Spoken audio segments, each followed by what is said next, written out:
Morning, everyone. It's 9:15, so we'll open the inquiry for day 4 and welcome everybody to day 4 and the appeal into the scheme for Eastgate Centre.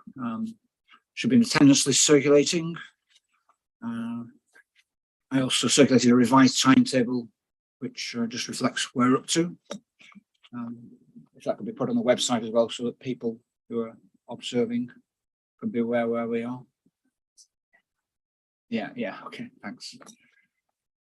So today we're dealing with the cross-examination of Mr. Tracy, and then after any re-examination, we'll move on to the roundtable session for housing land supply, which will be conducted in here. So it's not a roundtable, but it's a roundtable. Just in terms of documentation, I always ask this: the still compliance statement. It's all right, sometime today. Yeah, okay. Also mentioned about the drawings for Market Square and Town Square, which presumably you're looking at. We are, yes. Yeah. I am inclined to and I've built up overburden to add to the core documents the Town Square is the second one, isn't it? The DAS for that. Right. Because given the inspector referred to it as right. setting out appropriate high-level principles, that's been discussed. And having looked at it, I think it may be instructive to have it. It's a massive file, so I'm not sure you'd want to have it anything other than on the website as a download, okay. Rather than something that we would actually give to you. But I'm inclined to put that up. We will put up. That may, for that scheme, also provide you with what you need in terms of what it looks like, because there's some images at the front. Right. Okay. But we'll continue those discussions to see what best we can provide you with the other scheme. I've got one document here, which Mr. Tracy prefaced yesterday. Mr. Howard has knows this. This is in relation to the design code, is it? Yes. So I wanted you to explain how we intend to do. All right. Right. Health and safety people.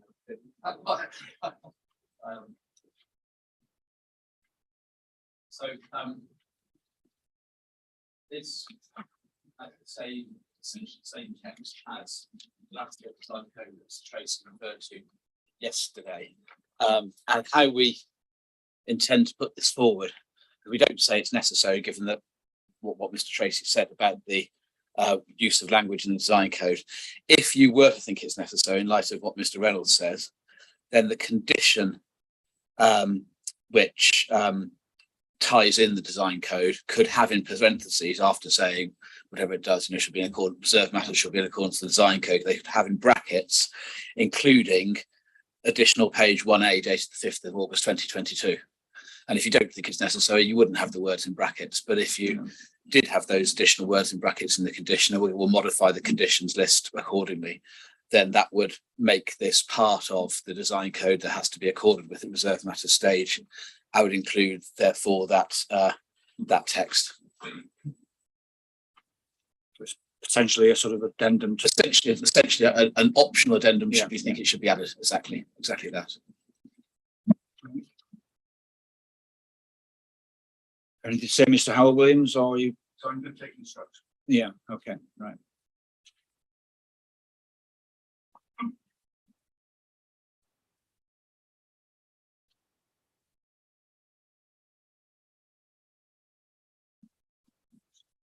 Okay, anything else in terms of preliminary matters?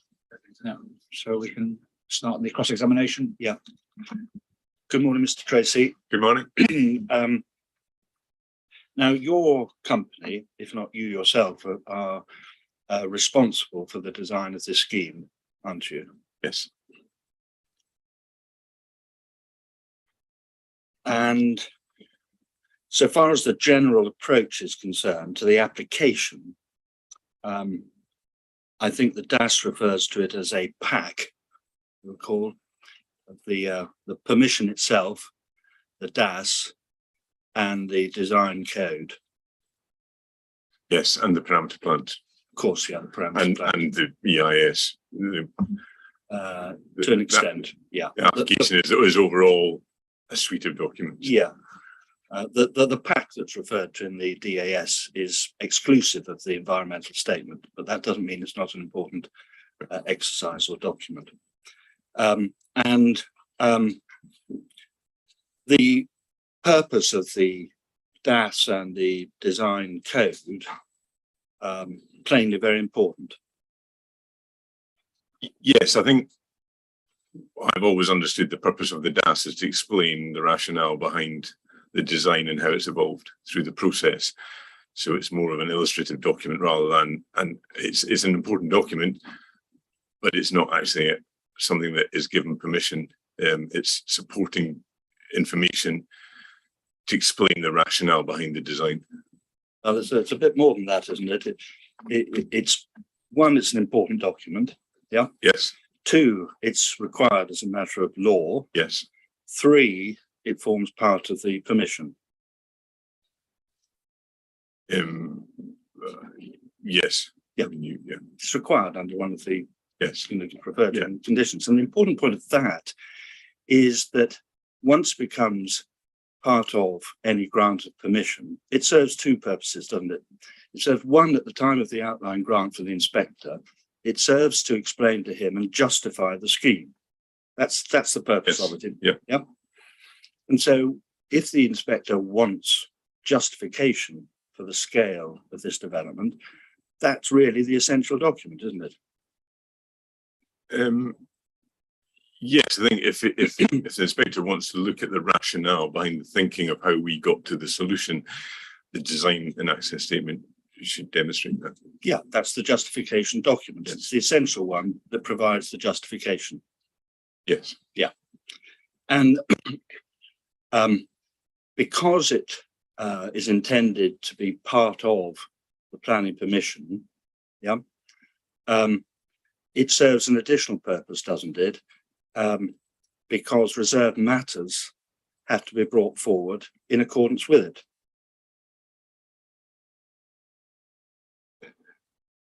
Yes, I always. I wouldn't interpret it as part of the permission in the sense that you're tied to it as you would be to the parameter plans. So I think I'm a bit careful in terms of where we're going with this, because Yes, I am being very careful. So yeah, Yeah. you'll have seen the reference to it in the condition, Right. the agreed condition. Can you repeat the question and then? Sorry. Obviously put down a marker. This is not a planning witness or somebody who should be cross-examining on points of law. Sure, If you are going to put points, let me say, if you are going to put points of law to him, could you show him the law? Because once again, we're having slight oversimplification of what the DMPO says about design and access statements. Could you just look at the conditions? Okay. Sorry, can you give me the reference? Yes, CD 5.1.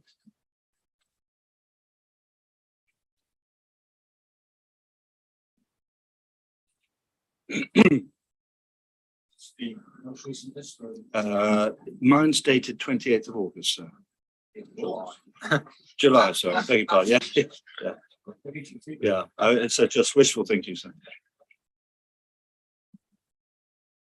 You have that, I've got that. Yeah. and look to condition 5, Yes. and you'll see that what's required is accordance with the following approved plans and documents. And one of them is the design code, and one of them is the design and access statement. Yes. And so it's plainly very important, because departures from it might be trying to avoid sort of planning jargon, problematic. Yes. I've always considered, and I've always thought, and I may be wrong. So, but the design and access statement was the, and the key guidance that I referred to yesterday sets it out that it is the architect or the designer must outline almost the rationale and the vision of how they got to, and show the iteration of how they got to where they got. Yeah, we've dealt with that point. Right. Okay. Sorry.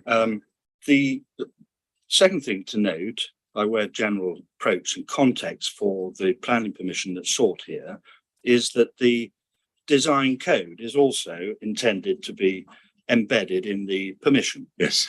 Along with the parameter plans. Yeah. And it follows from the agreed conditions that it's agreed that the design code is a necessary part of the planning permission that's being sought by the appellant. Mr. Banner shouldn't be shaking his head. It's not the first time he's done it. Sorry, the planning point again. Whether it's necessary. I'm sorry, Mr. Banner, would you just don't shake your head because you're directly in front of the witness. The witness is quite capable of answering the I'm question. shaking my head because it's an inappropriate question to ask Not a an design inappropriate witness, question. whether it's necessary as a matter of planning. From an architectural point of view, presumably the architect has an idea as to whether he thinks the design code ought to be part of the scheme of permission. I think that's a valid question. I'm only putting to him what is a factual position on the agreed conditions. The design code is agreed to be in the list. It follows from that it's agreed to meet the tests in government policy. If there's some backtracking from that by the appellant, then it needs to be made clear right now. No.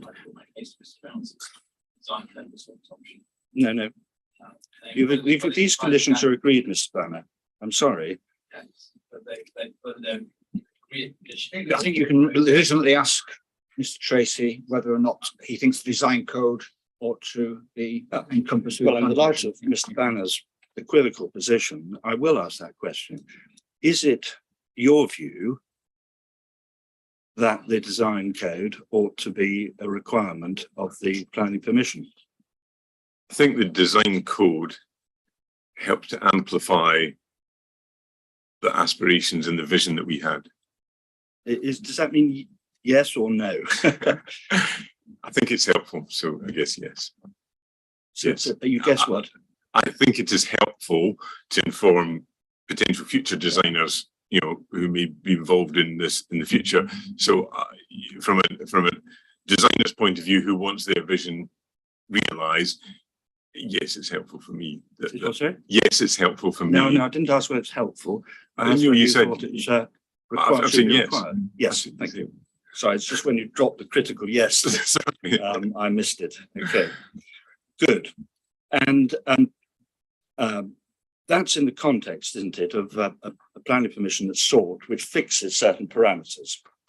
Yes. Yeah. So in particular, the heights of buildings and the zones, the horizontal limits of deviation. Yes, I wouldn't say that the planning permission, the parameter plans purely aim to fix that. The parameter plans also fix public space, routes, permeability. So the parameter plans aren't just used to fix height. I didn't, all I'm asking is, I've only got to sort of question 3. These are easy questions. Just to set the scene for, I'm not saying they're going to be difficult questions to follow. I'm just saying these are hoped. I hope these would be straightforward.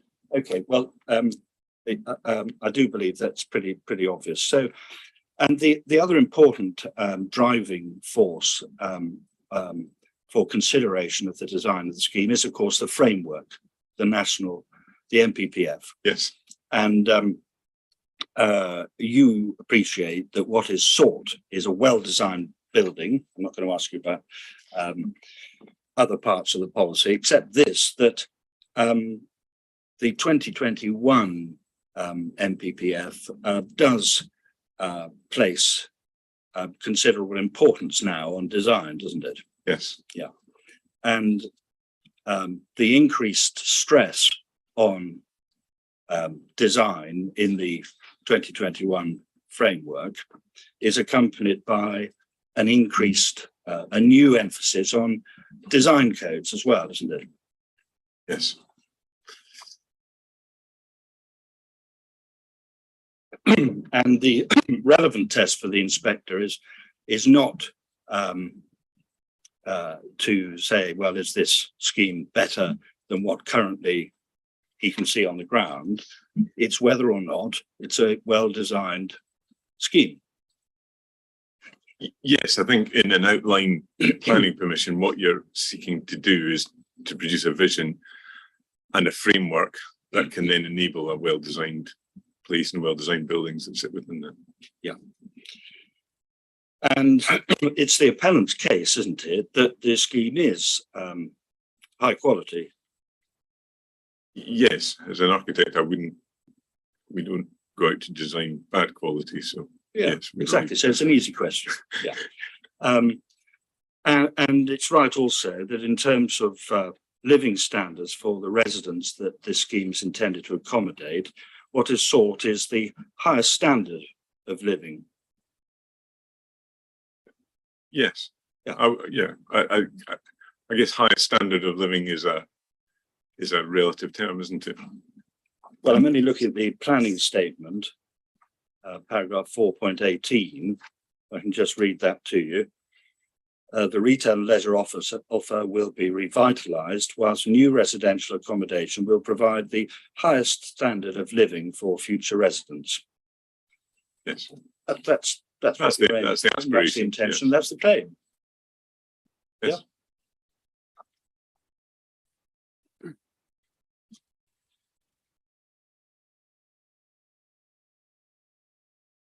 And if you look to the DAS now, section 3.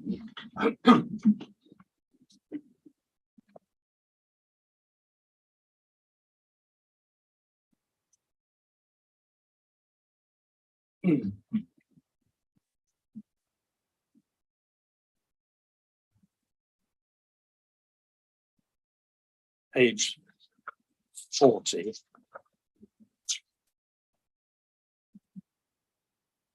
You have that Yes. in the left-hand side of the page.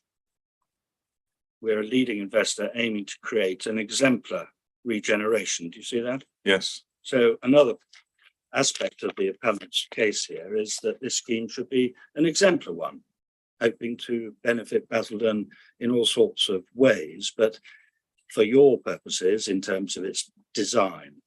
That was our ambition. Yes.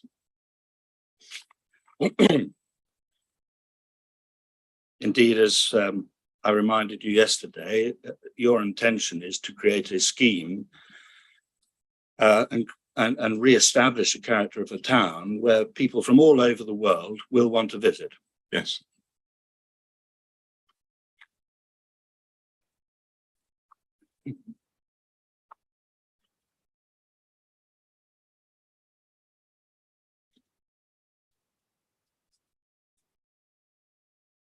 And could you look to condition 20,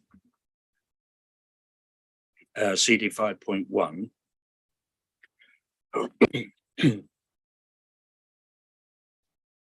Have that?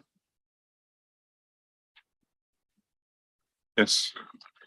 And this is the condition that relates to details to accompany reserved matters. And we see the reason for that is agreed to ensure that the scheme is implemented in accordance with the principle and parameters established by this commission in order to secure an exemplar development.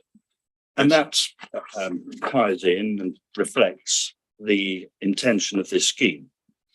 Yes. And that's important, isn't it? Because the scheme has to be of the highest quality, to be exemplary, in order to meet the visions that you've set out in the DAS. Yes, it would. Yeah, we fairly, high ambitions for the scheme. And to ensure that the accommodation is attractive and of the highest quality, to make sure people live there, want to live there, and people want to visit. And if it fails in that regard, it's not going to meet the visions that you've set out. Yes, I think our ambition for the scheme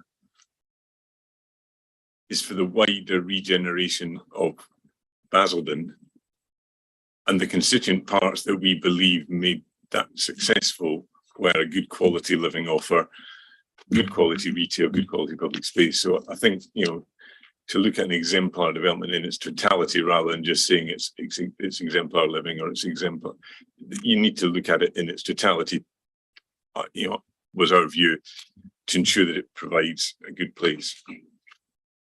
Okay, so we can look to the DAS for the justification of the rationale, or your word, and we do that in the context, don't we, that there's current applicable guidance in the National Design Guide. Yes. Could you look to CD 7.2, please?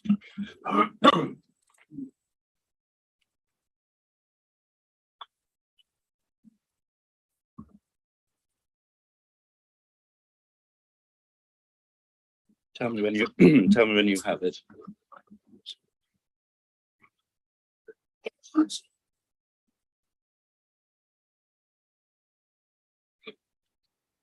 Yes, Okay, now this is Eastgate Centre Basildon Master Plan Planning and Design Concept Meeting, and the date is February 2019. Correct? yes, Yes. Okay, and if you look on, please, the third page, we see the development and design team. Yes. Set out there. You weren't involved at this stage, I think. Is that right? Your company? No.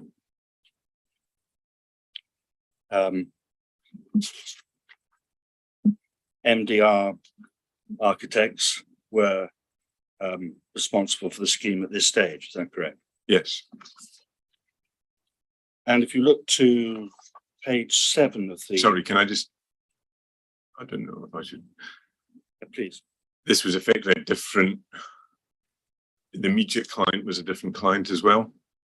Because the asset and development manager was the Hart Group, not Sovereign Centros, who were our client. Okay, so there's some difference in terms of the clients there. Is that the point? Yeah. Okay, because the Hart Group are no longer. Involved. Okay. Were infrared in liquidation at the time? No. No. So the way that our immediate client was Sovereign Centros, who were appointed as asset and development manager, who effectively employed us, and they reported to Infrared, who were the fund that ran the shopping centre. Okay. Page 7 of the document.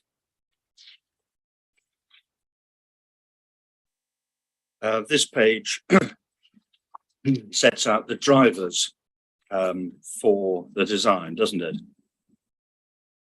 Yes, And I think I'm right in saying that the drivers are exactly the same as those that exist in the DAS. yes, because I think that the some of the problems with the town, are probably obvious and would be repeated. Sure. By both of us. Yeah, so it's exactly the same drivers, aims, ambitions as set out in the document for which you're responsible. Yes. Thanks. And then look to page 11. We go through the plans with improvements and some ideas on page 10. And then the executive summary, the master plan, shown on page 11. Do you have that? Yes. And we see here that there's a reconfiguration of Debenhams at that date, Yes. part of the scheme. But otherwise, the application site is broadly as it is for the application now before the inspector. No, I'm sorry, I would disagree with that. There's some fundamental differences with this scheme that it doesn't have the open street north to south. So when the centre shuts in this scheme, you can't get from north to south. It doesn't have the direct link from the southeast, from Middle Hall into the town centre. It doesn't have the connections to the east into the existing communities. It doesn't, and most of the block to the east is a monolithic block sitting on a large podium. So, we looked at the scheme when we were first appointed, and we felt it lacked the ambition, to actually solve some of the problems that the town centre had, which for us was a major lack of connectivity. I only asked you about the site area, actually. You didn't. You asked me about the scheme. Covering the same site area is what I said, exclusive of the reconfiguration. Or about the site area rather than the. Was it? Okay. Yeah, that's fine. If you misunderstood, I'm sorry if I didn't put it clearly enough. The site area is apart from the Debenhams element. Yes. And we see in the right-hand column what was proposed in order to meet the drivers and the objectives was a scheme of 750, 800 residential units at the bottom. Do you see that? Yes.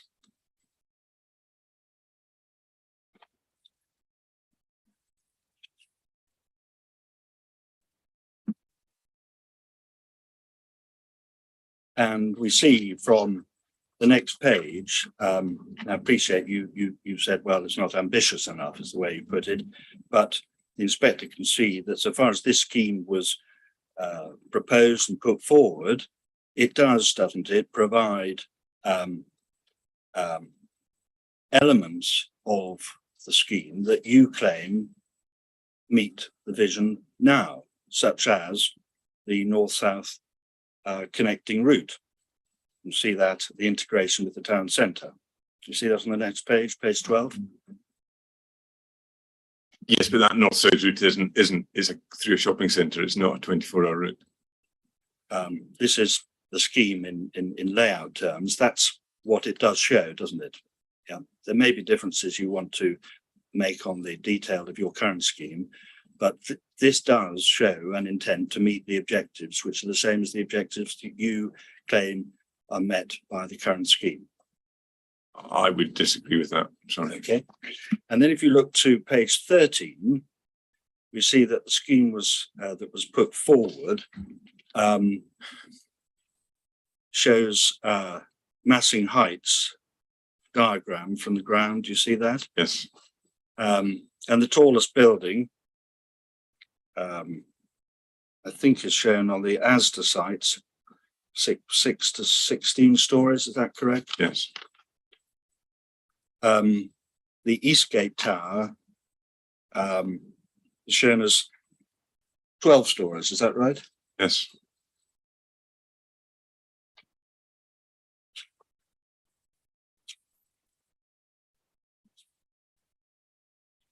Thank you.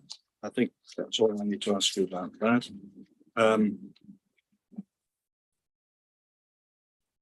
Could you look at the draft master plan 2020, please?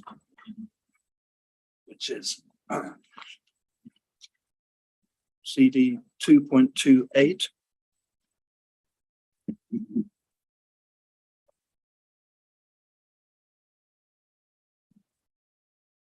You have that? It's just opening up there. And turn, if you would, to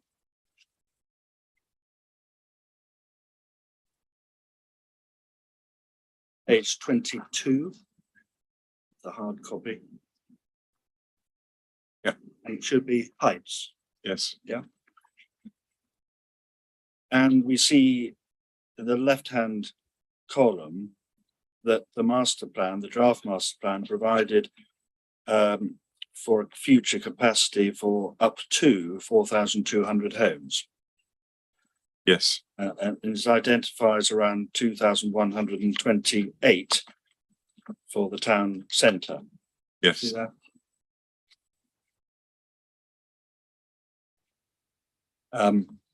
And heights are indicated on the page as well. Is that correct? And we Yes. see in the key that the heights in large part are up to 4 stories or between 4 and 8 stories. Yes, with taller market buildings. Yeah. And then there's a darker blue taller than 8 stories. Yes. And then also turn to page 51 of the hard copy document, looking from heights to scale and massing. Yes.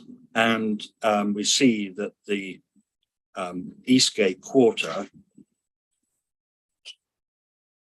is proposed for 1,150 units.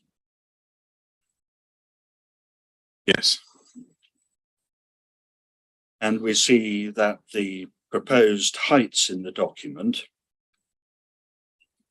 reflecting the previous page we looked at, look mainly to buildings up to 4 stories or 4 to 8 stories, buildings taller than 8, and a marker building. Yes. Yeah. I would just say that there are some buildings on this master plan, particularly they've only assumed that the Debenhams is redeveloped, not the block in front of Debenhams, between Debenhams and the bus station. Yeah. But we can see quite easily, can't we, that as shown on this plan, it's nothing like the scheme in terms of height, scale and mass that the current appeal proposes. As a proposition, that's indisputable, isn't it? Yes. I think, though, you've taken me to two documents which both of them have a different view on height. Well, they do have a different view on height, but one thing one can take from both documents, bearing in mind especially that the first is driven by exactly the same general rationale as you now put forward, is that neither scheme compares with the scale, bulk and height and massing of the current scheme, which is well in excess of either scheme. Yes, albeit that the first scheme that you took me to, the MDR scheme, has got its tallest building on the far eastern side, and the bulk, the scale, the massing is a journey that we went through with the planners at all the pre-app meetings. We were directed away from putting height on that far eastern side because, and it was something we didn't particularly want to do, so that if the scheme fell down. So I think what you've got is you've got three different views of height, scale and massing. Right. We look to the DAS, please, and look first to the first section. Section 1.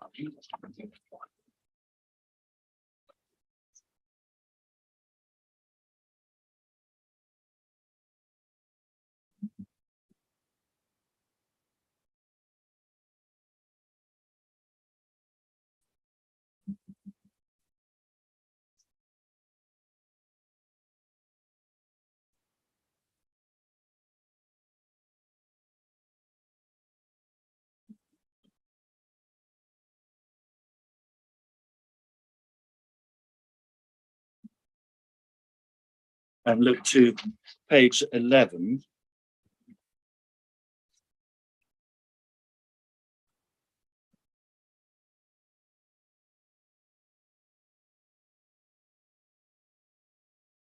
And we see in the left-hand column, this is the approach adopted. The master plan identifies a requirement for 4,200 homes within the town centre, which will partly be met by the proposed development. You see that? Yes. And we looked at the master plan there. There's no mention there, is there, of the master plan's proposal for the Eastgate quarter and its identified capacity figure? No. No. And that would have been 1150. Yes. Yeah.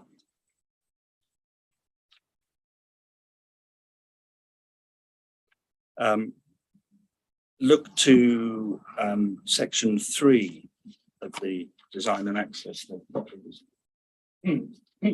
on design concepts.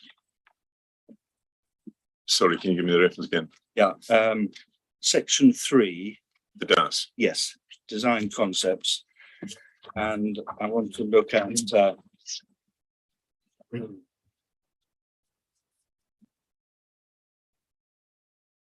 page 39 first.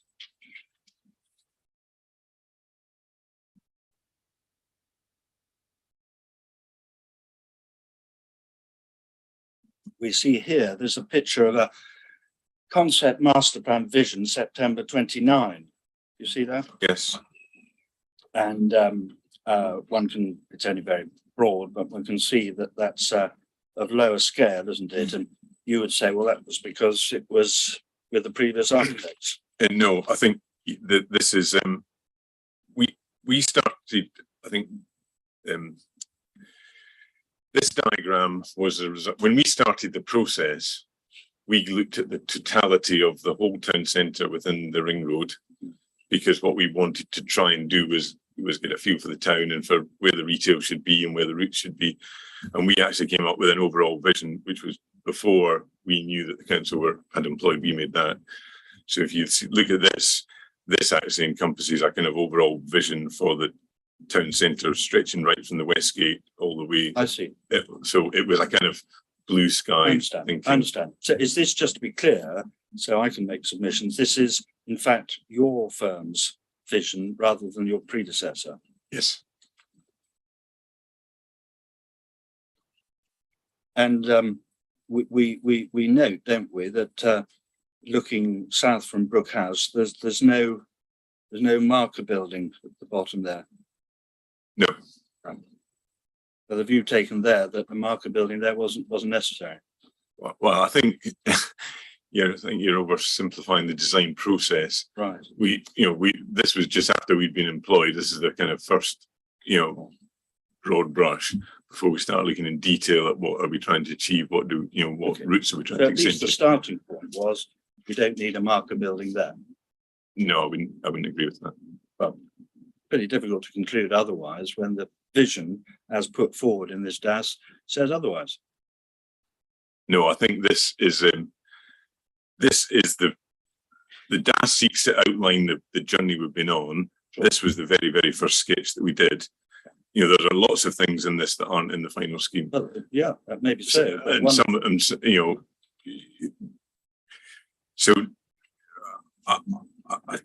I think you're reading too much into Well, I don't some think I design am. To be assumptions. fair, there's no marker building there. You've agreed with that. That follows from that the view was taken for the production of this vision, which wasn't a meaningless exercise, was that no marker building was necessary. I don't agree with that. There is also no green park in this scheme. Well, there may be lots of other differences, but that's the one I'm focusing on for reasons that become clear in a minute. So then we look to page 41. And we have 4 key ideas set out there. Is that right? Yes. Including greening the town centre, a new front door, and so on. Yes. And there's no reference there to addressing appropriate heights or scale, is there? No, I think that I don't think that's what the 4 central ideas are. 4 central ideas are big vision pieces for how we try to improve the town centre. I think height and scale would come out of these big ideas. Right. Okay. Okay. So if we look on then to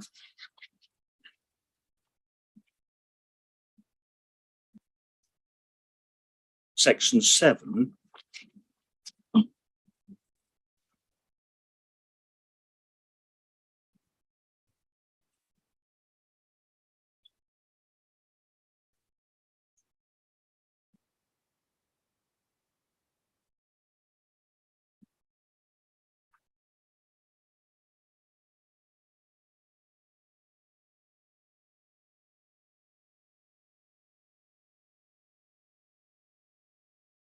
And turn to, this is the section dealing with massing heights and townscape strategy.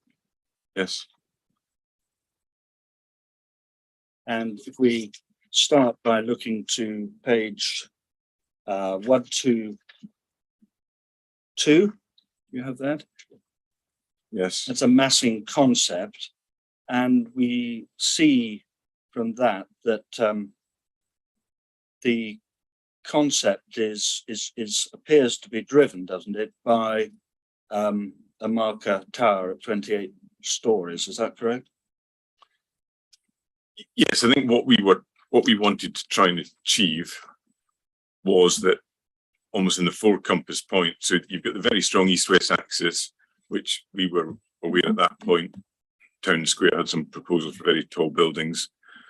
we felt that to accentuate the eastern end of that east-west axis, that there should or could be a tall building to announce the arrival into that strong east-west axis.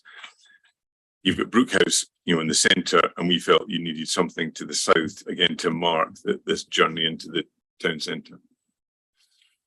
And we can also see that in this section, there's no testing of any alternatives here in relation to massing for a scheme without a marker building.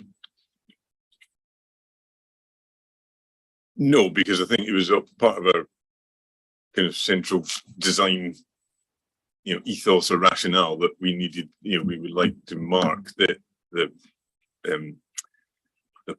journey from the station into the town centre. And no testing here in relation to massing concept of and how it fits with the axis for a marker tower that's less than 28 stories.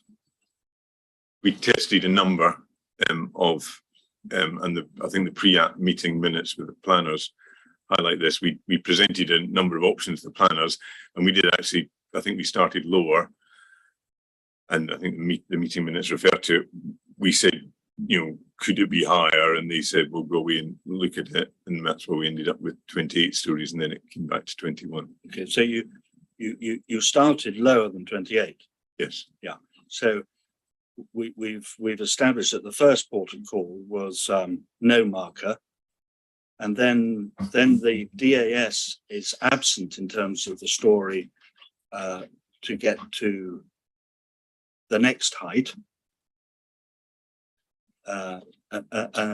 Is that correct? There's nothing to tell the story of what happens between that earlier concept and the choosing of a marker building at above 21 stories.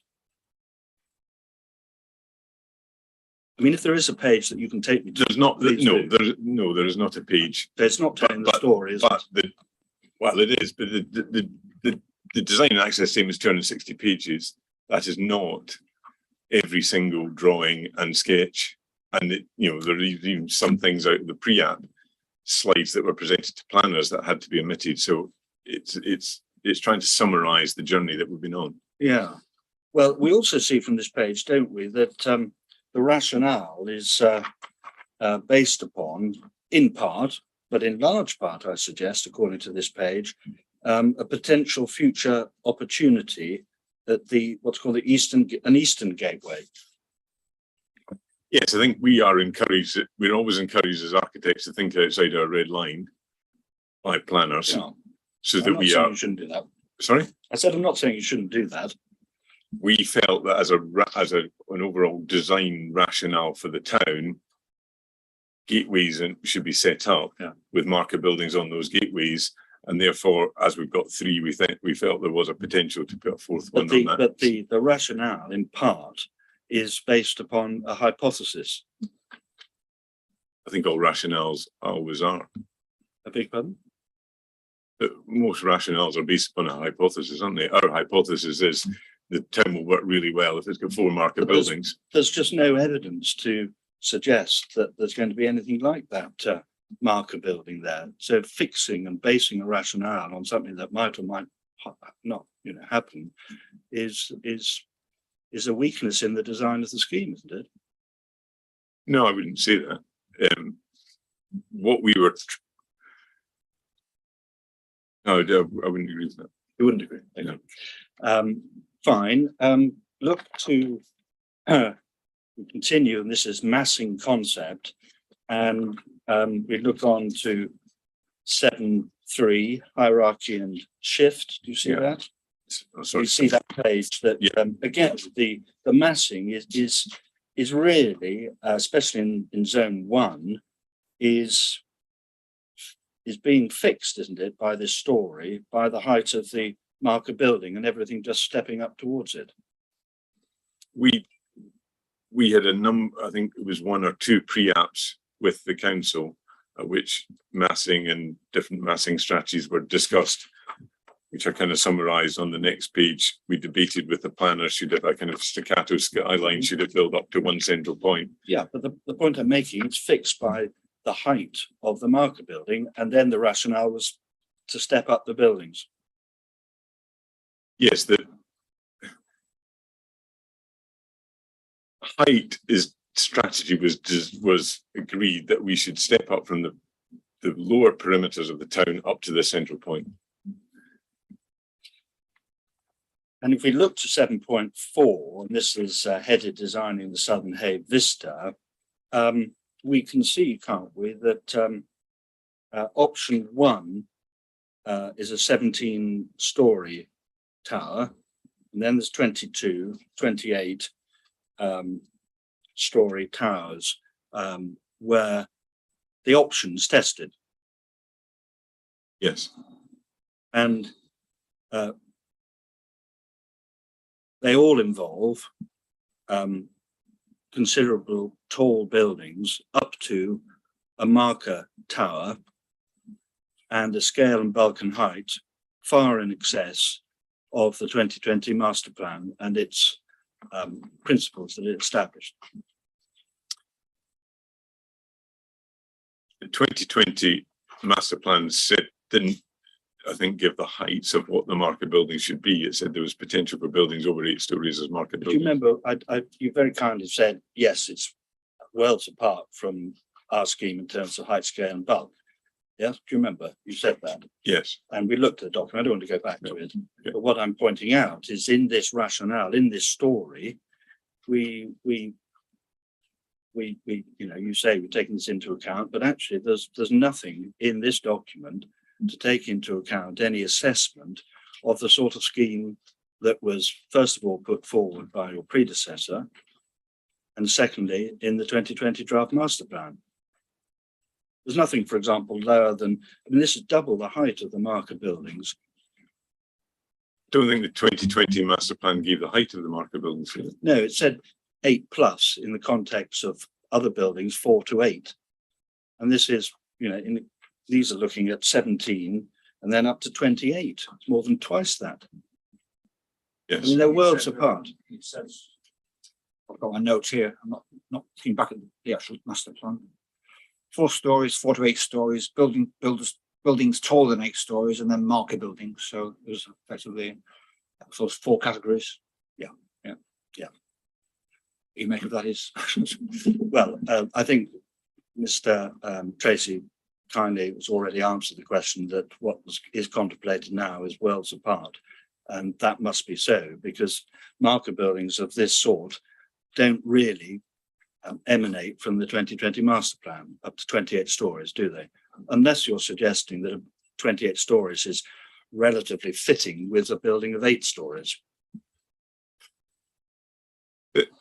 The master, yeah, you're reading the 2020 master plan says there are the potential for market buildings taller than 8 stories. It doesn't say how much taller than 8 stories. So we can only second guess what we made that had in their mind as being a market building. Okay, but in second guessing it, you jumped to building a market building that was in excess of twice No, I'm not the saying that next building down. Forgive me, that's right, isn't it? No, I'm not saying that we second guessed it.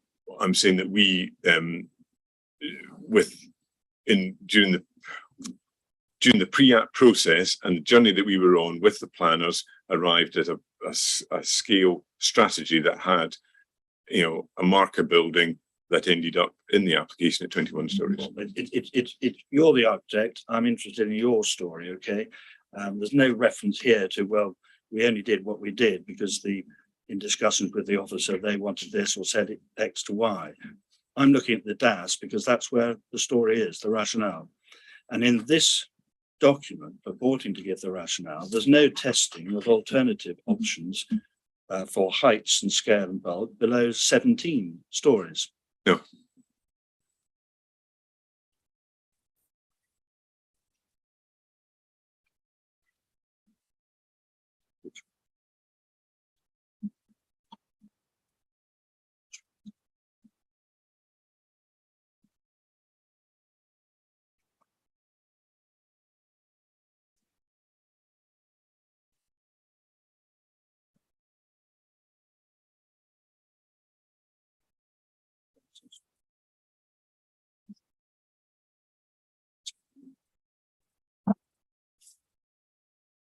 You just look to page 22, so just a helpful reference in the light of your note of what the 2020 master plan says.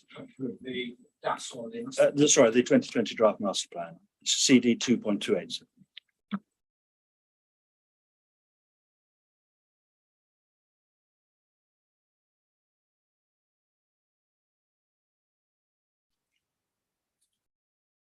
Do you have that? Do you have that, Mr. Tracy? Oh, sorry, I Yeah, didn't know. That's okay. Do you have Yes. it? Yes, I've got that, sorry. And There's a page fee- 22, Yes, and Mr. Feeney is quite rightly drawing my attention to the note on the drawing, the upper drawing, building height parameter section looking north in the Eastgate area. We've got mid-level, and this is across, and then we go up to 14 stories, medium rise marker up to 14 stories. You see that? sorry, I don't actually. Section looking north. Mid-level building between 14. Oh, sorry, yes, yeah, medium rise up to 14 stories, yes. And the Eastgate quarter, as is made clear from your DAS, is seen as the mid-rise town centre district. Yes. So that's a helpful indication that wasn't really contemplating anything like the height of the marker buildings that are now put forward. No, I think you've got two different master planners taking an alternative approach to the town centre. And then look to section 9, please. Of the DAS.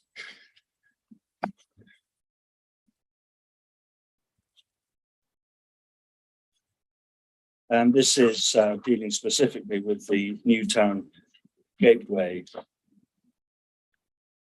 And could you look to page 144?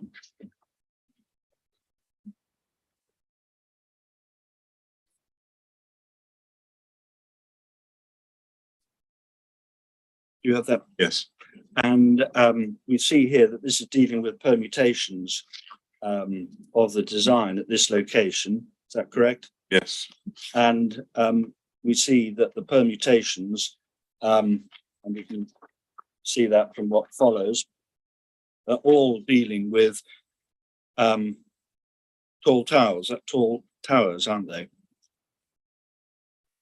we're dealing with, Yeah. totally You see that from the buildings. diagrams. Yeah. And not just that, but they're all dealing merely with the orientation of the tall towers. No, I think they're dealing with the general arrangement of how the various ways that you could develop this site. Yeah, but they're all assuming considerable tall buildings. They're not considering lower scale development. No, Masses of lesser. Yes. bulk. Yeah. We felt that this area was an area that could take, a substantial amount of higher density living because its proximity to the train station and its proximity to town centre. This was a place that. Sure, but what seems to have happened is there seems to be just this assumption made that these very tall buildings can go here, and there's no analysis of whether a lesser bulky scheme could meet exactly the same objectives with a lower marker building, for example. There's no assessment of that, is there? Not in the DAS, no. No. And of course, that might have been a more appropriate scheme, and it might well have achieved exactly the same vision as you claim for your scheme. Yes, there's always multiple ways of designing a scheme. Multiple ways of designing it, exactly so. And that's why the parameter plans, specifically for this area, show one large block to give the flexibility that people can come forward with, multitudes of different solutions for how you design up this space. Forgive me, the parameter plans fixes the height, so there's nothing to prevent the developers coming forward with the relevant height, and there's nothing the authority can do to prevent that. No, yes, the parameter plan's fixed the height. That's fixed. Anyway, so Between a range. yes. Well, yeah, the range is, I think, barely a few meters, to be fair. It's quite clear that that's done for the purposes of the developer, not to achieve any significant reduction in height. Page 154.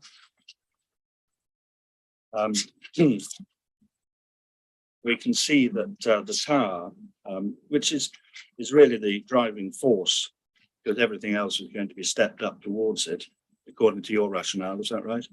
Yes. Yeah. Again,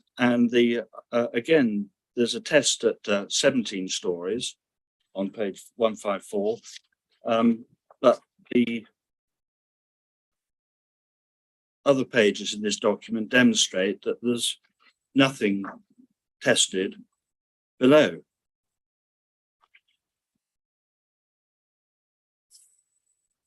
No, you're right. Not So in the the DAS. lowest scale and bulk of development is driven by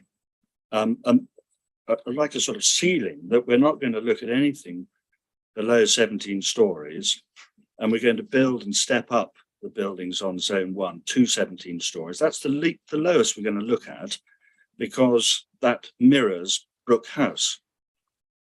That's what this story is telling us. Yes, I think that was a part of our urban design rationale, yes.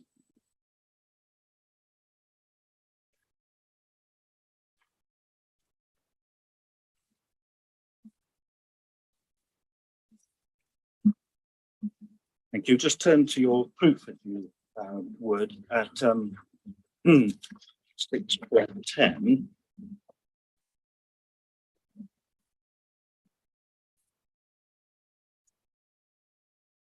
Sorry, can you give me the Yeah, 6.10. 6.10?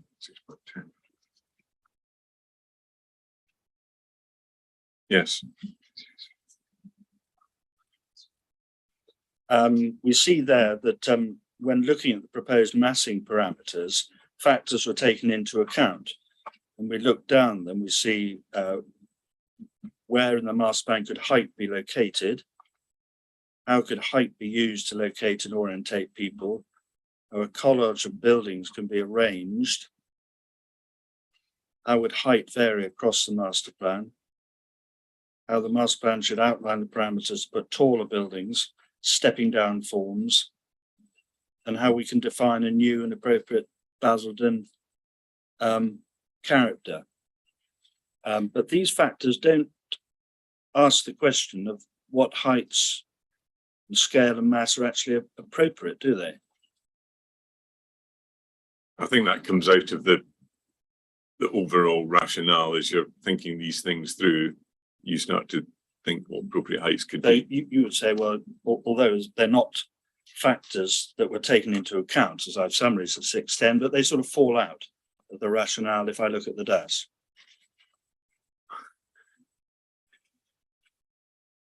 It's maybe not explicit in the DAS, but it's part of the design process and thinking that an architect goes through. Sure. But when you say it's not explicit in the DAS, it's pretty fundamental, isn't it? Yes, it is, but Yeah. I think the DAS does give a height rationale of what we're trying to achieve and why we're putting height where we're putting height. Yeah. So not only in your proof do you not include scale, massing, etc. as a factor, but in the DAS, it's not explicit either. Look at 6.20 as well in your proof. A high quality, modern and sustainable design solution, including strategically located tall buildings on the East Quarter site, will deliver a step change in the perception of the town centre. I believe that the outline application narrative on height delivers a well-defined, clear and integrated approach to height on this large regeneration site. By clustering the taller proposals around the centre, it locates them in an area that has arguably the poorest existing environment and is within the most sustainable part of the town centre. Here again, the focus is the arrangement of heights, not what height and scale would be the most appropriate. Yes, but I think we did look at what height and scale is most appropriate, and we've done that in section 7 of the design and access statement in the skyline profiles. And the quality of the current environment isn't a justification for a particular height, scale, or mass, is it? No. No.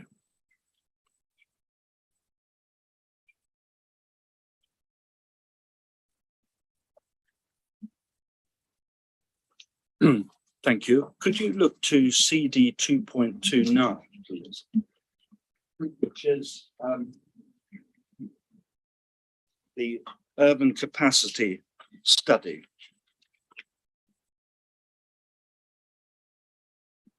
And do you remember, I think Mr. Banner referred to it, perhaps on Tuesday. Do you recall this document? Yes, I do. Yes. Okay. And he went to this document. I wasn't entirely clear of the point being made, but there was some hint of a suggestion of some helpful justification for the figure of 2,800. Do you remember? Yes. Yeah.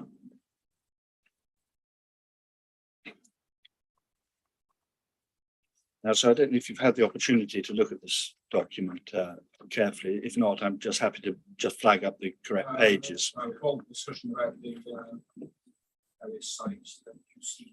Yeah, we were taken to one page, but there are others, I think, that set the context. On page 3, the introduction, we can see that the document applies a methodology for site selection and capacity testing. Do you see that? Yes. And it's informed by the 2021 framework, amongst other documents, including the framework, planning practice guide, and so on. And the scenarios that have been tested for development potential are summarized. Do you see that on the right-hand side? Yes. And on the bottom of the left-hand side, relating to scenario D, optimizing capacity, which is the prevailing building heights associated with the scenario range from 3 to 4 stories up to 13 stories, and provides a total of around 4,500 homes. See that? Yes. Yeah. And this test, according to the paragraph on the left-hand side, applies a refined judgment based on site-by-site factors to illustrate a preferred development option. Sorry, sorry. That the bottom paragraph of the left-hand column. Right, final scenario. Thanks. Yes. Okay.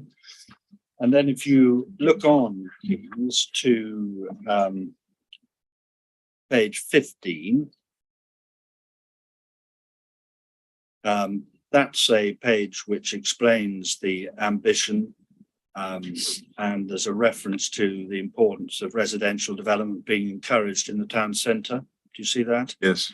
There's also a key ambition to improve connectivity and movement. Yes. Yeah. So this document talks about the two of the drivers for the vision, residential development and connectivity and movement, doesn't it? Yes. Yeah. And we look to page 18, please. And we see there that this is dealing with the Basildon Town Centre strategy. Do you see that? Yes. And the figure taken there is one for the Eastgate area is 1,150, which is a figure that's familiar to us. Yes.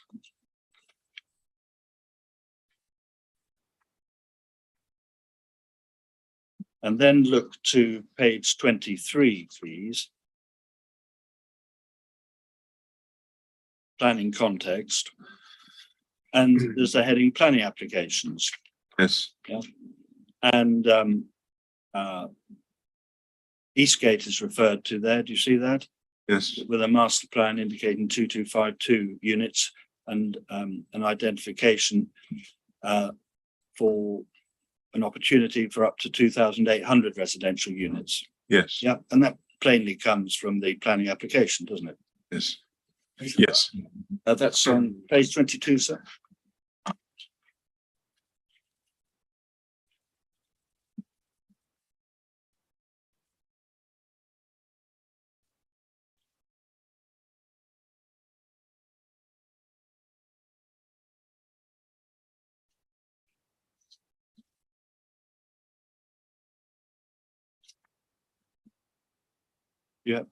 So page 27. Sorry. Page 27. We're looking here at the study sites, Yes. and we see on the diagram, UC07 is to the east of the your appeal site, and UC08 under by Basildon bus station. Yes. See that? So Yeah. we have to have that in mind when we look to the page that Mr. Banner took you to, or took the witness to earlier on, page 30. See that? And here the study sites are set out, and UC7 and UC8 are the relevant sites, aren't they, to look at?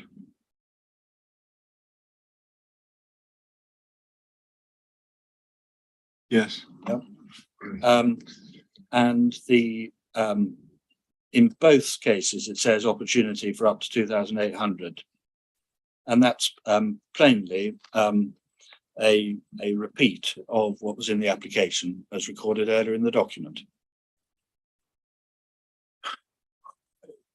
I'm not that familiar with this document. I didn't have any input into it, so I can't comment on how There's nowhere else where the figure 2,800 is stipulated. Not a single document. I don't know how the author that put together this document.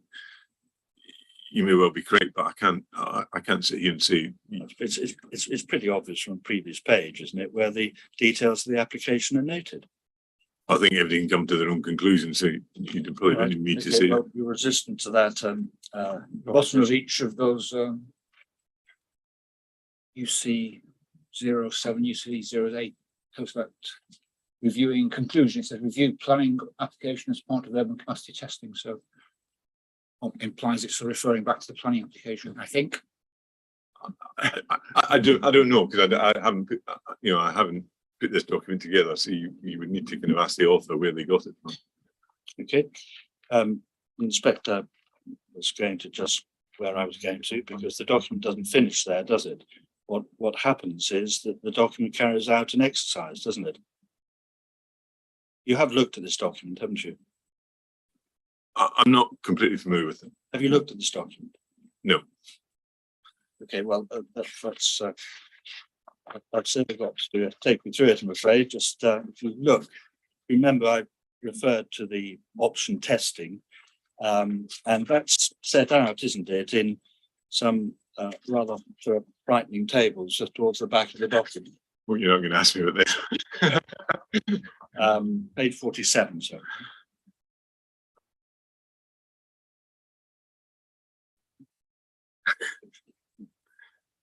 Okay, and so page 47 starts off with the baseline. Okay, I can't. I'm sorry, my eyes are not that good.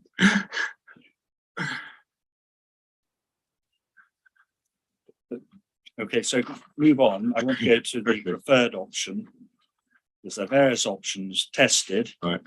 Okay, and you go to option D. You have that?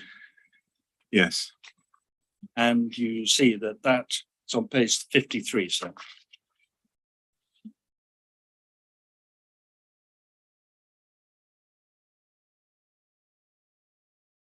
You have that? Sorry, yes. Yes, Yeah, thank you. sorry. And you'll see that it related to a total of 4,500 homes across the town centre sites. Do you remember that figure? Yes. Yeah. Sorry, is this page 52 or 53? Oh, sorry, page 53, sorry. Yes. Sorry. And then the prevailing building heights associated with this scenario range from 3 to 4 stories up to 13 stories.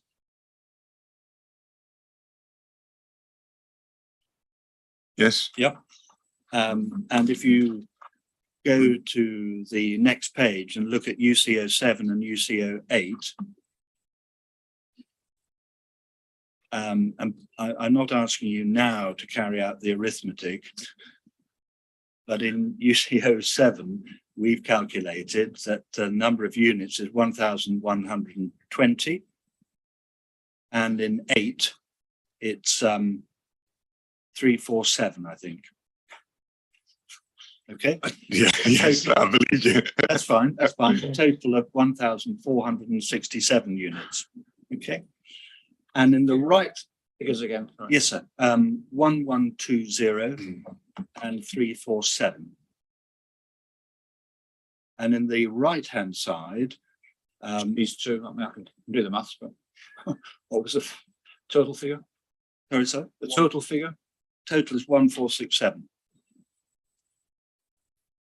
And on the right-hand column, so you'll see the number of stories for the preferred option. And I hope you will take it from me that in relation to those two areas, the tallest is 9. Scenario D on page 54.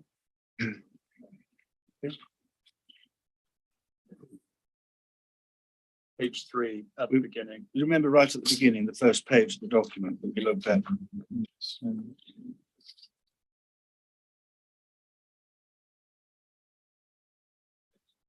So again, the height scale, bulk and mass of your scheme exceeds anything that's gone before. And indeed what comes after in terms of this capacity exercise shows a document that indicates a preferred option for another scheme meeting the objectives, which is again of far less scale and bulk. As a matter of fact, that's right, isn't it? I'm sorry, I would disagree with that because and you're right, I haven't seen this document before, but a very quick glance at this document. If you look at page 53, on the eastern side, where it says Southern Hay, there's a Where it says what?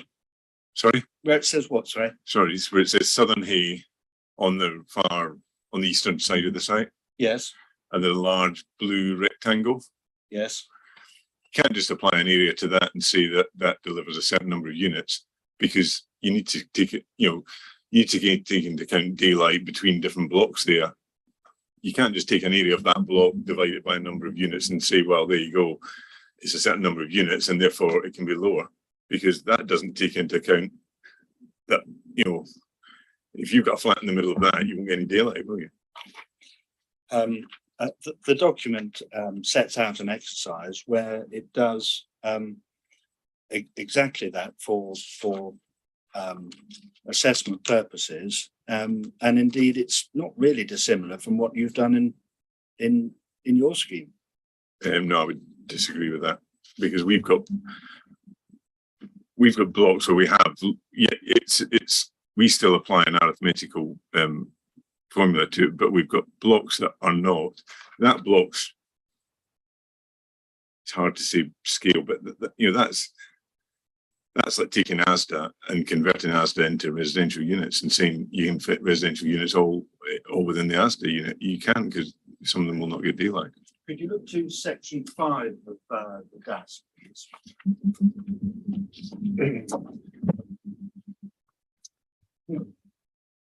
Sure. Point you're making there, because you're talking about the block, Large the block. large block, and on the key it's between 7 and 8 stories. It's 78 stories, but Right.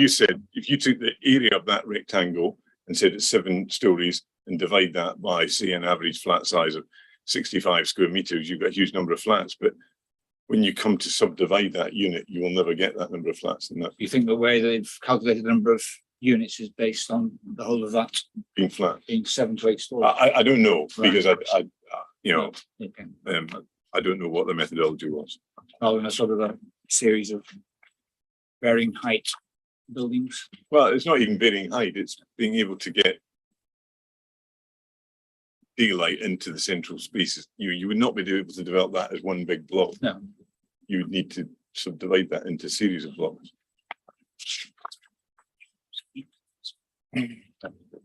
Well, I put to you, it's not dissimilar from the approach in, for example, zone 1. Blocks and assumptions. If you look to DAS section 5, Yeah. I just want to confirm something for the to help the inspector. Yeah.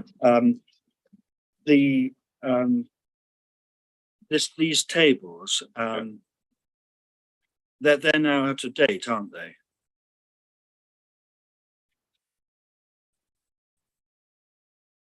I beg on page 83, sir. Page 83.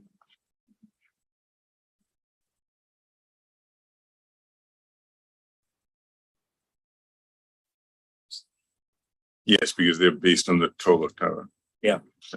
And there's nothing to indicate the updated position, is there? So we've got the reduction Yes, in the maximum parameters, Yes. but we've got no No. relevant tables No. to indicate to replace that. The point there was these tables reflect the taller market building. Is that right? That's right, so yeah. Yeah, okay. I was going to ask the question whether or not you any thought to the number of units based on the fact the scheme had reduced the height of the market building. I think I think we have done some work around this. I think the illustrative scheme is about 2,200 units. I think maybe we shouldn't be. Where's that? Where's that figure from? Sorry, I'm just saying that we've done work in the background. Is it in the DAS? No. The inspector asked me a question, Well, which sure. I've done my best to answer.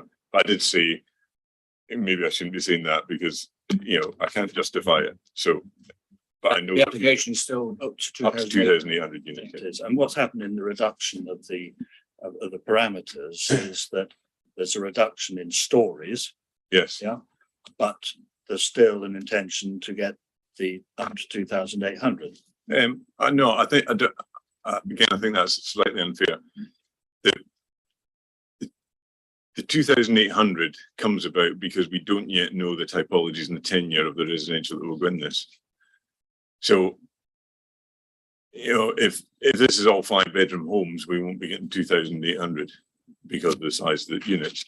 Equally, what we always anticipated is that there will be, this is a big enough scheme to accommodate a range of typologies. So you might have some assisted living, you might have some student living, which are obviously all smaller units than a standard house. So, that's why in submitting the outline application, we've got that larger number. Yeah, but it follows, doesn't it, that in general terms, you reduce the height, reduce the floor space and the parameters, but you're still proposing for the same number of units.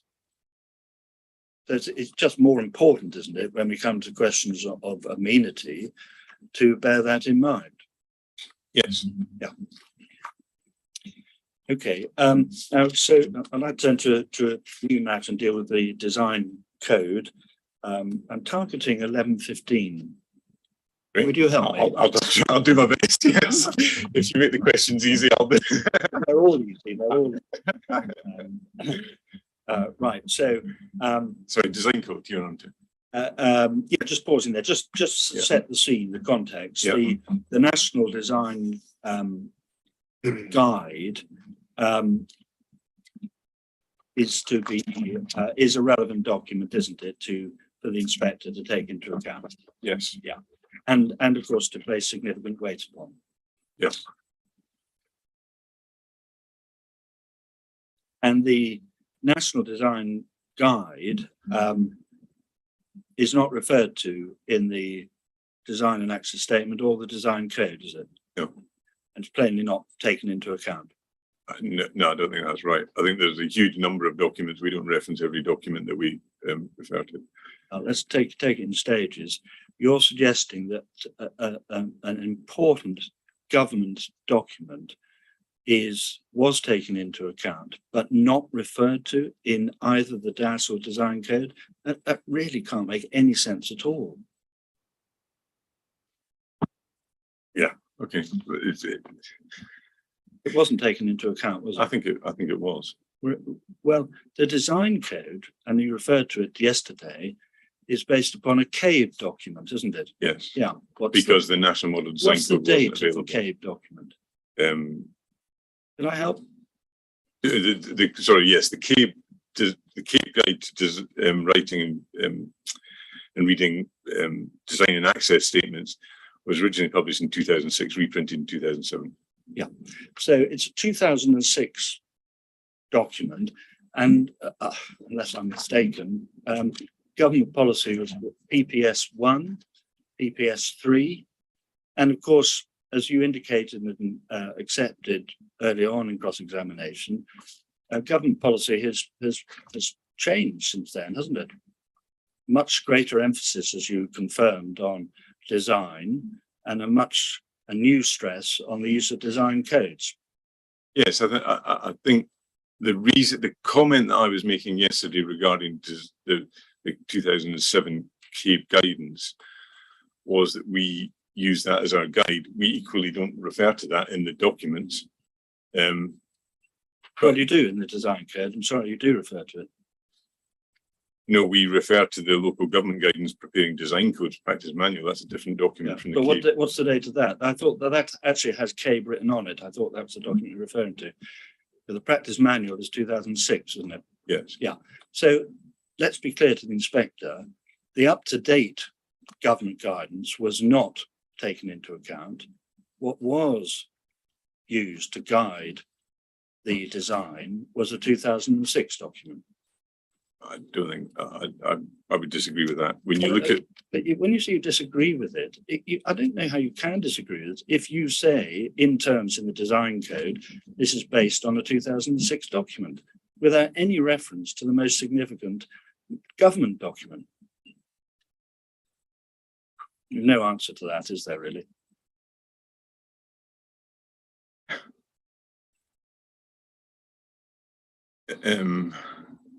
I know what we referred to, so yeah. The National Design Model Code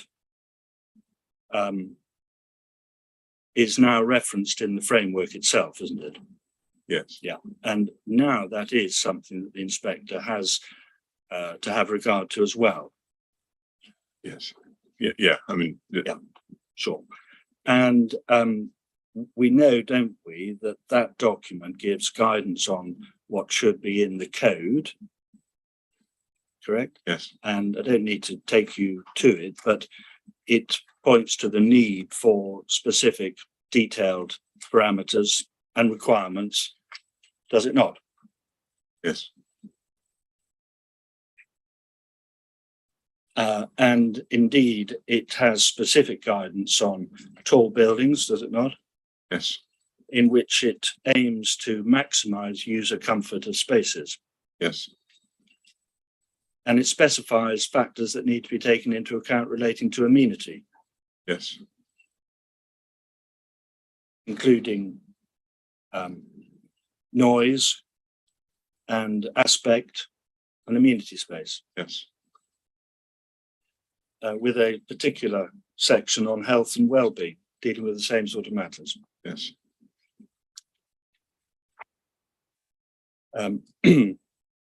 Thank you.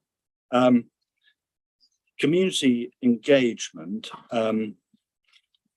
that's vital, isn't it, for securing a design code that reflects community opinion and aspirations. Yes. The national model design code asks for community Yes. consultation. Yeah, and indeed, I think the 2006 document put it as a requirement, didn't it, as well? Yeah. Yeah, indeed, that said serious and significant involvement by the local community, didn't it? Yeah. Yeah. And the framework also indicates that paragraph 129, the importance of community engagement, effective community engagement, doesn't it? Yes. So far as the consultation was carried out, that's at CD 3.99. Could you look to that, please?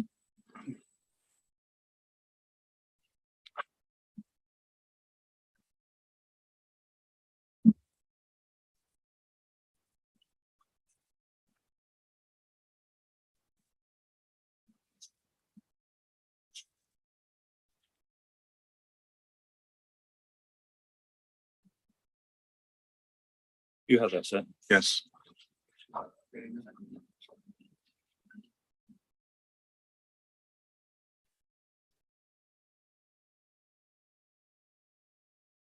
Page 8.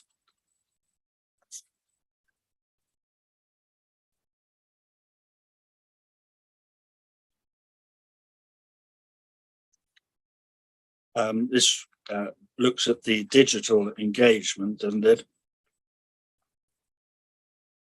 That was carried out because of COVID. Yes. Yeah. And that was regarded as a challenge at the time. It's accepted to be a challenge, wasn't Yes. it? That's recorded at the bottom of page 6.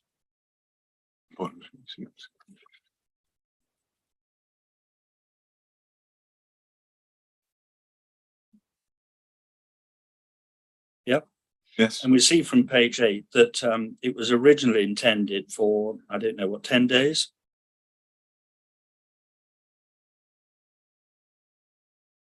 Yeah. Yeah. Yeah. And then it was extended due to the level of interest from the local community.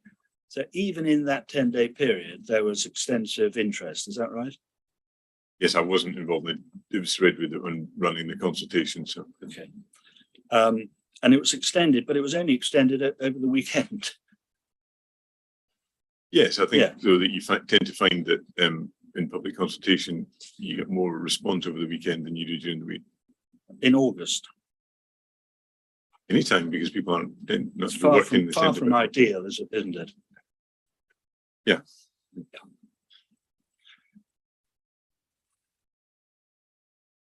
And 3.2 refers to the documentation that was on the website. Do you see that? And we see also that 1,799 people visited the website in that Yes. short period, Yes. demonstrating the significant community interest. Yes, I'm not an expert on community engagement, so I can't comment on Okay. out of 35,000 is 1,700 are significant or not. Okay. And Appendix 10 apparently contains what's said in 3.2 to be the detailed information on the proposals. Sorry. Can you give me a page number for that, please? Yeah, it's 3.2 first paragraph refers to detailed information. Oh, sorry. Then there's a reference to Appendix 9 for the questionnaire, and Appendix 10 is what was on the website.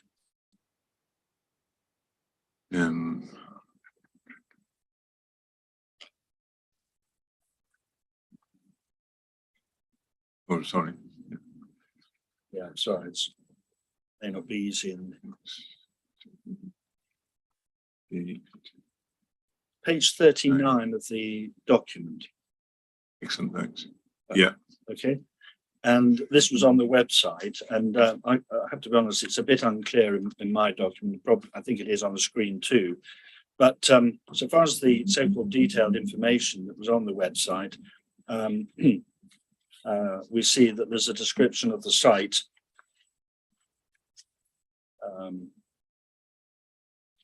And then there's a vision picture. Yes. These are sort of slides here. And then there's a heading called the proposals. There's not much detail there, really, is there? To be honest. I think there are visualizations which show that. But is there, for example, any heights, any figures, any references to scale, the proposal, the number of units, things that actually the detail that people might say, well, that's what we want more of? I think the visualizations show the scale. Right. And then the response came in, and we've noted, haven't we, that there was strong objection, really, wasn't there, to questions like, do you like the character areas and so on? And whilst our designs are outlined, do you like the principles? There's a significant number of people, question 4, said no or had reservations. Question 4, sir. It's on page 16.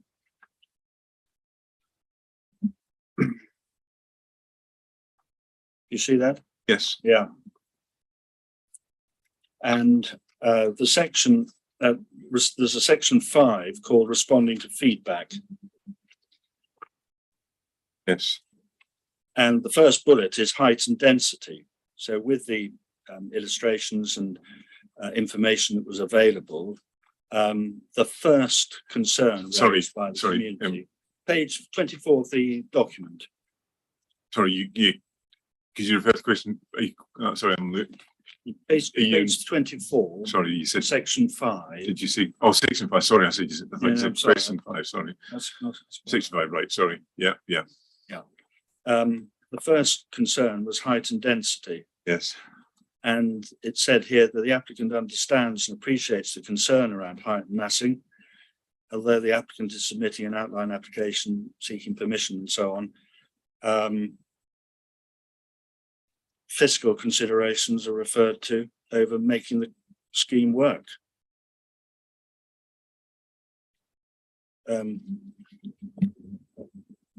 There's no suggestion in the DAS that there's any financial constraint here, is there? I don't think that's the role of a DAS, is to outline the viability of a scheme. So the answer is that's correct. There isn't, Mr. Howell-Williams. That's correct. Okay. And I noted you yesterday in your evidence in chief when dealing with this point. You were rather, if I may say so, a bit dismissive. You said, of course, we got objections on height and mass, but can't remember the exact phrase you used. We said, but we're always going to get that. No, I think what I said was height and mass are always an emotive subject. In any event, it plainly had that level of concern, had no real effect on the progress of the application, because the application was submitted 10 days later, 11 days later. I think if we got responses on the public consultation that we felt need to be fundamentally addressed in the application would have been delayed.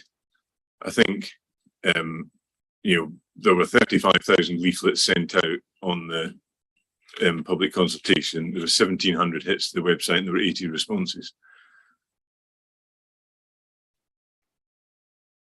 There wasn't. I don't doubt there were concerns, but in 80 people out of effectively 35,000 people that were notified, people can take their own view on whether that's significant or not. Anyway, there was you didn't go back and test lower schemes that might have been helpful. That's the short point, and there wasn't time to do it anyway in 10 or 11 days. As I say, I think if we'd received fundamental comments that we thought questioned our design, we would have, the application would have been delayed. And can you confirm that the design code didn't go out to consultation either? Is that right? That's right. Yeah. So the design code as part of this application has no community involvement? No. And it would have been consulted upon as part of the application process. As part of the application, but not before the No, application, no. which is the point that's Aside from important that, here. Just clarifying that it was consultation on it, but as part of the formal consultation on the application. Yeah.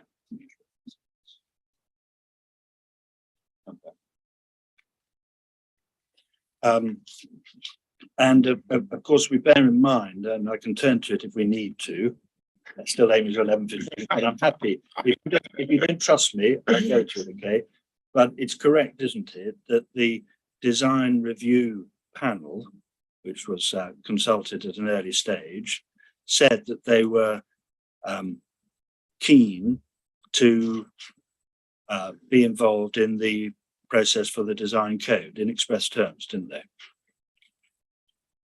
Can we go to that, please? We'll try and do it quickly. All right. CD 4.24.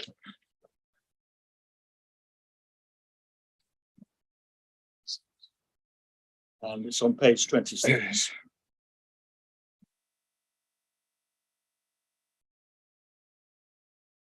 Page 26, and it's That's under all the right. heading Design Code. Is this, because I'm switching back to hard copy, is this the minutes of the 24th of July 2020? Yes. Yeah. Okay, yeah.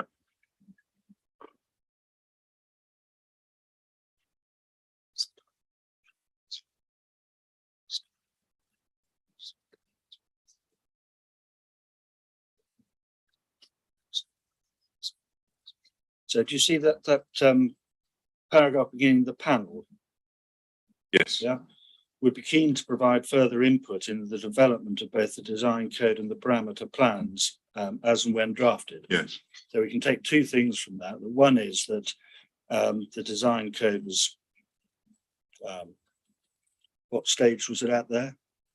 I don't know. You don't know. I can't. So what is July 2020? I don't think we didn't present a design code to the QRP. No. But they said they wanted to be involved. They said they would be keen to provide further input. As I think all QRPs would, they would want to try and help Yeah. out the applicant if they didn't have that But opportunity. they never got that chance, did they?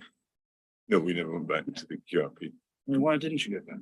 You just put the application in. No, I thought because we'd done 2 QRP sessions, we felt we knew where the Essex were, the priorities that the Essex QRP had, and we sought to address them. Can you pick up the design code now, please?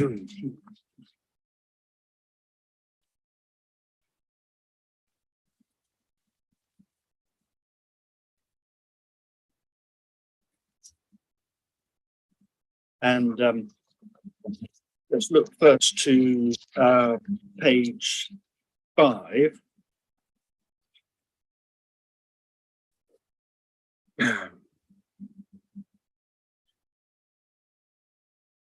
And you see at the bottom there, there's a reference to the 2006 practice Yeah. manual. Do you see that?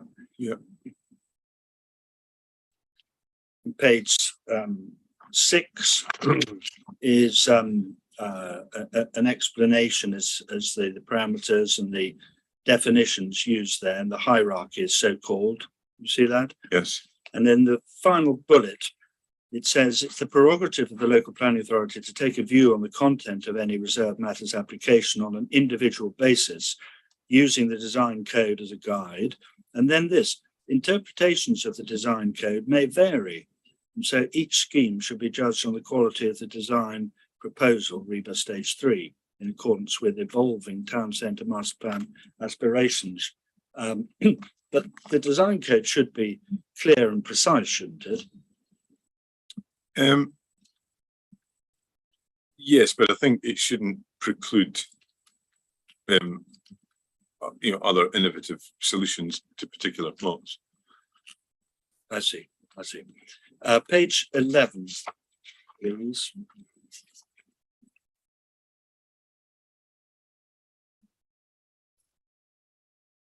The 6th bullet point, there's a reference to the parameter envelopes. Do you see that? Yes.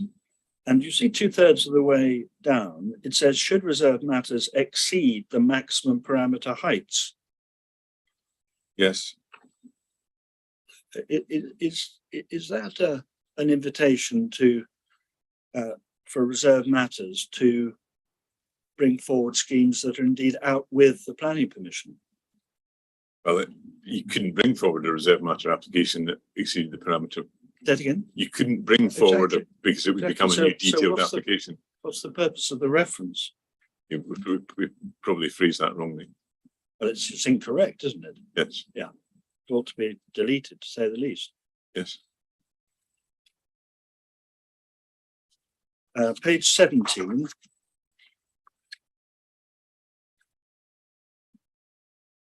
design standards, you see it says future reserve matters should be designed to ensure compliance with the relevant legislation and so on. Then they're set out a number of the regulatory provisions. Yes. And of course, they're all legal requirements, are they not? Yes. And you see there that at the bottom it says they represent the minimum standards which reserve matters must exceed, subject to future updates in policy. And the other page to refer to in this context is page 20, with reference to residential layouts.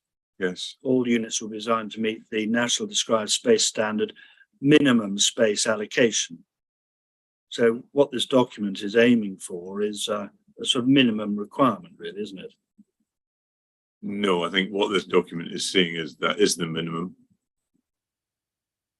People are free to, exceed that if they want, but they can't go below it.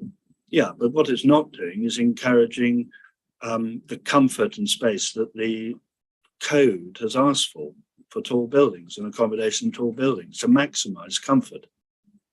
I think the design and access statement shows how we envisage that being in the tower. Well, I follow that, but what I'm focusing on is the design code, which is an important document, as we've agreed. And what it doesn't do is encourage or require anything other than the minimum. It basically says, so long as you meet the minimum, that's fine. It's sort of adequacy, it's no more. Yes, but I would argue that there are many tall buildings being built that to these standards that, provide good living standards. It certainly wouldn't equate to an exemplar scheme, would it? I think that very much depends on, if you look at the design and access statement and what we're proposing in the tower, we're proposing kind of sky gardens and cut out areas every 3 or 4 floors so that there is that communal amenity within the. Okay. But there's nothing to reflect that sentiment in the design code, is there? It's all talking about meeting the minimum requirements.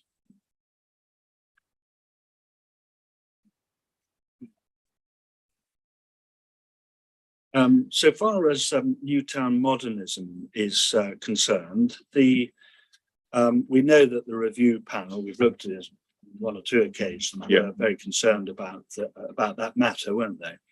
And yes. Although they didn't have an input into the design code when they were asked for it to come back to them, the document does talk about design, doesn't it? Yes. And we looked at page 53.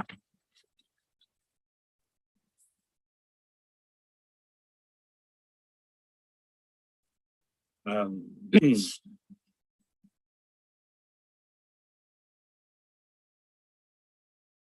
beg your pardon, it should be page 37. I do apologise. 37, do you have that?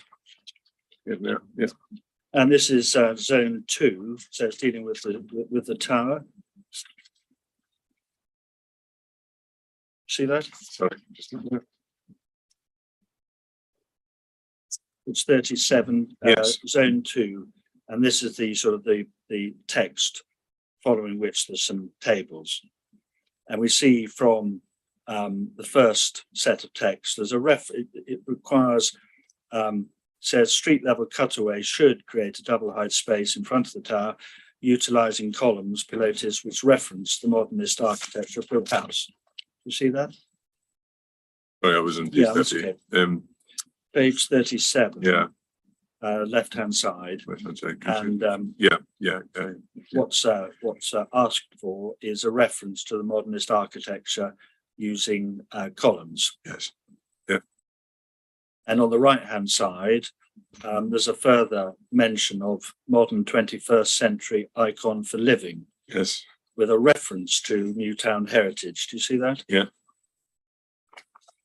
And if you look over the page on layout, the base form reflects that by asking for a reference to the architecture of canonized modernism. Do you see that? Yes.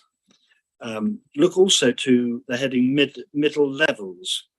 Yes. Yeah, and the aim of this document for Zone 2, the tower, is to deliver a landmark residential tower and ensure a quality high building. And then it says at the heart of the town centre, Yes. which would seem to indicate that one of the purposes of this building is to define the heart of the town centre. Yeah. I think you picked out one word and you know, I think when we were writing this, you know, we didn't. Okay, so look to Zone 1. You've Yeah. seen references there to the market building. Yeah. As far as Zone 1 is concerned, page 31 is relevant. And this can be seen in some comparison with what's said in Zone 2, especially in the light of what Mr. Hancock was saying yesterday about horizontality and the juxtaposition with verticality. There's no mention here on page 31 of Newtown modernism, is there? No. No.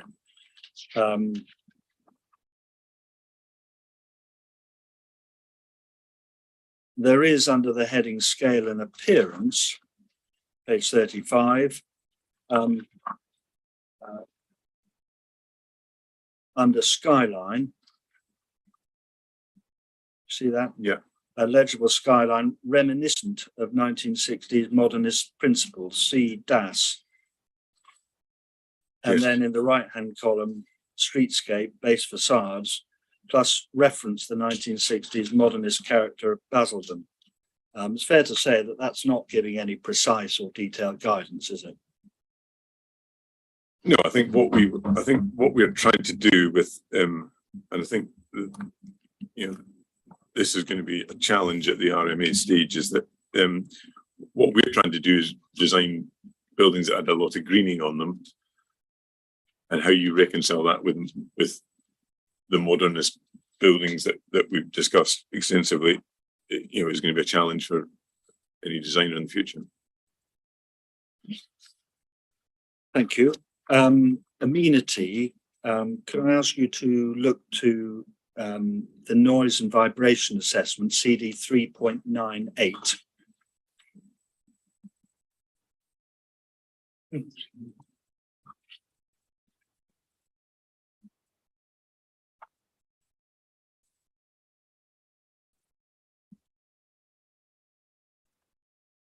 And turn to page 43.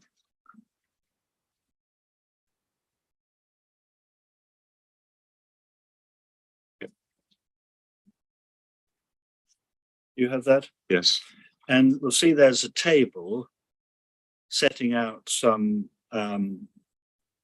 facade levels and internal noise criteria with sound insulation requirement. Yes. And it says underneath, it can be seen in most instances, the specification of high performance glazing should enable the internal noise level to be met. However, for apartments directly adjacent to the service yard, it's unlikely that the internal noise criteria area are achievable. It's advisable, therefore, that apartments are not located along the identified facades at podium levels. And then there's further measures may also include locate service yard at basement level, locate commercial buildings or units adjacent to the service yard. A detailed study would be required. If you turn back to page 4. I've got page CD 3. It's page 43, I beg your pardon, sir. And if you look back to page 41, you'll see that there's a plan that indicates the service yard to the east of the scheme by plot M. You see that? Sorry, page 41 of what document? The noise In the same assessment. document, Sorry, yeah. sorry. Yeah, just go back 2 Yeah. pages. That gives you the context. And this is a matter you deal with, respond in your rebuttal evidence, you recall? Yes. And if you look to the parameter plans and look to the principal land use plan for the ground floor,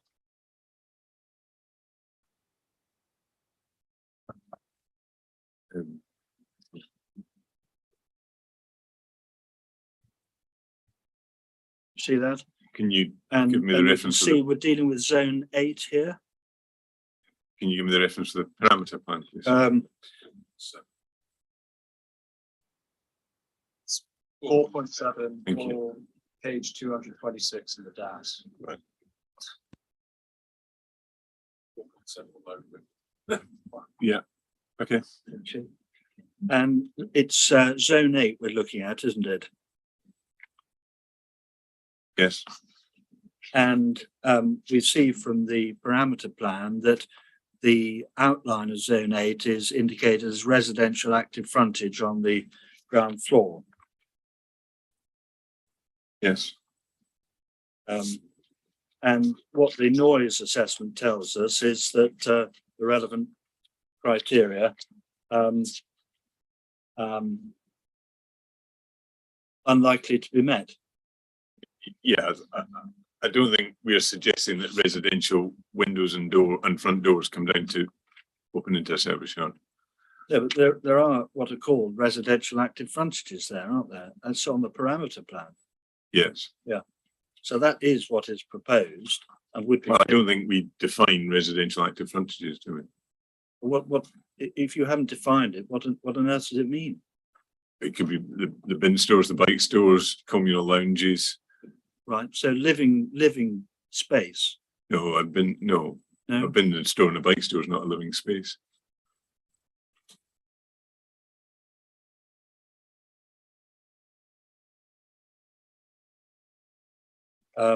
Incidentally, I'm not quite sure I understand the colouring here. Zone 8 has a sort of grey shading as zone 9, which in the legend says car park. But that's So the idea was that you would put the car parking into the internal parts of these buildings and then wrap them with residential around that, or the residential amenity coming down. See, but what we don't want to see is car park frontages onto the green garden space. And if you look to zone 2, you see that? Yeah. Again, we've got a residential active frontage there. And on the east side, that's right by the car ramp, isn't it? Yes, but I think when you look at the illustrative scheme for that, the ground floor of that building is a entrance. And that's plainly going to be a problematic area so far as amenity and noise is concerned, isn't it? It will be challenging. Challenging. And there's another one. If you look to the west of zone 1, another challenge there, residential frontage onto the rear service yard, another point picked up by Mr. Reynolds. I think when you look at the illustrative plan for that, and the intention for zone 1 was always some kind of, it was a BTR product. And so there wouldn't have been, we're not suggesting that people would come down that service road into an entrance there. The entrance would be off the core in the front and there'd be a corridor linked through to the core at the back. So we're not suggesting that people come into the that core. I think the other thing you do need to remember is the illustrative scheme is an RIBA 0 to 1. There's a huge amount of work to be done between the illustrative scheme and submitting for an RMA. Well, a huge amount of work to address a challenge. Well, I think, you're looking at zone 2 there, implying that you couldn't build residential there. There are lots and lots of apartment buildings in London that are in, I would suggest, in similar locations and work very well. So, I mean, it's something really that the design code should be dealing with, isn't it? This problem area, this challenge. I think the design code says you need to meet all these standards. So when you start looking at that building in detail. But forgive me, we've already looked and it said we know that the standards are unlikely to be met in certain circumstances. They're not. No, I think that sunlight, daylight, building regs, noise standards, you will have to meet all those. I'm looking at noise at the moment. Yeah. You've got empiric evidence giving the conclusions by the appellant's consultant, and you said yes, in relation to various points, it's going to be challenging. Yes, And I only put to you all the more reason that the design code should assist. Is that not a proposition you accept? I think the It design deals code, with amenity and noise, doesn't it? I think the design code does. Let's look at it then. Okay. Could you look to page 18, please? But I think what the design code is, you know, what we're what we're suggesting in zone 2 is a tower. It is a challenging location because, you know, you've got a busy road in front of it. I would, you know, suggest that there are lots and lots of buildings all over the country with equally as busy, if not busier, roads in front of that. And in fact, you know, I've built in similar locations, and there are always a series of technical studies and challenges that you go through to ensure that that building works as a building. Now that's in relation to noise. You sometimes need to look at triple glazing. You need to look at MVHR, but you know that's part of the design process and the RMA process. And I think personally, I don't think the design code should be saying you must put MVHR into zone 2 building, because there may be other solutions for how you deal with noise and amenity and things like that that either I haven't thought about, or you know, over the course of the master plan delivery become far more standard. Okay, well, we've looked at, MVH, mechanical heat recovery. if we look to what the design code actually says about noise and vibration, it's dealt with at page 18 first, isn't it?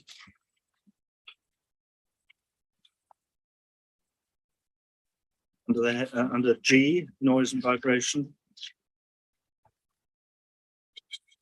Yes, And but what it says there is really related to the railway line, is that right? and other highways. Yeah, they're not relevant to the issue that that I'm drawing attention to with the parameter plans. If we look to page 59, Well, it does. Hold on. It does say in the next sentence, does it, through the incorporation of these measures, the impact from both transport noise sources as well as surrounding existing commercial activities affecting future occupants can be mitigated. right? Okay. If we look to page 59, we're looking at zone 8 here. Yeah. And we see in the right-hand text, see, assuming current configuration, the building form should come to ground with activated residential ground floor frontages facing the park, Yeah. and then suitable screening to the west to reduce visual and noise impact to the service yard.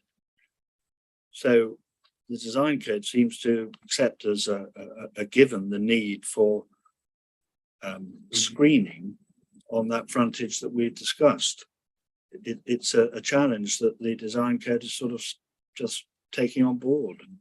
Well, I will have to put a screen there. I think you need to read it in the round. Right. And of course, we've got to remember there's a condition that's been put forward. Condition 33.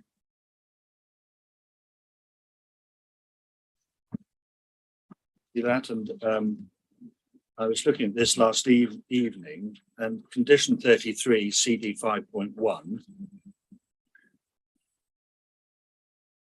Sorry, it's 5.1. CD 5.1. Sorry. No, you were going to.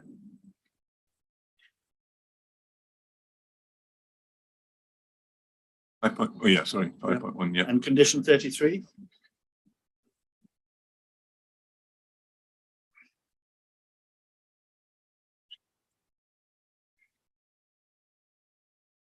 You have that. I'm just getting there. Yeah. Condition 33. Yes.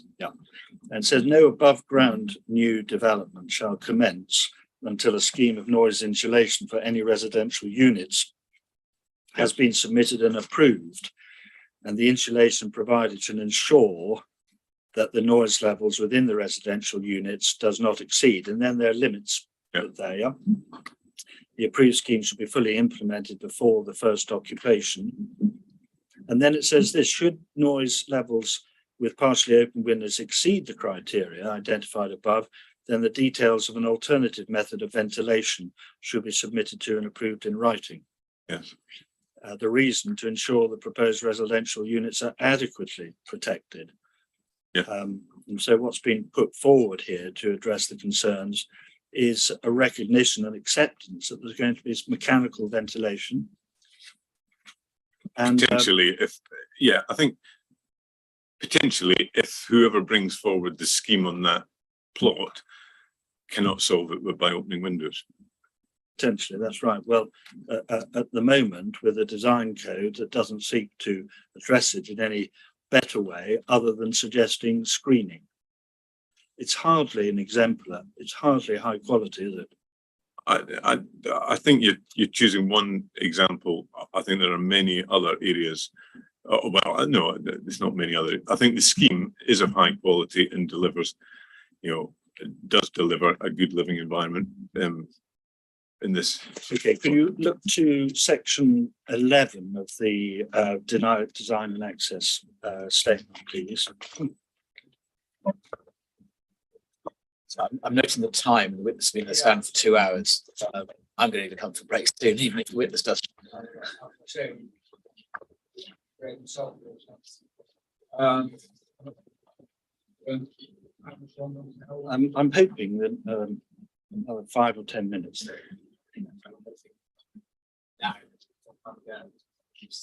Yes, I was. Yeah, that's quite right. And I hope that it's been obvious that I've been trying to go as quickly as possible.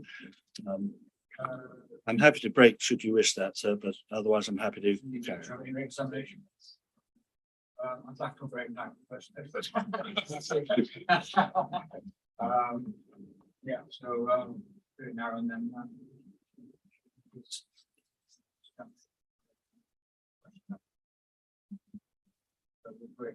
No stop right now.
5 minutes, okay? Timing it. Oh, Is that not the-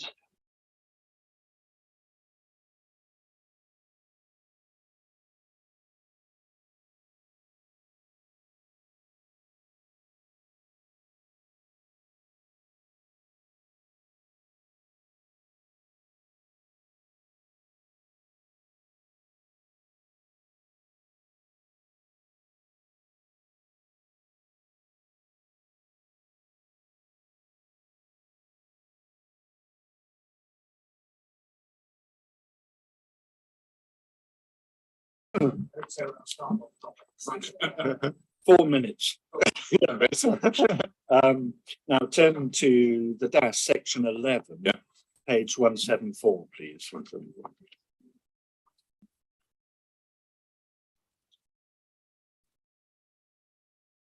Yes. And you'll see it's 11.6.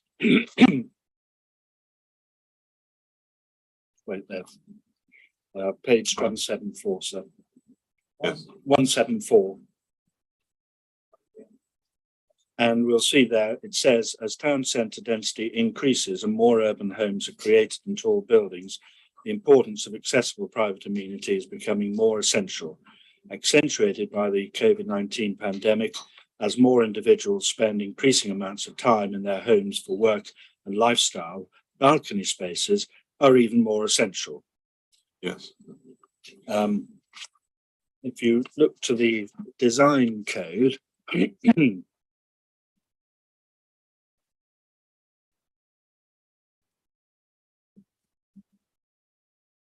look to page 19, you'll see the first bullet, residential floor to ceiling heights must meet or exceed. Okay, so there's a sort of option there, for a minimum of 2.5 meters in all habitable rooms. Yes. And then what follows thereafter, one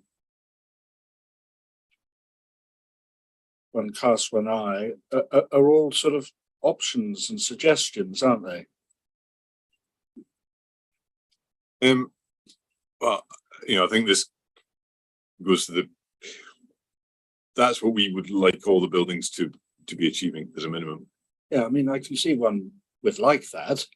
Question is the design code sufficiently robust to ensure that the highest quality, highest standards of living for residents, you remember the aim, is going to be achieved? This isn't going to do it, is it? This page.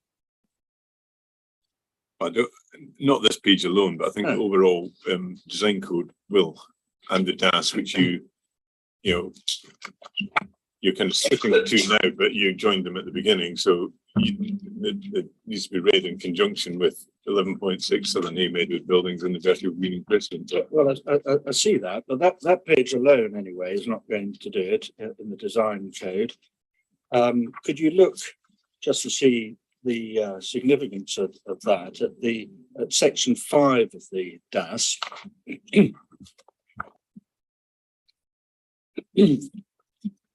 And look at the what is called the Optimum Scheme from the appellant. Page 87.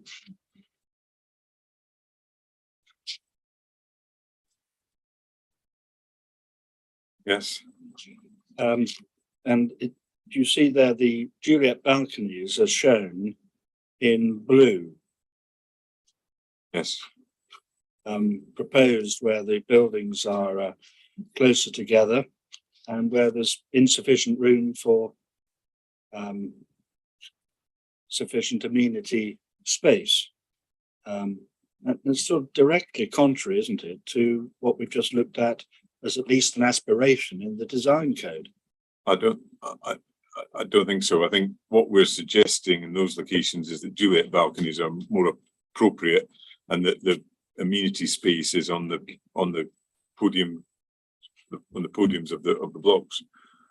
Yeah, but what taking them together, we've got page 19, which is not going to achieve the highest standard of amenity space.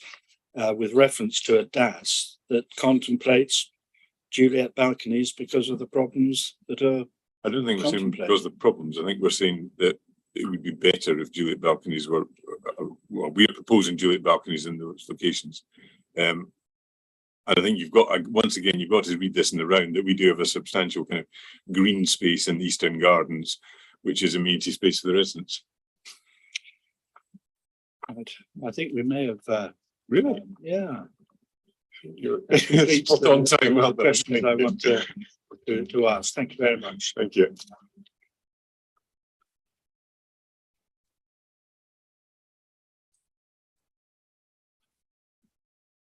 What's your questions?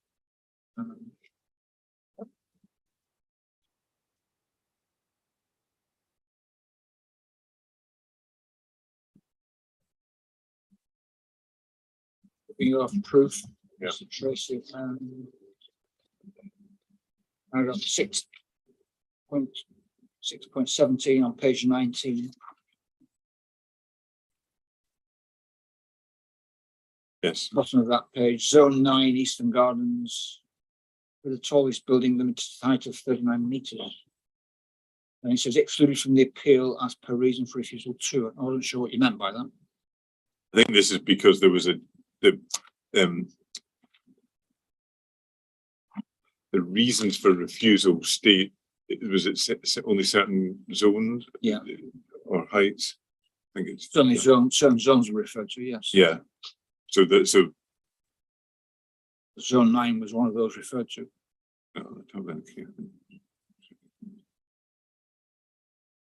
Okay, sorry, that's probably a wrong statement then, if that's the case.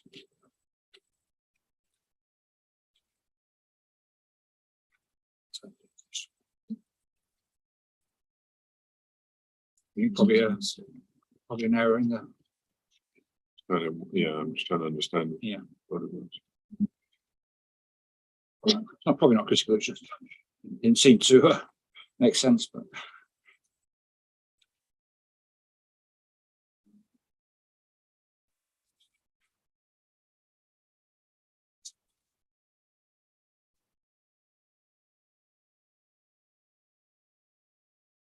Then in the proof as well, you refer to the closest dwellings to the scheme being those to the east of the site. But there are some flats, aren't there? Yeah, I think Some, Mr. Reynolds pointed yeah, that out yeah, in his rebuttal. Do you think that will give rise to any issues in terms of? I think there is one. There is one that we were concerned about, which is right at the end of the Southern Hay Crescent. I think there's a couple of masonettes that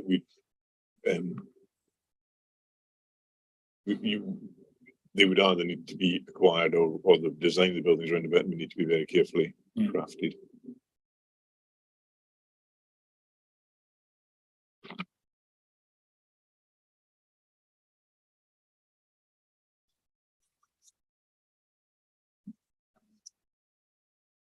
So on your rebuttal, I think when you were talking about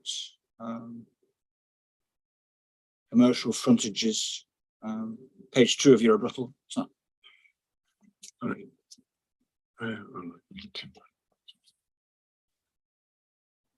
responding to Yeah. to Mr. Reynolds' evidence. I think. The bottom of that page, summary of proof of evidence 3.7. Have you got that? Page second page of your. Talk about in your response. However, ground floors will generally be commercial frontages or residential amenity. When you say residential amenity, do you mean things like in-stores? So I think it depends on the typologies and the tenure of the housing. Obviously, there is a growing BTR offer in the UK, built to rent. Yeah. Where they tend to provide a lot more amenities. So there you might have ground floor lounges, communal dining spaces. Right. If it's assisted living, you could have so that you can get activity on the ground floor Right. that is not living, Not bedrooms. not bedrooms and living rooms, Okay. but still provides activity. Right.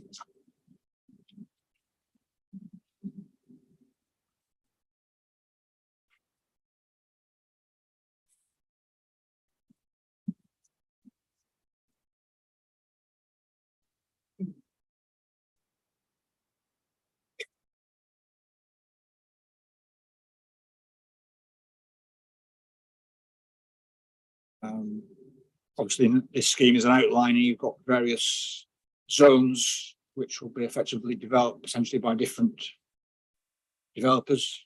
Potentially, yes. I mean, I go back to, I think, what I said in the initial presentation, which was, I think any successful master plan needs to allow liquidity, because for one developer to develop this out in one is a big ask. So I think it will be developed quicker if you can afford that liquidity, so that different developers can bring it forward. So this scheme is effectively setting the framework for that, and also achieving presumably appropriate value for the site. I mean, I can comment on value because I don't know whether the scheme is I've not been party to any viability appraisals. I think what we are trying to do in the outline scheme is fix, if you like, the big gestures. The green part, the downgrading of Southern Hay, the kind of clear 24-hour route. So it's those big gestures that we're trying to lock in, so that any bring it forward then can deliver within that. I mean, you're acting for the existing landowner, but presumably you may have no interest beyond that. Unfortunately, once the assuming a permission is granted, then be then a matter of the zones being sold off. Yeah, I think there has to be an amount of infrastructure work done to enable that to happen. Right. So this question about how long-term control is exercised, but it's obviously through the I would suspect design access and design code and the permission is. I would suspect this is a 10. We always talk about this being a 10 to 15 year delivery, because there's a lot of homes.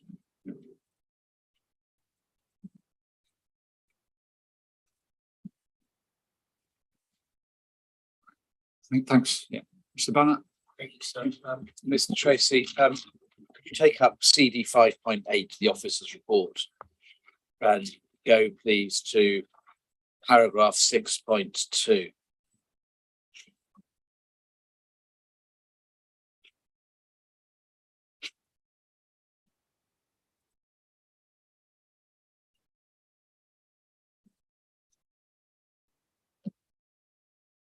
You have that, not as Just get that, yeah.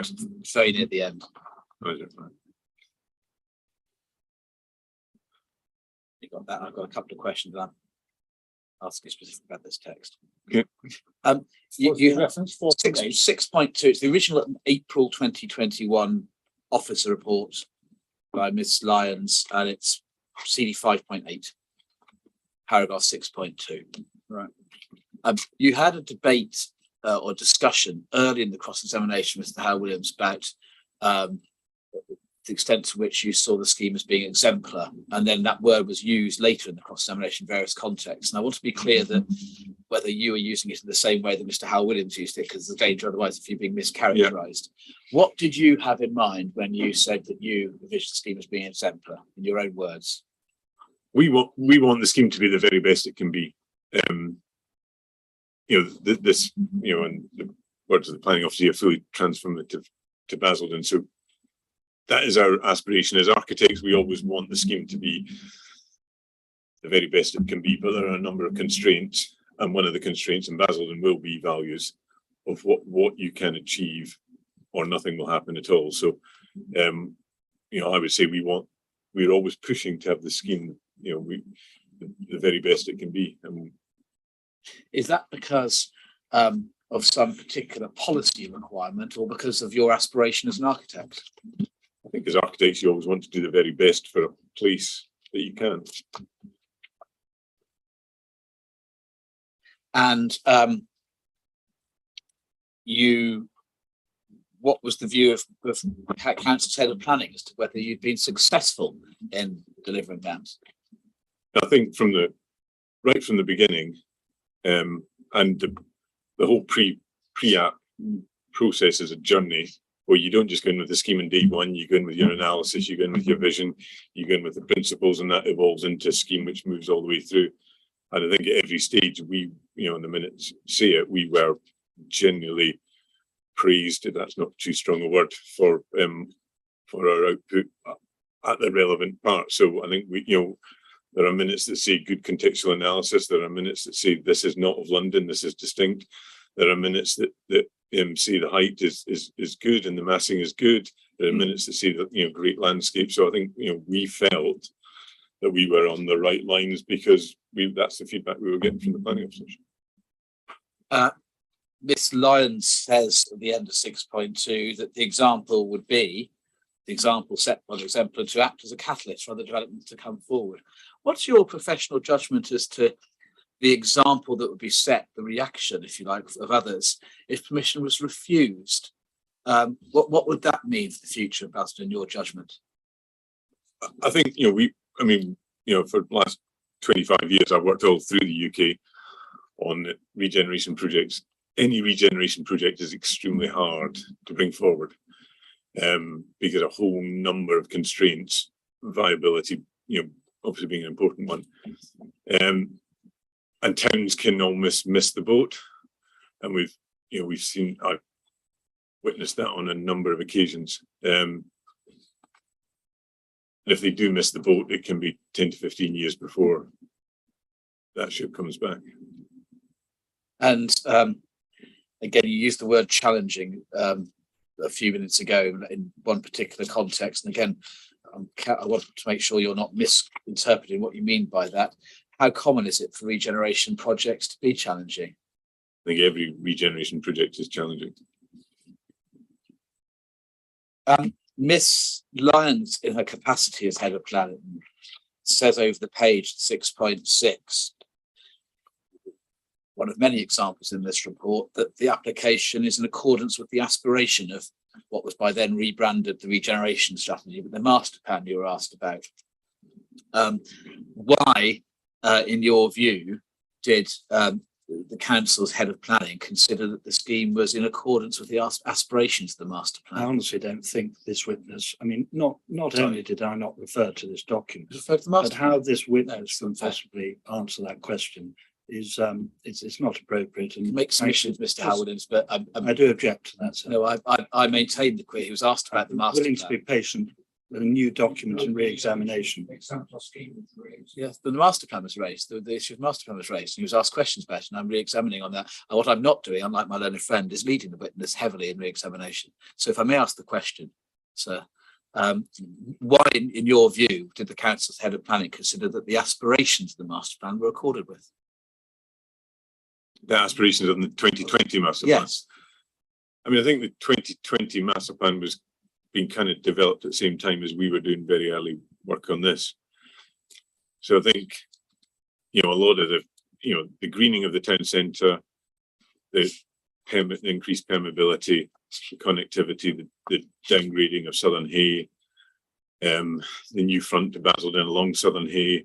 I think these are all things that the master plan aspires to, that we were able to meet. It suggested it was the master plan was characterised by my learned friend who won his question as setting a capacity in terms of development dwelling numbers, and it suggested that the scheme was above the capacity of the master plan. Is it your understanding that the master plan was acting as a capacity study or setting limits on the amount of development? Is that your understanding? No, I think, and as I say, they were both kind of being developed slightly in parallel. We were doing our own.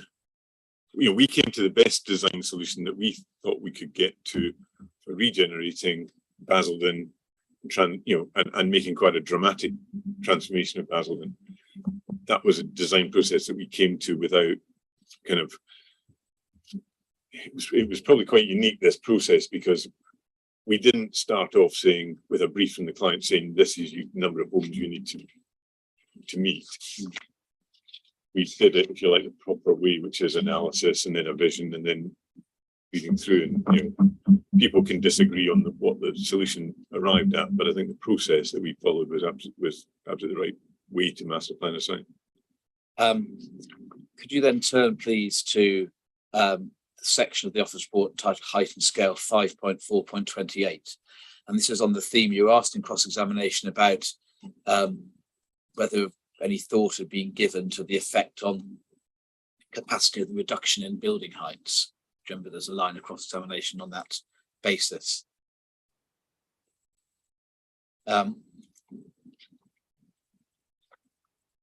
If you go, when you get to that section on height and scale,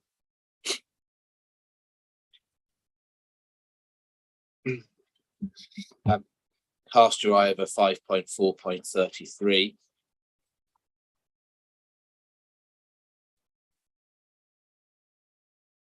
Yeah. And then go back to 5.4.23, where there's a schedule of accommodation set out under land use. Yeah. Was the council's head and planning, when writing that, aware of the fact that the building heights have been reduced? Reading 5.4.23 in conjunction with 5.4.33.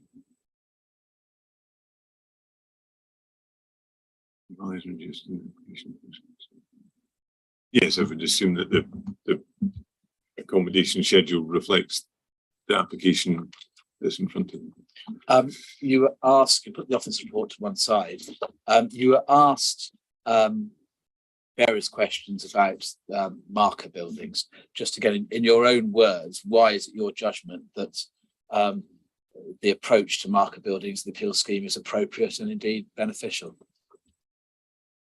I think market buildings have a really important role to play in how we experience urban spaces. And without a lot of signage, you would hope that somebody could come out of the train station and find their way to the the town centre. And I think market buildings have got an appropriate definition in directing people to that. So bizarrely, there's a little cartoon, I think, in our design and access statement, which is somebody coming into Basildon Station and kind of seeing, the Southern Hay frontage and the market building, and then, kind of getting that, okay, and that's where I'm heading from. And then, so it's market buildings that I think have got a purpose in the urban townscape of helping people orientate themselves and helping to direct people to places. I'd just like to screen share in relation to the design access statement. You were asked about several times whether the design access statement tested alternatives. There's no testing of alternatives. Just cast your eye over the legislation relating to design and access statements, which you were, if you're able to see it. Do you see any? Do you see any requirement in there to test alternatives?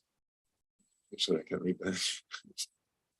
I don't know what it looks like. I'm sorry.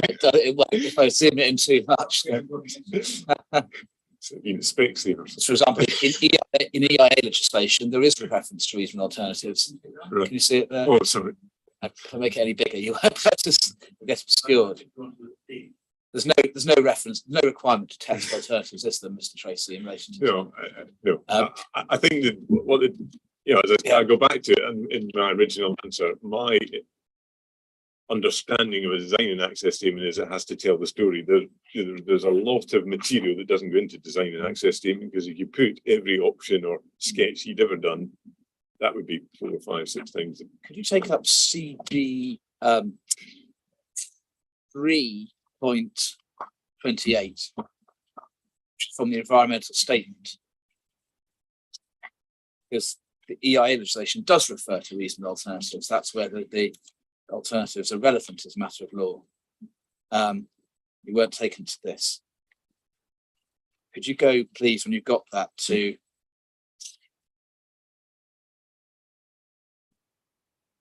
.35 on the pagination at the bottom is page 12. I'm on the electronic version, so it may be different. Do you see there's a section description of alternatives? Yeah.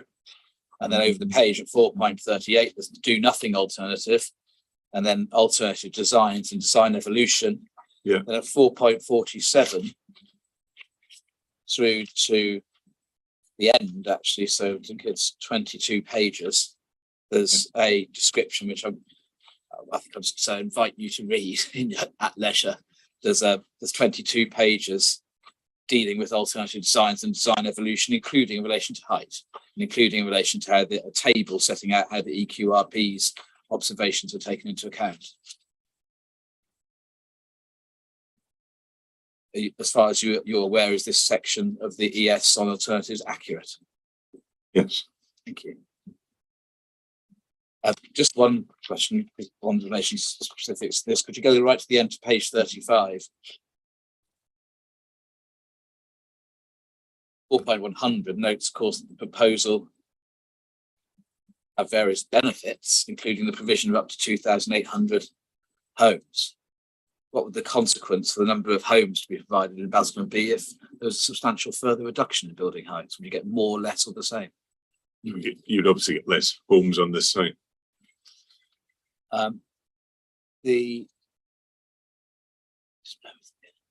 You were asked various questions about the urban capacity study. Do you remember the double bit? You weren't familiar with it, and you were taken to the option which showed, which was described as the preferred option, a maximum building heights of 13 stories throughout, not just the Eastgate, but throughout the town centre.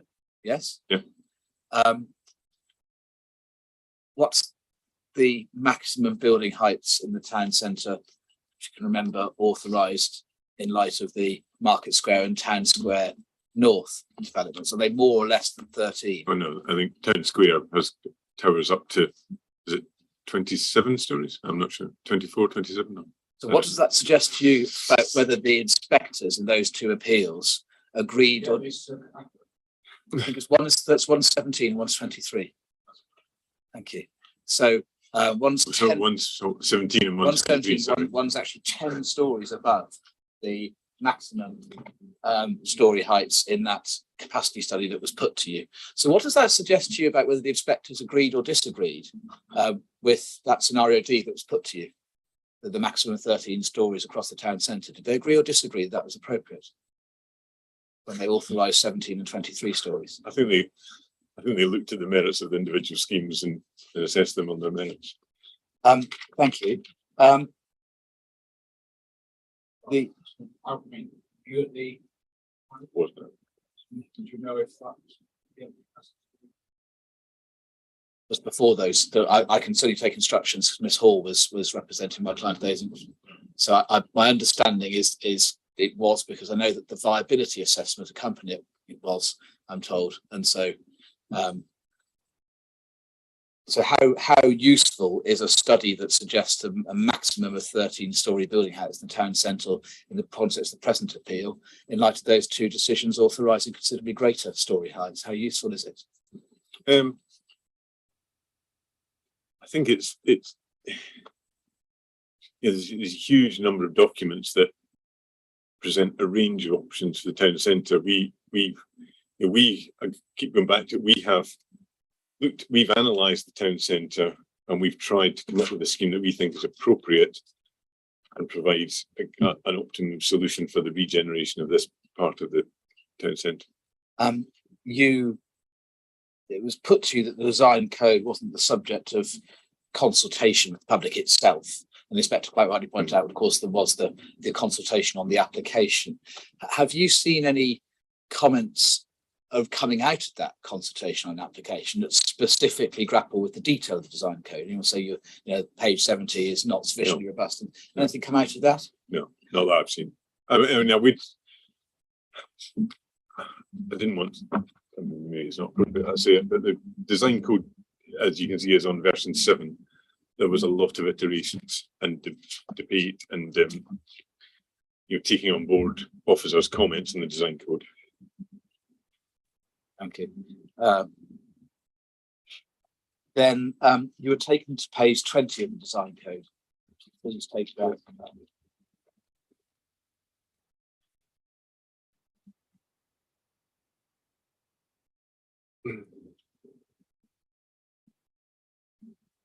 Let me only have that. And it was said to you that on this page there was nothing that indicated that more than the minimum would be aspired to or achieved. Do you remember that line of discussion? You weren't taken to a table on the right of the text. Do you want to have a look at the table? Yeah. Do you see there's a column? It's rather small print, but there's a column. First column is dwelling type. Yeah. Then there's the minimum space standards. And let's say, for example, we look at 3-bedroom. I think it's three BSB. Is that meant to be Three bed, 5 person. Yes, 5 bedrooms. Minimum standard 86. Yeah. There's this design guide for affordable 87, 96, 92, 89, etc.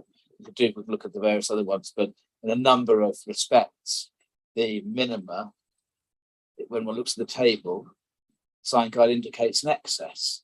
Just reflect on that and revisit the question: is there anything on this page that indicates that there's an aspiration to exceed the minimum? Yes or no?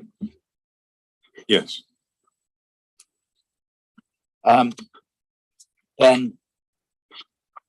in relation to, go back to page 19, which was the Juliet balconies. Yeah. When one actually reads what the text says, future animation of high quality, meet the aspirations in the dance. And then the bottom bullet, all units to have direct access to private amenity space in the form of balconies, private terrace or garden, winter garden. In some instances, Juliet balconies can be provided, suitable justification to be provided. Is there any tension between that and the design and access statement, in your judgment? I don't believe so. I think there are instances where the insistence of providing a balcony to a residential unit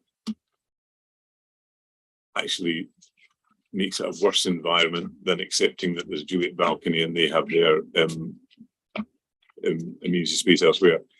It kind of depends on the size of the unit, the tenure of the unit, and the typology of the unit. So, for example, I know a number of BTR operators who will now say we don't have projecting balconies because all people do is store their bikes and their rubbish on the balcony, and it actually leads to a worsening of the environment. So some BTR operators say absolutely no projecting balconies, but we provide great amenity space at podium or elsewhere. So I think it's very hard to, without quite a firm brief, to be specific on what is the most appropriate solution for that type.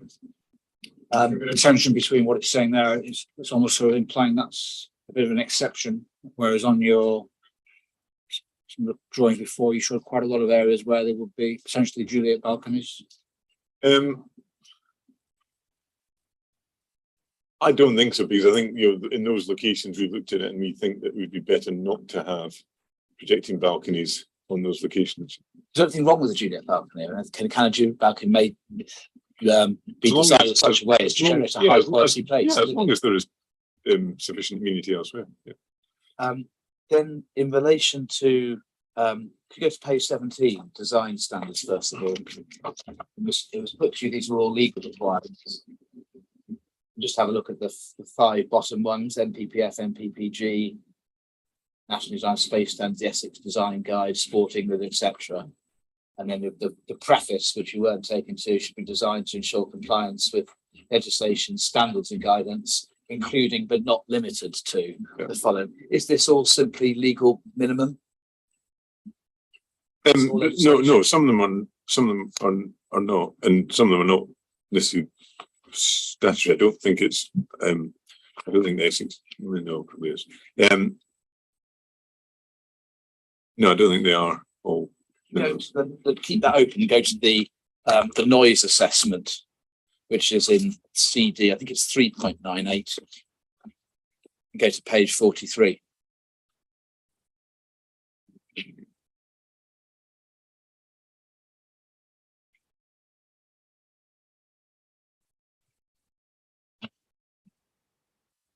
Page what, sorry? 43 of 3.98, or certainly the hard copy. And so you can see here, it was suggested to you this was a scientific advice. I think at one stage said scientific evidence, empirical evidence. Empirical evidence. I do apologise. That juxtaposition of residences with the service yard were acceptable, and you made the point about, well, it's residential active frontages as opposed to things like bike sheds, etc. Just look at what they actually says. It says it's penultimate sentence, and therefore advisable apartments aren't located along the identified facades. Then this further measures may also include the following. And then a detailed study would be required at detailed design stage once further details of the plot arrangements are known. Is this a conclusive advice in your view? No, it can't be, because they don't know the detailed layout. When you actually end up doing a noise assessment, you actually look at the individual flat layouts and the percentage of glazing and how much of that is opening windows, and you actually analyze it in detail. And that information is just not available. If it's your view that residential active frontages shouldn't be located adjacent to or on the zone 8 ground floor, if that's, I think that's what you sort of said, you can do non. I think there was a debate about what an active frontage actually is. Yeah. You know, as an architect, I wouldn't be designing residential entrances or living rooms or bedrooms at ground floor in a service yard, and I don't actually believe the planners would allow it. Yes. At the next stage. Any problem with the condition precluding it, in your view, if that was an issue? Would you have any beef with that? You can define a condition. No, but I just don't think nobody would allow that. It would be.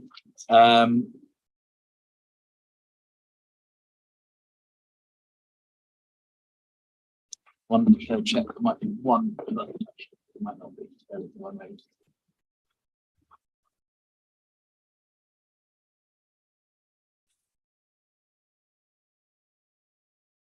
Yes, could you go to CD 6.2? Just picking up on one of the discussions you had with the inspector a few minutes ago on whether infrared would deliver the scheme. Just to the avoidance that, as this is on, my learned friend described the infrared as in liquidation. That's not right. They're in administration. There's quite fundamentally different liquid. Just in case anybody listening. That is quite fundamentally different though.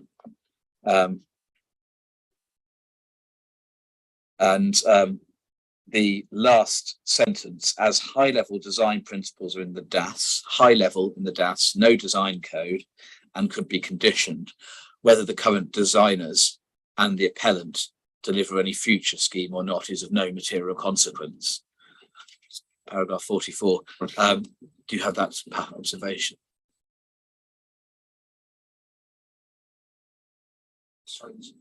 Paragraph 44 of Rasheen Barrett's decision. Last sentence. On 6 in CD 6.2. As high level design principles. I'm completely lost. I think I land at Town Square. Should be Town Square.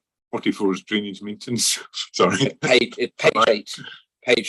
Sorry. Paragraph 40. I think I ought to condition 44. Oh, sorry. Much I'd love to talk about drainage maintenance. I can't think of anything better. I just spend lots of time talking about that. Oh, right. Sorry. Yeah. Sorry. I'm as high level design principles are set down in the DAS with no design code and can be conditioned, whether the current designers and appellant deliver any future scheme or not is of no material consequence. To what extent is that observation applicable in the present context too? Yes. Yeah. I mean, I think, particularly in large master plans, you can never be guaranteed that you continue through. Thank you. Those are my re-examination questions, sir. Thank you.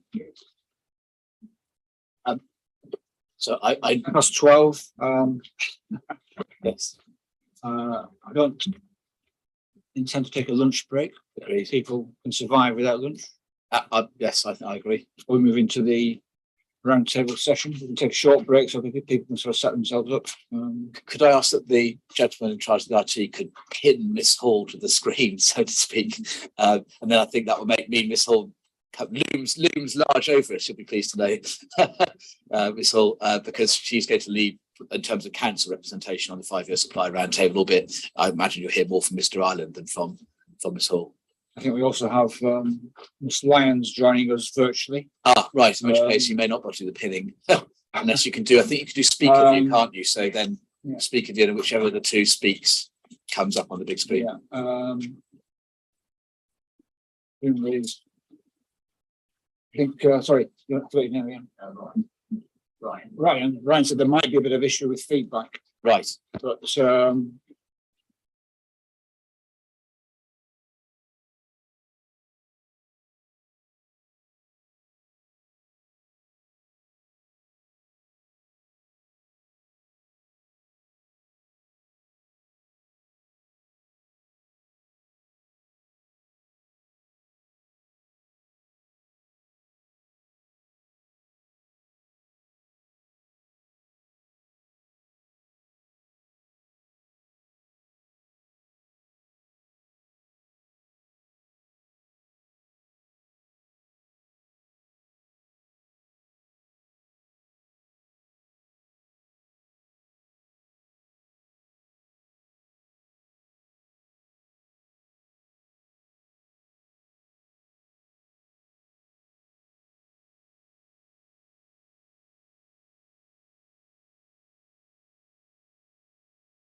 And then Last time the committee, I didn't actually vote. So yeah, I'll speak. always got some space for questions. Absolutely. Yeah.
Right, so we'll start this session on housing and land supply as a roundtable session. There's an agenda which hopefully you all have, which is sort of my version of one that was sent in by the appellant, I think. So I've slightly doctored it to suit how I think it should be run. So I'm the Inspector Mark Keane, if you haven't met me before. You for the appellant, Mr. Island, is it? Yes, sir. Nick Islands, Director at ICB Projects. Yeah. Okay. For the council, is it? Yes, I'm Robert Davey, Principal Planner in the policy team for the council. Thanks. Can you see Mr. Davey out? It might actually be moved sort of further along if. You can even come here if you want. I'm not. Yeah, why don't It's only right behind me, close to Yeah. Mr. Island, but Yeah. I'm not sure you're going to need your screen. In fact, we won't do after, but that's maybe an you alternative. never know.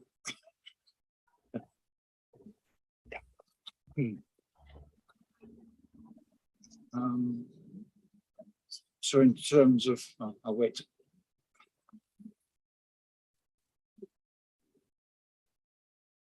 So just to let you know, I don't know if I can be heard at all, but we can't Sorry, yes, see you. Mr. I Davey. forgot to mention the people on the screen. But so we can't see anybody from the council's team at the moment. I've got a lovely shot of three people on my screen, Mr. Island, Mr. Banner, and yourself, sir. But we can't see anybody else. Right. Okay. Well, That's the set up to kind of cover the camera. The camera's being moved.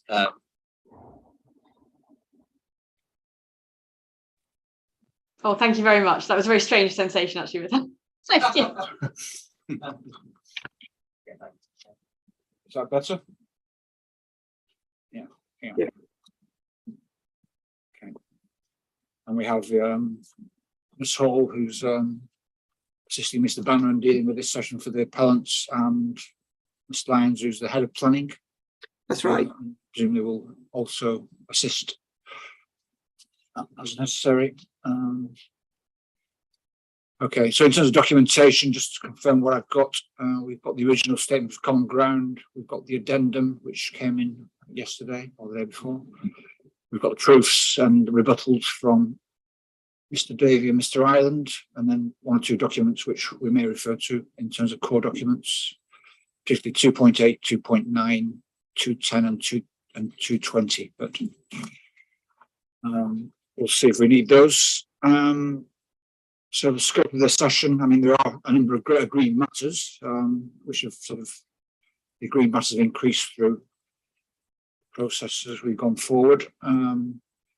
So just as a way of an introduction, I mean, housing land supply isn't a main issue, in that it's agreed there's not a 5-year supply, and therefore the total branch is engaged through that process in any event.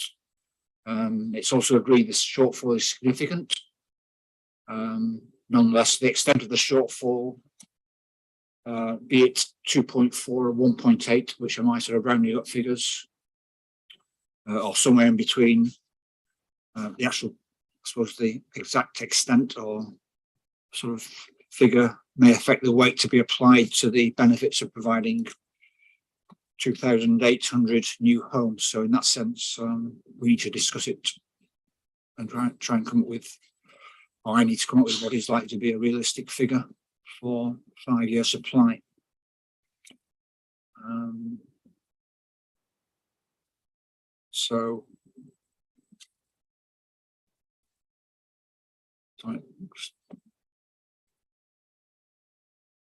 Moving on to item, I mean, feel free to intervene if you think I've said something which isn't correct or you need to clarify anything. So that's item 3. Item 4, which is dealing with historic housing delivery performance. The sort of headlines are that the council have met only 41% of its targets over the last 3 years, 2018 to 2021. There's also, I think, a figure in Mr. Island's proof which shows figure 3.1, which shows the sort of trends over a longer period. Presume there's no dispute in terms of those figures. Sorry, no, sir. Again, the problems with historic delivery are a matter of public record. Yeah. The AMR showed that, and housing delivery test as well. there anything more that you want to say in terms of delivery? Bearing in mind that I mean, some of these things will be brought in terms of the planning witnesses, won't they, and will affect, I suppose, the overall balance in terms of Yes, sir. the appeal. I think so. There's a few things I'd just like to say in terms of putting it in context. One is that whereas in some authorities there is a 5-year land supply shortfall may be a position at a point in time. In this authority, there is essentially a long-running issue that dates back many years in respect of under delivery of housing, as Section 3 in my proof works through. So I mean, as I'm sure we've dealt with already, last adopted plan in this authority was 1998, 24 years ago. The council's been working up a new local plan since 2001. The latest version of that was withdrawn in March. And then my proof works through various figures, including, we've now been essentially through the full plan period of what was the East of England plan, recognising that was withdrawn. But if you compare relative to that full plan period, a shortfall of over 3,000 homes over a 20-year period there. Now, if you look at more recent evidence, such as the 2017 SHMA, which was the evidence on which the now withdrawn plan was basing the council's assessment of housing need. As I set out in my proof, a shortfall of, depending how you measure it, between 3,440 and 3,538 units over a 7-year period arose 2014 to 2021. And I suppose to put those housing delivery test results in context, those already take account of the COVID-19 pandemic, as is the case in a range of areas across the country. But as I set out in my evidence, it's the 7th worst performance of authorities nationally.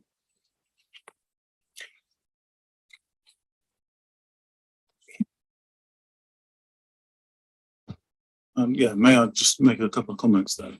We never contested anything about the problems of slow plan making.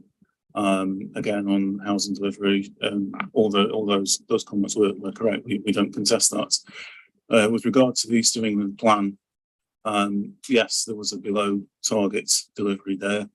However, in my rebuttal, I did provide a link to an archive version, and it showed that the 10,700 contained 2,200 allocation for the Thames Gateway. So that did mean that the figure of 71% that Mr. Island provided was not correct. The delivery against the target was actually higher. It's still below trend. But again, I think what we showed was there was very little that we fundamentally disagreed with. Many of the observations in the 146 pages that Mr. Island provided are factually correct. But it's more a question of really how. I think some of those stats were trying to be used. And certainly the table was very interesting as well. It is also correct that we were the 7th worst performance, but on that worst 40 table, many of those authorities are heavily constrained and face their own challenges with plan making.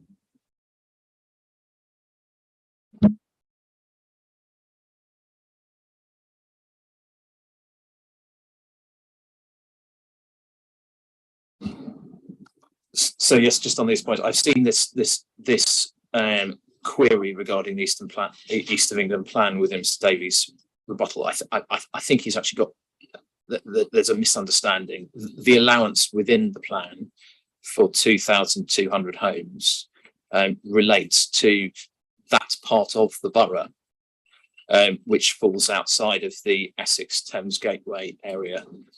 As defined. So Essex Thames Gateway was part of the national growth area at that point, but essentially only covered the part of the borough to the south of the A127. And the 2,200 figure is the housing requirement for the remainder of the borough, including areas such as Billericay and Wickford. So does form part of the overall housing requirement. And therefore I do think how I've looked at that is correct.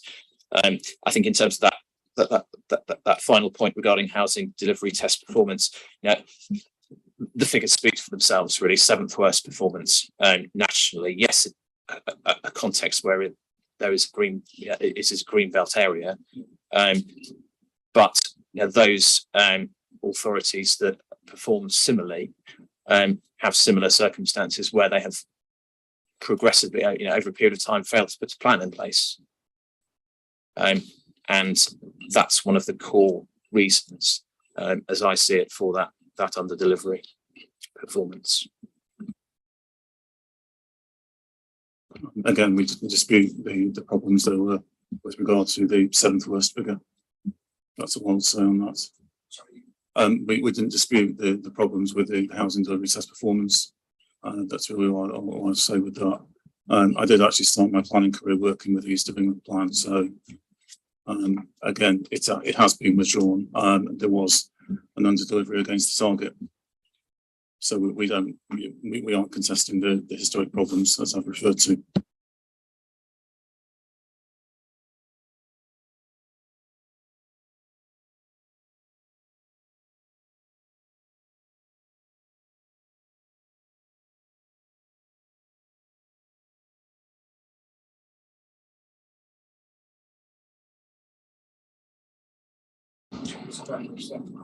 Yes, that's correct.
So I'm so sorry, I've been asked to point out, I don't think the people on the virtual element of this can hear unless we have their microphones on.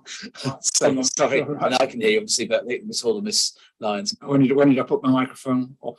A while ago. So yes, I don't think we've heard anything since Mr. Davies said they weren't contesting any of the historic problems and stopped speaking. Right, okay. Well, I'm sorry, that's my fault. We quickly dealt with the housing requirement calculation in the sense that it's all been agreed, which was item 5 on the agenda. And then I've said that we're just moving on now to the supply side and the most recent addendum statement of common ground and the tables which set out the areas where there is agreement, dispute, or some discussion. So we're on the first page of the tables was green, so that's all agreed. Second page, there was one site where there was dispute, which was reference number 11, Raylands Estates and former Bryan's School, where there's an issue about whether or not something's being built out, I think. And there's a difference of 41 units between the parties. Obviously, I've got information which you've provided, but Mr. Ireland, do you want to kick off on that one? Just summarise the position. So yes, I can do. This is included within the council's tables, as the reference on the left-hand side makes clear. This is an outline. This relates to an outline permission, right? And so there's a requirement for clear evidence. Our view, sir, is that these numbers and the residual numbers that are in the supply related to the outline consent relates to what's called the north phase of this estate regeneration programme.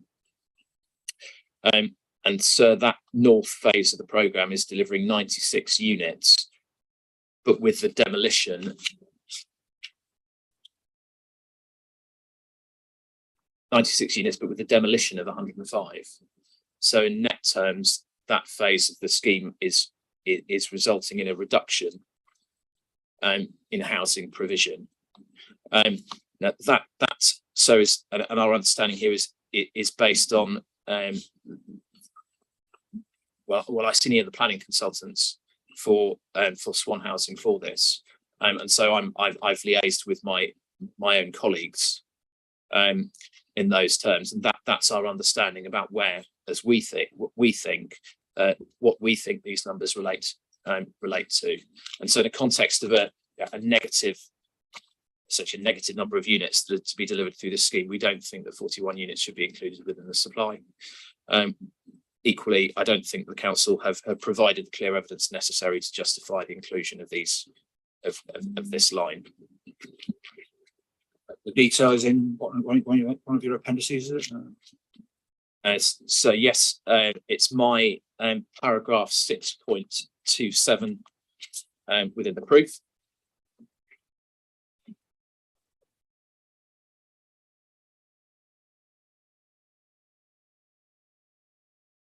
And Appendix A3 in my appendices. And so I show details from the design and access statements, and you can then relate that to the plans, plan new developments.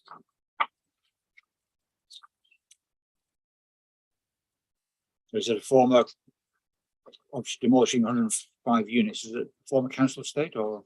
Yes, so it's an estate regeneration program with an existing estate, and the west phase numbers related to which are many of the other lines that have been agreed, doesn't involve, as I understand it, demolition and redevelopment, but the north phase, which this line relates to, does, and so there is expected to be a net reduction in units. David, you know? Yeah, well, within the addendum, that's a little bit confusing what's just said there, because we did receive an email from Swan Housing, which was included within my rebuttal statement. They indicated that the consent could not be reconciled to specific plot numbers, but in the addendum I've noted that it may need removal from the supply. We will keep liaising with Swan to see if Mr. Island's commentary is correct with regard to its linking to the North Face scheme, but certainly we wouldn't object to the removal of that. This is an outline consent, and obviously if the developer is unable to link it to a particular phase of their scheme at this stage, then we agree we can't rely on it. You're familiar with the fact that it's sort of redevelopment and that? Yes, yeah, there are multiple applications on there, which is why in the addendum it was usually my idea to just include a table showing all the applications that are still required for completion. I would say obviously when Mr. Island submitted his rebuttal, there was some interesting information in there on completions, and so we did try to take account of that. So you're saying that then you think you agree with what Mr. Island's saying then? Yeah, we don't object to the removal of that. So it is an outline. It is correct. There's no evidence there of it, and obviously when the developer responded to us, they were no longer able to reconcile it to a plot number. Right, so move on to the next page. Land at Market Square, and the issue here I think is that originally I think it was shown as 250. I think the actual scheme as a whole is 492, and based on some recent information provided by the developer, the council is saying it should be 492 and not 250. Is that sort of a fair summary of the position? That's correct, sir. Yes. Yeah. And I think council's position is that it's not a phase scheme. It's No, there's no phasing. No, that's correct. I've asked for plans of this, which might give me an indication how it could be built out, but what was your position, Mr. Island, why it couldn't really realise 492 rather than 250? And this 250 are sort of So yes, I mean, reasonable cut off. it's really the information on timings, and I would like to hear from the council on how, what the programme that they envisage for the delivery of this scheme is. Well, we were just advised by the developer's agent that they want to build the scheme out in 3 years. That's all. We can obviously liaise with them to find out further details. You also, your 492 is based on the commission, but also what you've heard from the What we've developer. heard from the developers. And so if I can ask through you, is there further information beyond the that informs that beyond the email included in Appendix 1 of Mr. Davies' rebuttal? Not at this point, no. We merely Not asked them for an update. So yes, so in those terms, in terms of the evidence around the delivery that the applicant has provided, so you essentially have a one-line email in Appendix 1. We expect the whole scheme to be delivered within the time frame of its planning permission, i.e. within the next 3 years. One line, a simply one-line email. So we just don't see those time frames as being particularly realistic, and we can't see that any detailed considerations been given to that. Now, I've spoken to the partner at Freeths, the planning consultant. It's Freeths who wrote that email, the partner Mark Harris. And what he told me is that there's an intention to implement the scheme before the permission expires, which would be December 21 that the permission was granted at appeal, and therefore 3 years on from that is December 2024. So implements by that point. But so what the viability evidence that was submitted with the application showed is a 3-year construction period.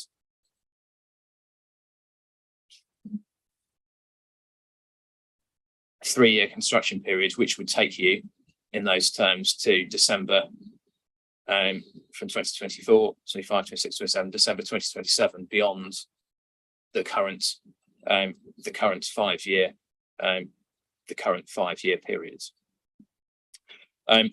So the other concern we have is that the evidence that was given at that appeal is that there isn't existing build to rent development within Basildon and within the town centre. There's no existing build to rent existing build to rent developments, and therefore, so I mean, we would question therefore whether all 3 buildings with 492 units could all be expected to be completed in one go. That would seem to us seem to me a relatively risky commercial strategy. And in those terms, we've included a contribution of this site within the 5-year period. We don't, but we dispute the quantum. Where did the 250 come from? Is that so? The 250 was what the council had originally included within the table. It's so at a late stage, based on a one-line email, that is suggesting that this should be increased to 492. And in our view, the quality of the evidence doesn't justify that increase. Just out of curiosity, how could you build your scheme if this particular one is unviable? Perhaps that's a bit of a moot point, but never mind. We are going on communication from the developer, and again, with full respect to Mr. Ryman's comments there, a risky commercial venture. Well, surely that's just a personal opinion. So obviously, Mr. Ireland was not saying that build to rent as a matter of principle was not viable, merely that a sensible developer would test the market with, say, 1 tower of build to rent before flooding the market with 3 towers of an untested tenure. So yes, that may or may not be so, but the planning application does contain 3 buildings. Your opinion may be correct, but I'm a planning officer. I'm not the viability consultant. I've got the points on that one. So not sure there's much So more yes, to add, really. we're not suggesting that this scheme won't come forward No. and won't deliver. Yeah. Our point is the completion of the 3 towers in one, Yeah. in the three buildings within 1 year, which it comes to a question about build out rates and market absorption. And in the absence, sir, of and particularly a point about market absorption, in the absence of existing build to rent development and evidence around market absorption, we don't think that's realistic, sir. And we don't think that the 1-line email is sufficient evidence to change the council's position as it has over the course of the inquiry. I respect those comments. I will say that we have to be guided by the developer. Yeah, so I think we've got the various points on that. So moving on to the next 2 are green, 69 and 124 on my list. The next few are red. First one is where the appellant is saying, well, this is being built as 2 dwellings, even though there was permission for 4, and therefore shouldn't count. That's the summary of the position. Which is land rear of Morsey Road, Billericay. So my position on this is that there was from 2019 both a 4-unit scheme in outline and a 2-unit scheme in full, and the reference to the 2-unit scheme is 19/01170/full. So I visited the site. There are 2 dwellings that are built. There's a board outside saying sold subject to contract. They're not yet occupied, and therefore I haven't assumed that they were completed prior to the 1st of April. But it's quite clear that it's a 2-unit scheme on site that's been built. Are you familiar with the site, Mr. Davey, or can you? I'm not familiar with this particular site, but for this site and the 4 subsequent ones, we still do have to undertake site visits as part of the monitoring work for 2021 to 22. So yes, You're not really aware of the situation on the ground as yet because you haven't undertaken the monitoring visits. The site visits haven't yet been undertaken. I can help on this one. The site is subject to a variation of planning consent at the moment. The development has been built in accordance with the approved plans. So the development isn't complete as yet, and the sale can't go through until that matter is resolved. So it is a 2-unit scheme, Mr. Ireland is correct, but it's not actually it's not complete in terms of how it can't be sold until that matter has been resolved.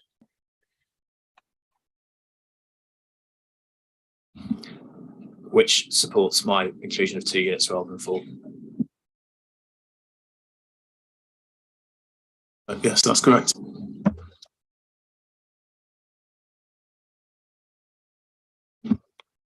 Sorry, I think agreement that it's 2 rather than 4. The microphone may not have been on.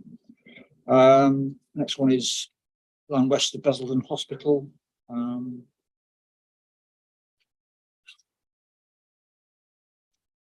So yes, on this one, it's a 42-unit scheme.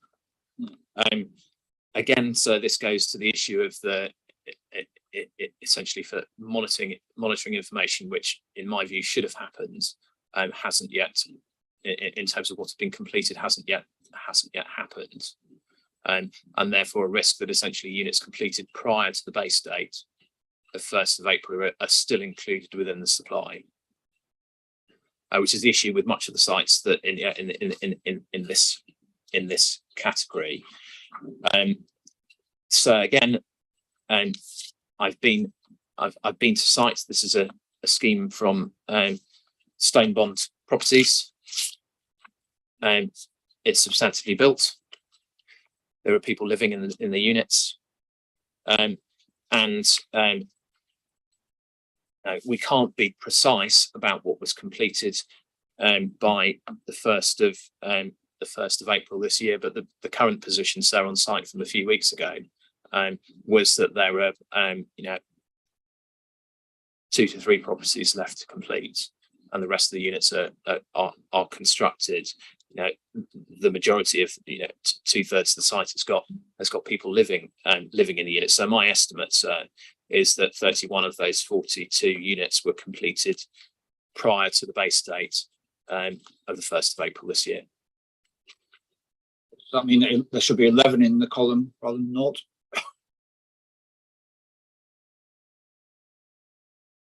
Yes, in those terms, on that assumption. in the column we've left it as the numbers, and the I suppose columns 3, 4, 5. We've left the numbers as they were originally. Right. The update is then in the commentary. Mr. David, is it the same situation where you haven't done the monitoring visit? Yeah, I wouldn't be doing that myself, but I know the site visits haven't taken place. It's it is possible that some completions have taken place, but yeah, we can't really. I don't know the precise number. I can't sit here. Sorry. What? You don't know the precise number because. Yeah, we haven't taken a site visit, so I can't sit here and say that Mr. Allen's commentary there is incorrect.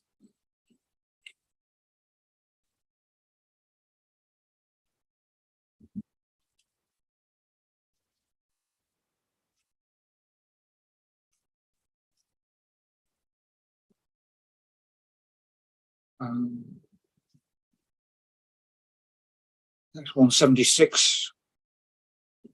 One dwelling. So simply another case of I've been out on site. Yeah. This is built, looks like it's been completed for some time and is occupied. It's another site where we need to undertake a visit just to again check that it has completed. This is when was it? Do you think it was completed before the end of March? Or? Yes. So the evidence that we have on timings is that the foundations were the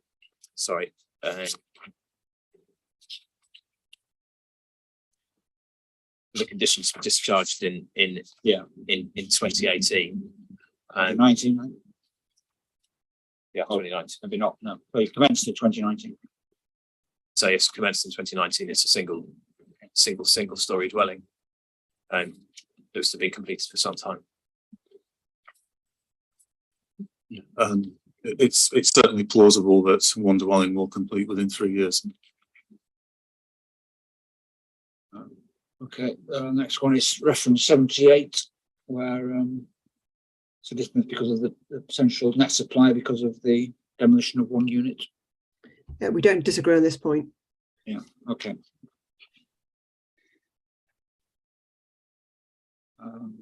Number 9, Madley Lodge, in of Wickford. This is one way the appellant thinks it may have stalled because nothing's happened recently. Well, the council position, well, it started, so it should still be kind of just being deliverable. That's the difference, I think. Stalling, presumably, because nothing's happened for a while, is it? Well, so the consent for this was in 2006. So we're looking at a considerable period of time. The council, as I understand it, visited it, and the foundations were in place at the end of 2019. But that's still some time ago. There's no evidence of subsequent activity or activity on site now. So in my view, so this is a stalled site. Okay, still just the foundations, is it? Yeah, in principle, sir, I don't disagree with that. It does need checking, but certainly, if the position is that there's been no movement, then it will be removed from the supply because clearly it's not going to come forward. But we do need to check that first. You don't have any more information about why it's stalled, or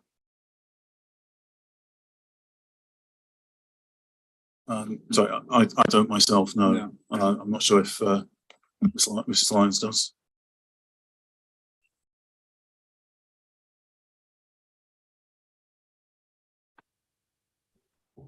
No, I've got no further information on that one at all. No. Okay. The next one is green. That's an addition, which is Town Square. So nothing to discuss there, I don't think. The next one is another one. Well, there's one where there's an application which has been around for a bit, which is the Southern Hay East Walk, 60 units. Council think that it will come forward.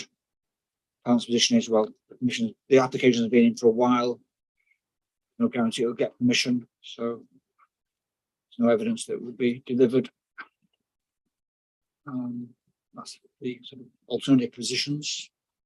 So I think the first point here is this is included within the council supplies a site with planning consent when it doesn't have planning consent. Right. There is a planning application in, but there is no consent at this point in time.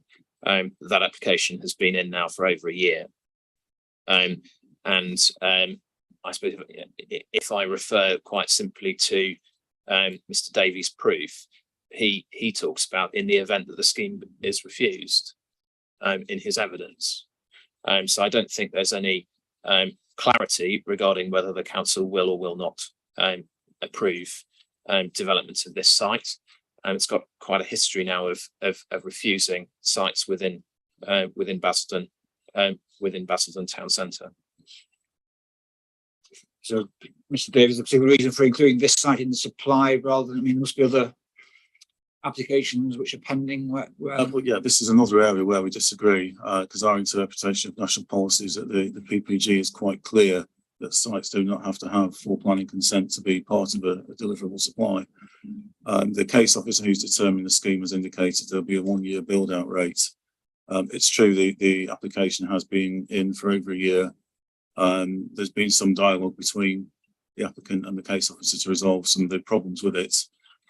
Design was one such matter, and there was issues with drainage as well. And although this is something that has still not been determined as yet, it will be coming up for determination in a couple of months. So based on that, we believe it's certainly realistic for it to come forward within 5 years. Obviously, I've got to look at the definition of deliverable in the framework, and I think we'll be coming on to that in a little while, so. yes, yes. So yes, I mean we agree. This comes to interpretation of the definition in the framework regarding, and yeah, in the case of schemes like this, the requirement for clear evidence. We don't see that the council's put forward any clear evidence around the delivery of this site, and indeed that's as clear as anything from looking at the way that Mr. Davey describes it in his evidence. Just bear with me. Just while Mr. Allen's looking for that, there's a fairly recent appeal decision of Harold Stevens looking at what clear evidence means. Yeah, It's Rectory Farm. Provided in the. It is, yes. Core It's the very last of the sequence of core documents, 6.8, where he makes very clear that if it isn't clear already, that it's considerably more than assertion is required. Yes, and so I'd rely on draw attention to that decision. thank you. So in Mr. Davies' original proof rather than his rebuttal on page 8.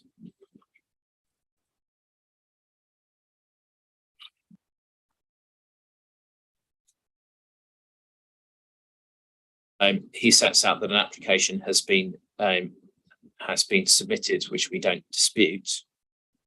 But then towards the end of the paragraph says permission will either be granted, at which point these units join the supply pipeline, or alternatively, in the event of the scheme being refused, 5-year housing land supply issues would be a key matter for consideration at any future appeal. So our view is that as he says there, if the permission is granted at that point, the units could be considered to be included within the supply pipeline. But so we haven't reached that stage. I'm sure everyone will appreciate that has to be very carefully worded, given the fact that a decision has not yet been taken. I can't prejudice the outcome of whatever decision will be reached by the case officer.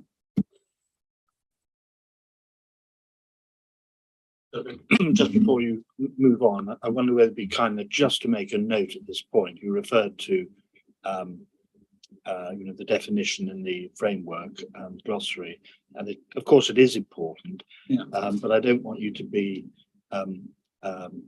misled by any suggestion that the reference to clear evidence sets up some sort of exclusive test. It's not a closed list, is it? It's certainly not a closed list, and there are 2 points. One, it's not a closed list. It is fundamentally a matter for the decision maker to look at what's available to him by way of information and evidence and reach a conclusion, not to be bound by some quasi test. And certainly clear evidence doesn't equate to some threshold level. It means clear evidence.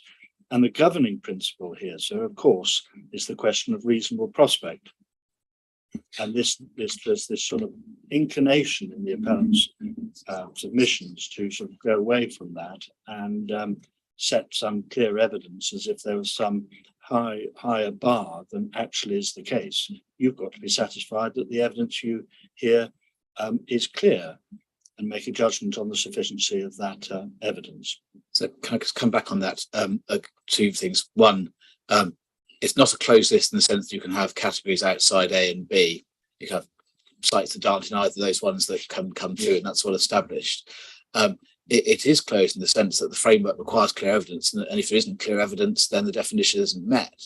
The PPG, of course, provides some advice on what is clear evidence. But if what my learned friend is saying is that the clear evidence test can be satisfied by a council officer saying, it's my judgment, full stop, then that's where Harold Stevens has said very clearly, that's assertion, that's not evidence. Clarity of evidence means something more than simply the local authorities say so.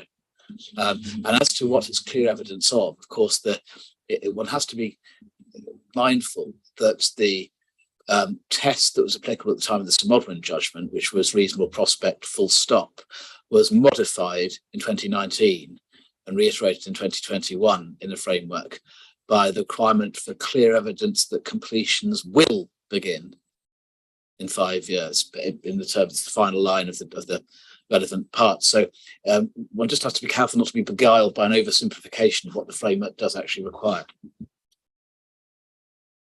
Yeah, I'm familiar with it. Yeah.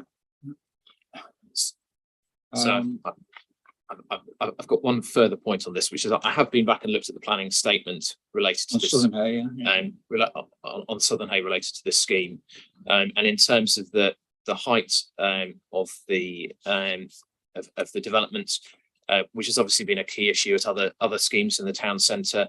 The planning statement referred to and the Basildon Regeneration Strategy, which I'm sure you'll have heard of, and other recent tower proposals of 15+ stories in terms of what was put forward, and therefore was presumably considered in the development of that scheme. Clearly, members from the authority have refused and contested and appeal other town centre schemes on some of these issues. And so in my mind, those go to questions about whether there's a reasonable prospect of delivery. This scheme's nothing of that height, and consent has been granted for schemes up to 12 stories in the town centre. This scheme is an 8-storey scheme. It's been through considerable amount of pre-app work with the council on this scheme. The issues that were delaying it relate to drainage, which need to be resolved before we can take the scheme forward, and some further design matters that made the scheme viable for the developer. So in the council's eyes and as officers' eyes, we think the application has got some chance of success, and we'll go forward with a positive recommendation to planning committee, hopefully in the autumn. Is it? Sorry, I'm sure it says somewhere in the evidence it's a full application, is it? That's correct. Yeah.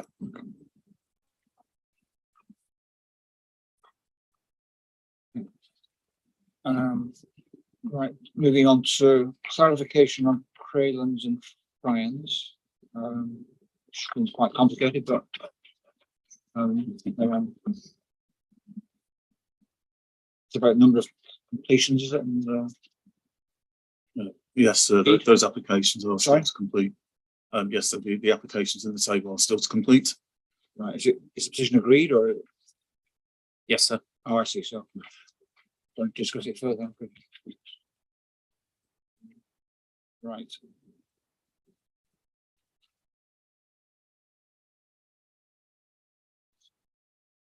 So that I think deals with the planning permissions. Is that right? Yeah. Correct, sir. Wickford Town Centre, it's now agreed that it shouldn't be considered as deliverable. So that's That's correct, sir. Correct. So the numbers there agreed to be. item to be 7 on the removed. agenda. And then item 8 is effectively the healer sites, which are a combination of open space sites, garage sites, and some other sites. The appellant's position is overall that these don't meet the definition of deliverable because they're not, there's no planning permission, they're not allocated. So it's slightly more nuanced. Oh yes, I'm sure it is. Than that, in that the what we have included within the deliverable supply is 3 sites Yeah. where a planning application has at the current point been submitted. Right. You could say optimistically in those terms, those applications haven't yet been determined, but Yeah. where that evidence 70 units, has been submitted. We have, as part of preparing our evidence for the inquiry, asked on a number of occasions the council to provide specific information and evidence related to the delivery of sites within this category. I emailed the council in mid-May and then at the beginning of June, raising those issues, and that at a previous inquiry, the Master's Appeal, the council applied a 50% discount to a range of sites within this category, and at that point hadn't done that again. The council since revised the list and shortened the list, but still hasn't, in our minds, provided the clear evidence that is necessary to justify the deliverability of these sites.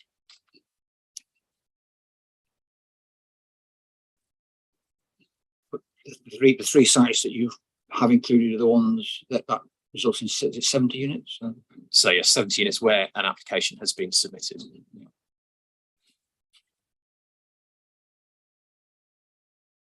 And some of these sites are open space sites where I think you say that there could be policy issues in terms of loss of open space. Some of the sites are garage sites, backland garages, where there's no so yes, so yeah. I suppose to treat those on a sort of category by category Yeah. basis, if we look at the open space sites first. So I would refer you to the policy BASR1 within the adopted plan, which is CD 2.1, which essentially says within urban areas, planning permission will not be granted for development of open space, which would cause significant harm to the recreation or amenity value of the open space.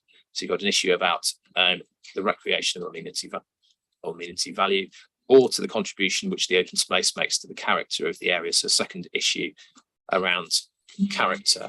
And then so the supporting text makes clear that open space in Basildon was planned as an integral part of the original new town concept and has played an important role in shaping the form and character of the new town.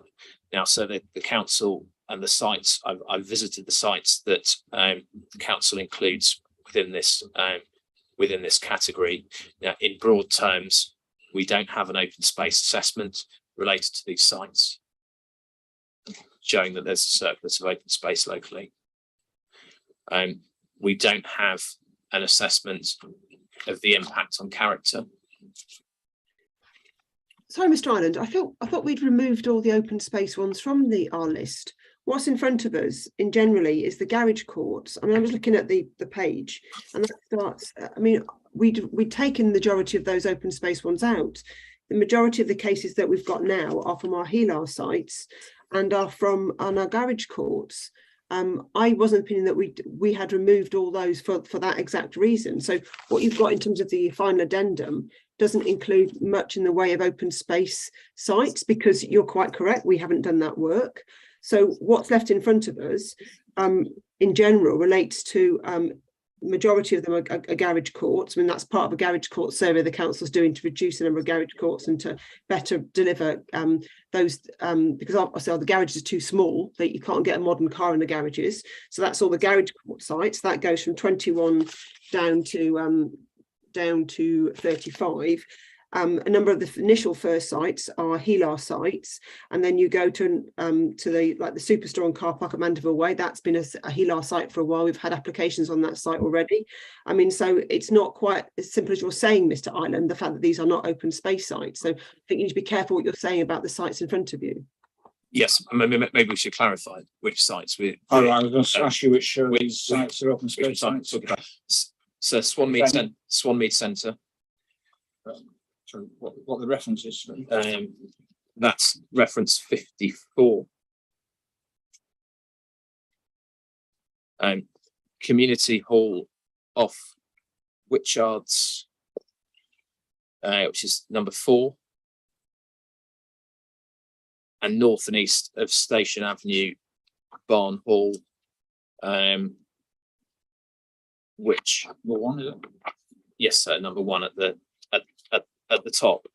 These are also covered, and you look at the HELAR boundary, and the which is shown in the HELAR, cross-reference that to the local plan, and indeed look at what is said within the HELAR. These sites are allocated open space. So the northeast of Station Road, Barn Hall is also covered by policy BAS S3 as an area of special reserve. And the policy there is that in the plan is that permission will not be granted until there has been a review of the local plan.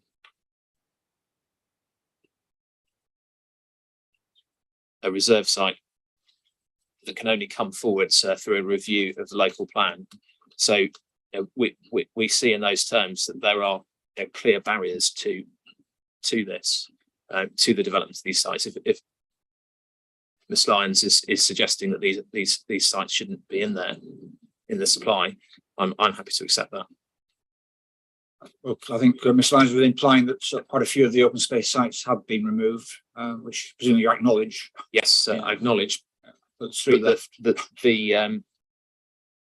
3 that are there, we don't see the evidence to support. Can you assist Ms. Lyons or Mr. Davey on the 3 that are remaining, in terms of whether or not they are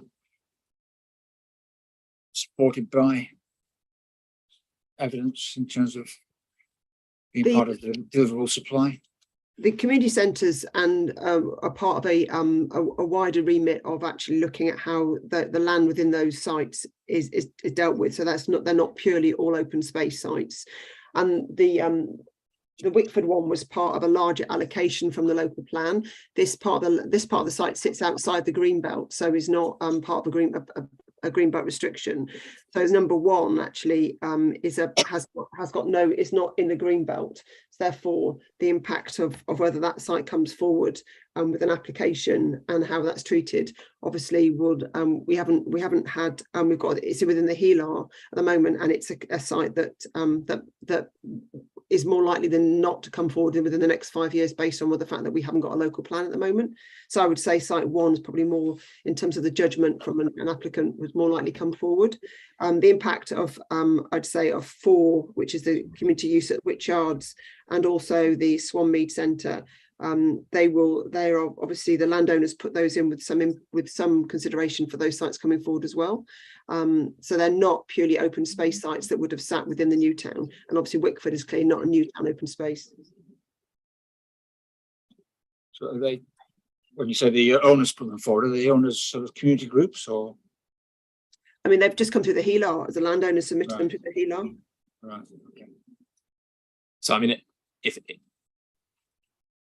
we look at these individually, the Swanmead Centre includes a disabled sports club, a basketball court, football court and pavilion. Now, having been to the site, the sports club is open. The sports facilities that are there are well used, as is the open space itself.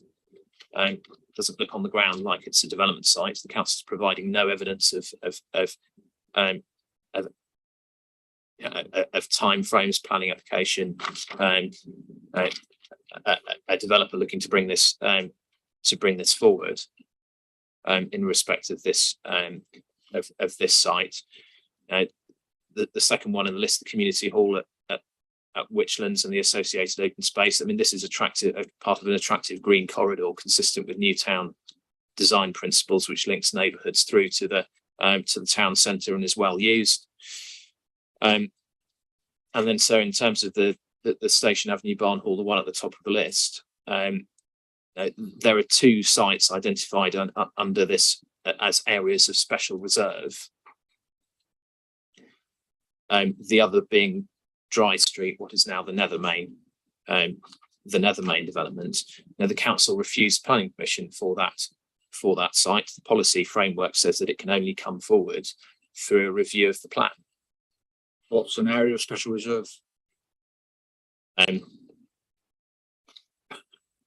It's identified for meeting longer term housing needs beyond the plan period, but like safeguarded land, or it's like safeguarded land. So yes.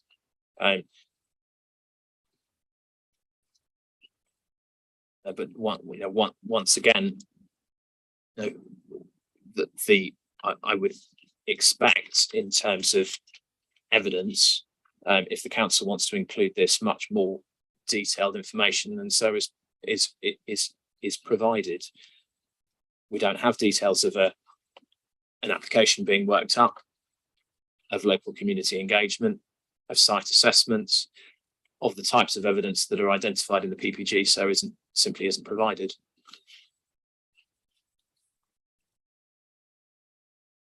That's Council interesting wishes to because say anything further in response?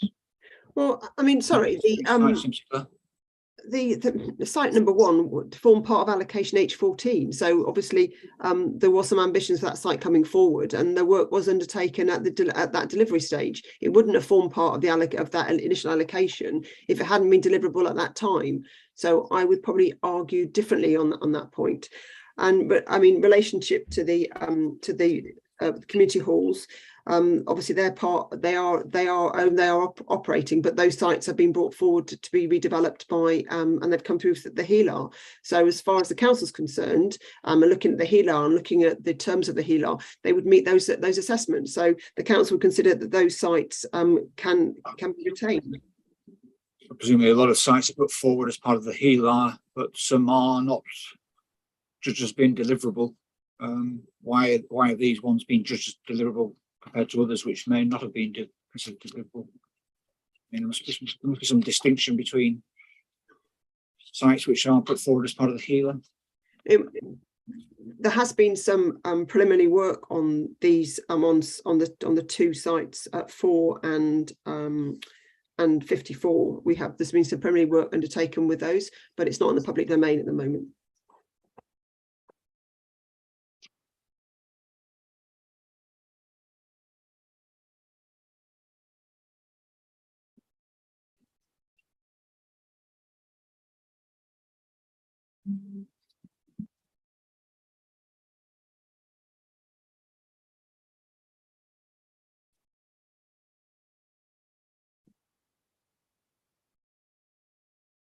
In terms of, I think I've probably heard enough about those three sites. The other sites got a mixture of mainly garage sites, I think, which I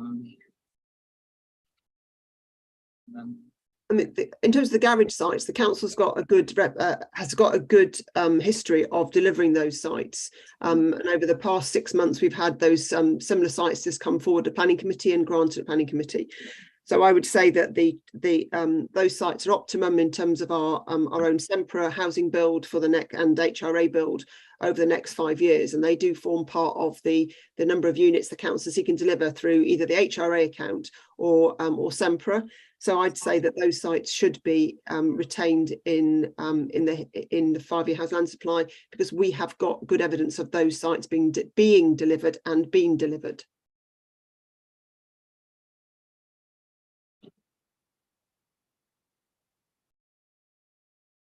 I think The parts of Market the Square inspector, can you say something about these, or in general? Yes, Paragraph 99 of the decision.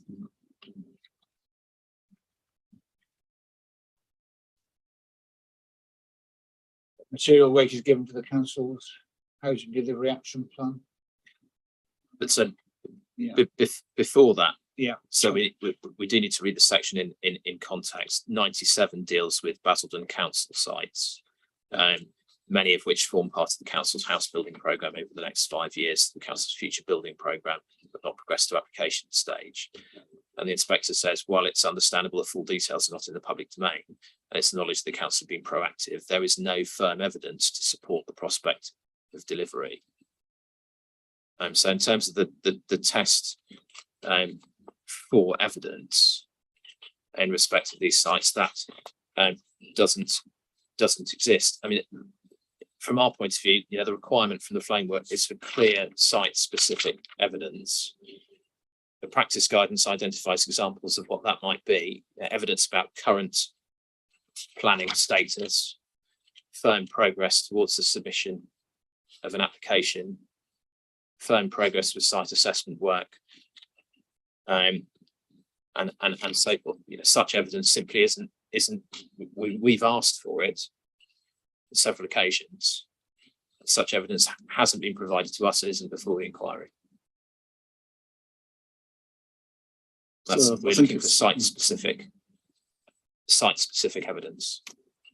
So I think it's also worth noting paragraphs 99 and 100 of that appeal decision. Mr. Island is quite correct with 97. 98, of course, there were some further critiques of the council's approach. But in 99, he concluded that the calculation of housing land supply is by no means an exact computation, and some sites may yet come forward through the council's endeavours in land ownership, and indeed material weighting is to be given to the council's housing delivery housing delivery action plan 2021 in response to the acknowledged housing land supply shortfall, as many of the sites are within its control.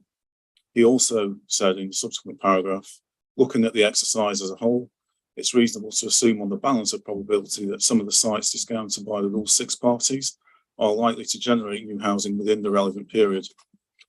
As a matter of judgment, I find the critique undertaken by Basildon Estates and Infrared to be unduly pessimistic. He did also say, on the other hand, it is inevitable that some of the sites relied on by the council will not materialise, and the claim of 3.3 years supply cannot be supported, and arrived at a midpoint of the range, which was 1.7. Point I think I made in my pre-inquiry notes. Yeah. So I mean, our interpretation of the way that the decision is structured in these terms is that the inspector first looks at the question about what the deliverable supply is, and then goes on to questions in the subsequent paragraphs of the prospects of improved performance. Much so as the agenda today is structured, and the agenda and what was discussed at that appeal works through. So as we see it, 98 concludes it in terms of a robust assessment of supply of around 1.7 units at 1.7 years at 98, and then the inspector goes on in the subsequent paragraphs to look at issues around what the council's doing and prospects of improved performance.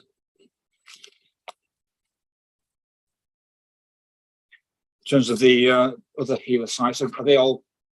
There's a few others which aren't covered by either Yes, so open space or garage sites. I think so. Just two comments in respect of garage sites from me before we move on. Miss Lyons has referred to sites where the council has granted planning consent. There are two garage sites in the deliverable supply at the moment. where applications have been submitted and determined, those provide 11 units.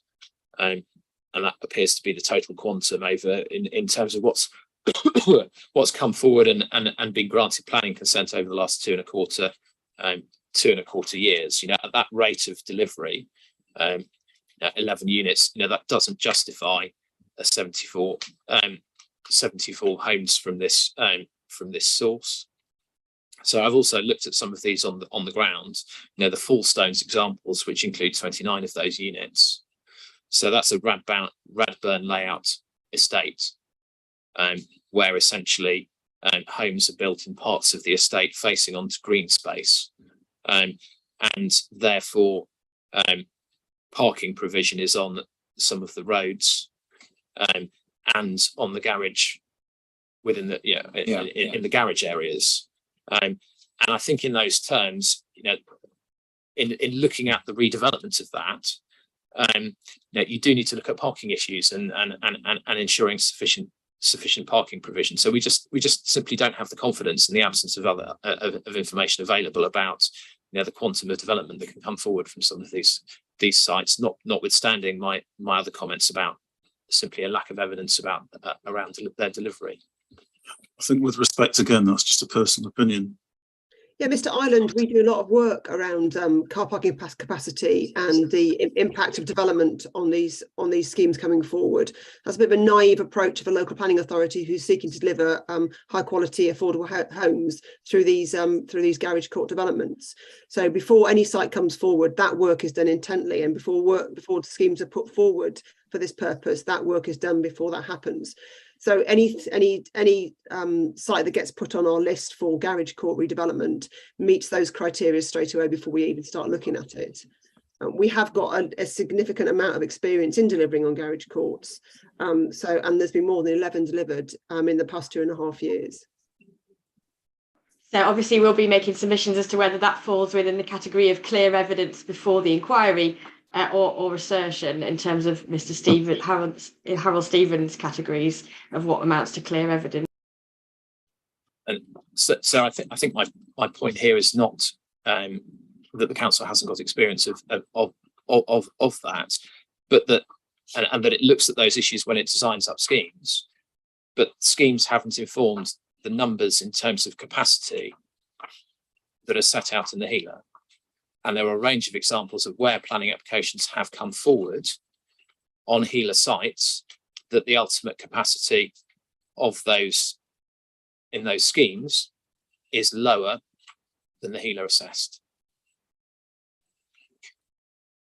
Okay, I've got the respective positions of the parties on those. So the other HELA sites, I presume the ones that have been just put forward, and are they a bit of a mixed bag? I don't know.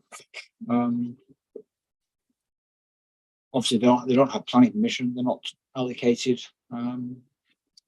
Correct, sir. Just ones that have been put forward, and the council suggested they may be. Yeah, yes, sir. Forward. Yeah, I think I've looked at these on an individual level. We've looked at the planning, the planning history. Land at Lane and Link, an application as part of a larger development was withdrawn. Viability issues. The Mandeville Way site had consent in 2015. That's lapsed. Nothing further's come forward. A history of non-delivery. Parklands has a substation in the middle of the site.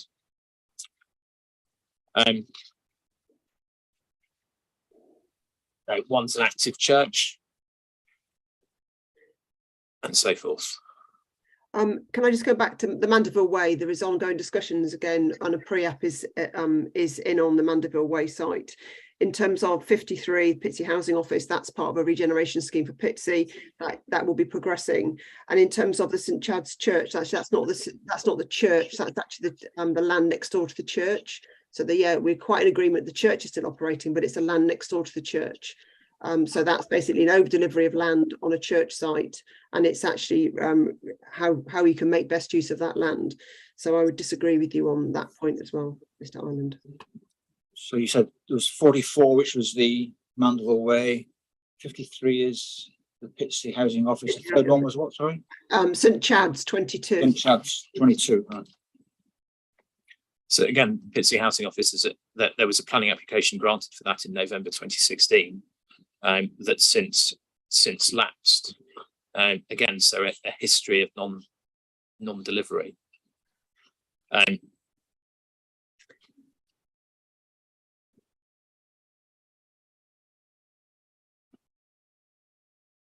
That lapsed because of the developer.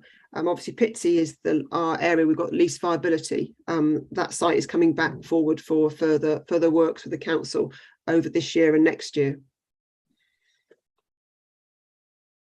We don't know when.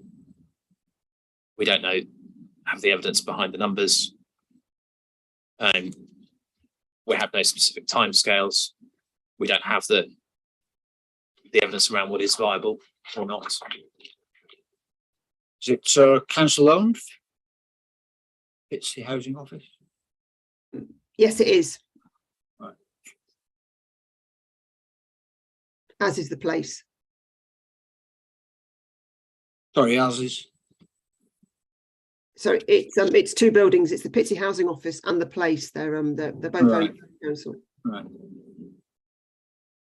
Presumably were owned by the council in 2016 as well. Exactly. And this previous scheme hasn't been delivered. That was with a there was a joint, I think it was I always get this wrong. I'm not sure it was a joint venture or it was a scheme with another partner, and that fell apart. So we're now looking at bringing the scheme forward ourselves.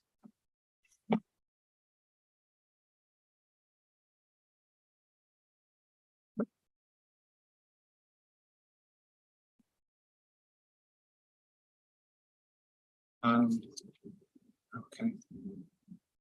Was there any of the other healer sites that we haven't discussed? Is that covering the categories of garages, those 3 open space community hall sites, and the 3 we've just referred to? Does that cover those? I mean, so there's no more to go. Well, actually, if I can just pick on one up on one more. I mean, our general comment with these is just so it's simply a lack of evidence. Yeah. If I look at Littlethorpe, the Littlethorpe site, where capacity for Which number is 14,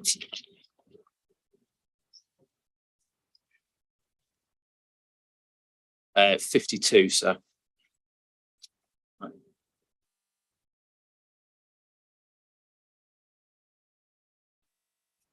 So this is a vacant community building adjoining 1 block of flats, with 2 further blocks within a matter of meters.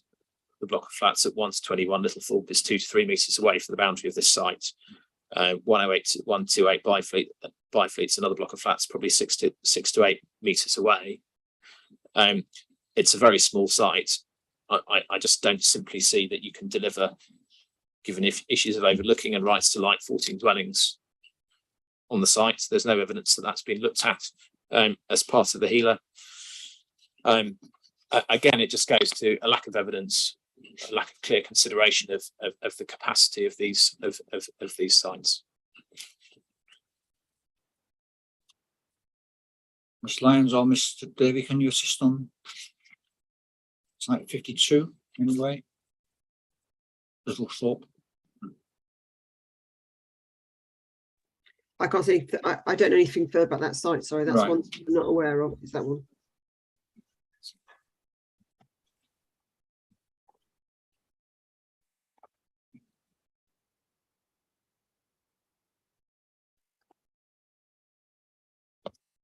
This community building, you said, or?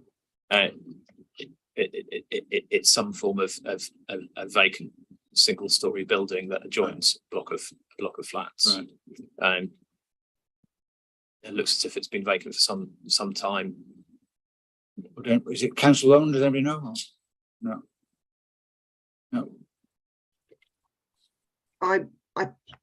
I think it's this is a council owned one. If it's in here, then it would be a council owned building. I'm not sure of the history of it. However, we would have made the correct assessment in terms of the housing numbers that can be achieved it Yeah. going through the HELAR system. So I would, we'd probably made the right assessment of the number of units, but I'm not sure of the history of the building.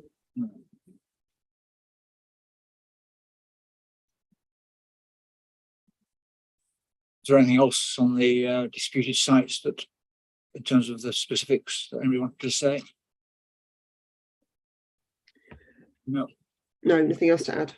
No, it would just be a more general comment, really. As we said, we know there are problems with housing delivery. Yeah. But what we can't overlook is the lack of a 5-year supply and the engagement of the tilted balance. I've got a few things, a few more items to do, so. Yeah, that's fine.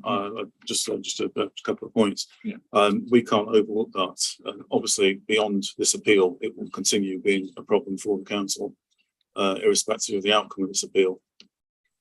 We do have problems. There was a comment made about the housing delivery test action plan in Mr. Ireland's rebuttal, and I didn't link some of the commitments within that to land supply matters.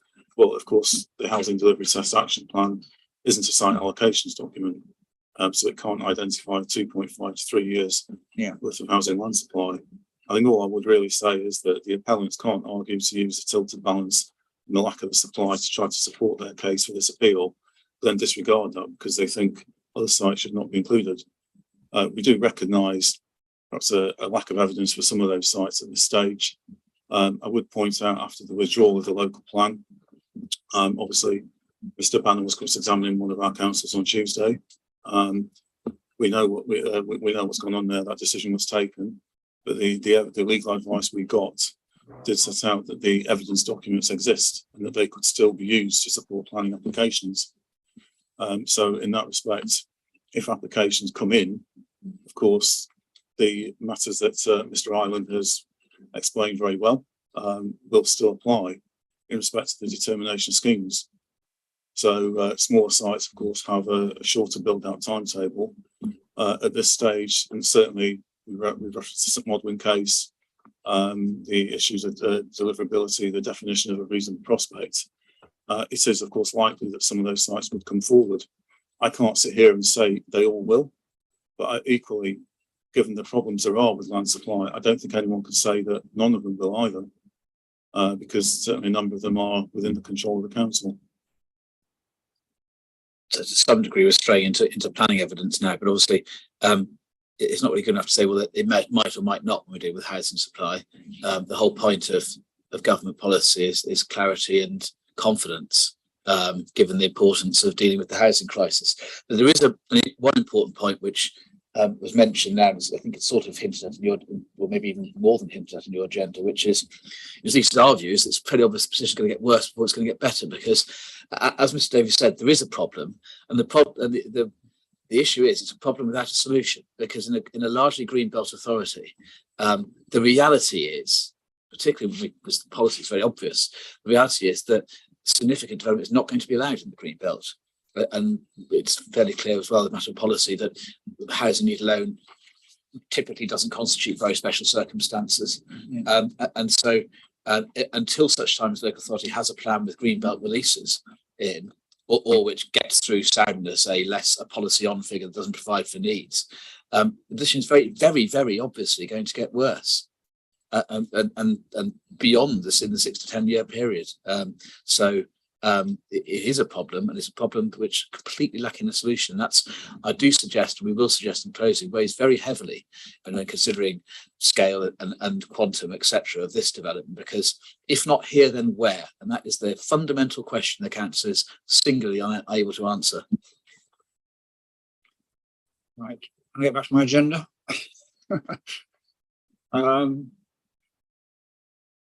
So that deals with 8, 9. 5-year land supply calculation position. Well, latest figures were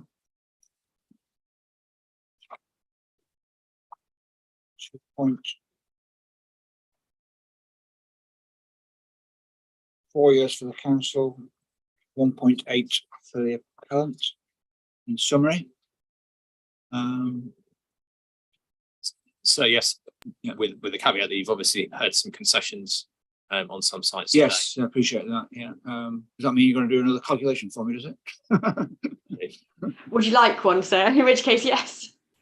Well, on those that there's been a concession, yeah.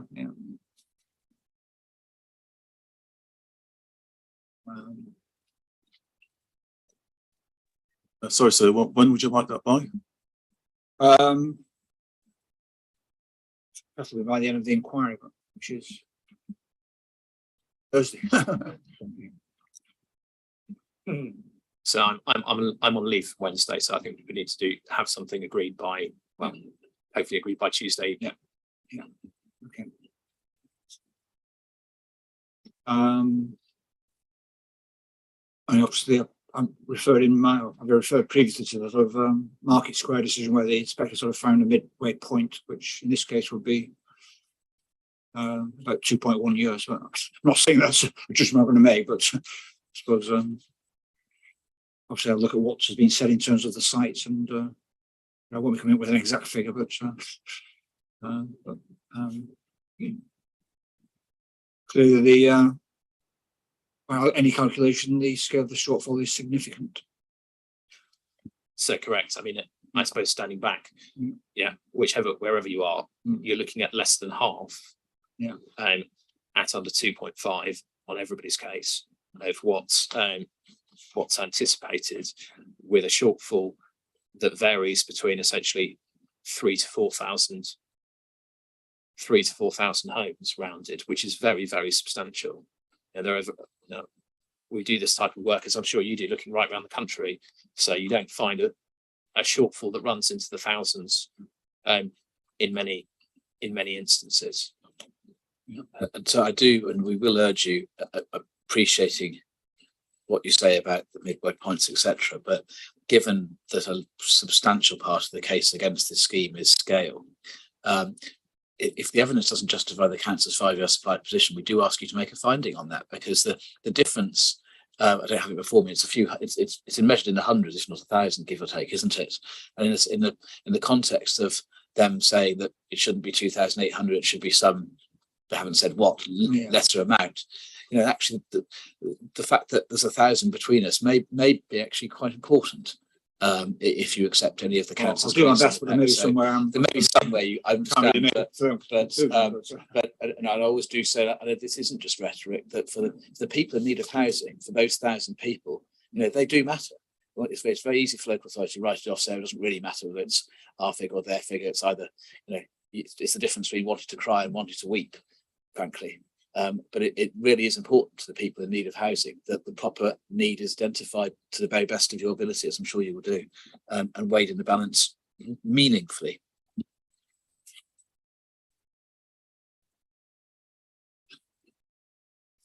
Okay, item 10 was the housing delivery test action plan and prospects of improved performance, which we touched on to an extent, but So I would just comment, there is actually a new one under preparation because of the findings in January. It's not been completed as yet, but that should be available at some point in the next few weeks. Won't be available to me, will it? It would need to go to committee, to cabinet, so it won't be ready for you during the appeal time. No, sorry, it won't be. No, it won't be. It has to go to cabinet, and that's not until September. So it's got to be made about the obviously extent of green belt. So there's, and obviously the issues about withdrawal of the local plan. Mr. Ireland, anything else on item 10? Yes, so I mean, I think that this there's the most relevant paragraphs as we see it in this are 3.1 through to 3.6. 3.1 sets out in the council's own words that the shortage of This is your proof, is it? Or? No, this is the action plan. Oh, the action plan, right? The action plan itself. So it's CD 2.20. 2.20. Right. So paragraphs 3.1 to 3.6. Yeah. I mean, 3.1, the council itself says that the shortage of supply of deliverable sites is the barrier to increasing delivery. And so while it might be doing things with its own land, Yeah. that fundamentally doesn't change that that issue and the issues around the greenbelt constraint. 3.2 says it's only through the adoption of a new local plan that additional land can be released from the greenbelt and new sites allocated. And then the progression and adoption of the plan is identified at 3.3 by the council as the most crucial step. So I missed action number 1 in the council's own plan was to get a local plan in place. And 3.6 again iterates in the council's own words, the adoption of a new local plan will be the greatest catalyst for increasing delivery. So in the circumstances we find ourselves, since that document was written by the council, it's withdrawn its local plan. And in those terms, the most, as it describes it, the greatest catalyst for increasing delivery is no longer being taken forwards. And just to follow up on that, I mean, the point was made earlier, I think I remember by Mr. Dave or Miss Lyons or both, that effectively some of the sites which are not deliverable now may be deliverable in years 6 to 10. That may be right, but there's a finite pipeline. Until there's a local plan in place, ultimately there's a finite pipeline, and that's going to be exhausted. And so it's not enough anyway. And there's no prospect of that pipeline being added to until there's a local plan in place, and goodness knows, well, if and when there's a local plan in place. I mean, we could be in City of York territory here. But the deliverability of this scheme isn't going to completely change our 5-year housing land supply, because the phasing of this scheme and the deliverability of it within the first 5 years you're not going to deliver 2,800 houses in the 5 years. So that is an issue for us, is the fact that it's not just about bringing schemes on board and hope for the best. It's actually about, will the scheme be delivered? Now, this is an outlined scheme for 2,800 units, which we need to go through reserve matters and land assembly and bringing those sites forward. So even if your scheme is consented, the ability for that scheme to be delivered, we're not going to get any delivery until the end of the 5-year housing land supply period anyway. So this scheme's not going to completely protect us. It's going to be a part of the way to protect us, but it's not the end of the problem. We've got other schemes that are coming forward, and you quite happily had the same concerns about the Market Square scheme and the Town Square scheme. They're in the same ilk as you are. So those schemes will deliver in the later part of the 5-year housing land supply. The issue that we've got, and that's where we're looking at the smaller size delivery, is in the first 2 years of that land supply, and that's where we've got our problems. It's not just about putting things to the scheme you've got is a large scheme, but that's not going to deliver. You're looking at a scheme that's a 15-year phase scheme. So that with respect, that's not the point. I mean, firstly, that's simply not the point in terms of the tilted balance and the weight to be given to the housing delivery benefits. Secondly, what I ask you to imagine is a sort of rolling 5-year supply. So imagine what the 5-year supply situation is likely to do on a rolling basis over the next, well, as you please, 3, 5 or so years, until such time the plan is in place. There's going to be nothing being added to that rolling 5-year supply. The existing pipeline of sites will be exhausted because they're not going to grant greenbelt development. It's obvious they're not, otherwise they wouldn't have withdrawn their plan. And then the appeal scheme and indeed the other schemes will help contribute to that rolling 5-year supply over their lifetime.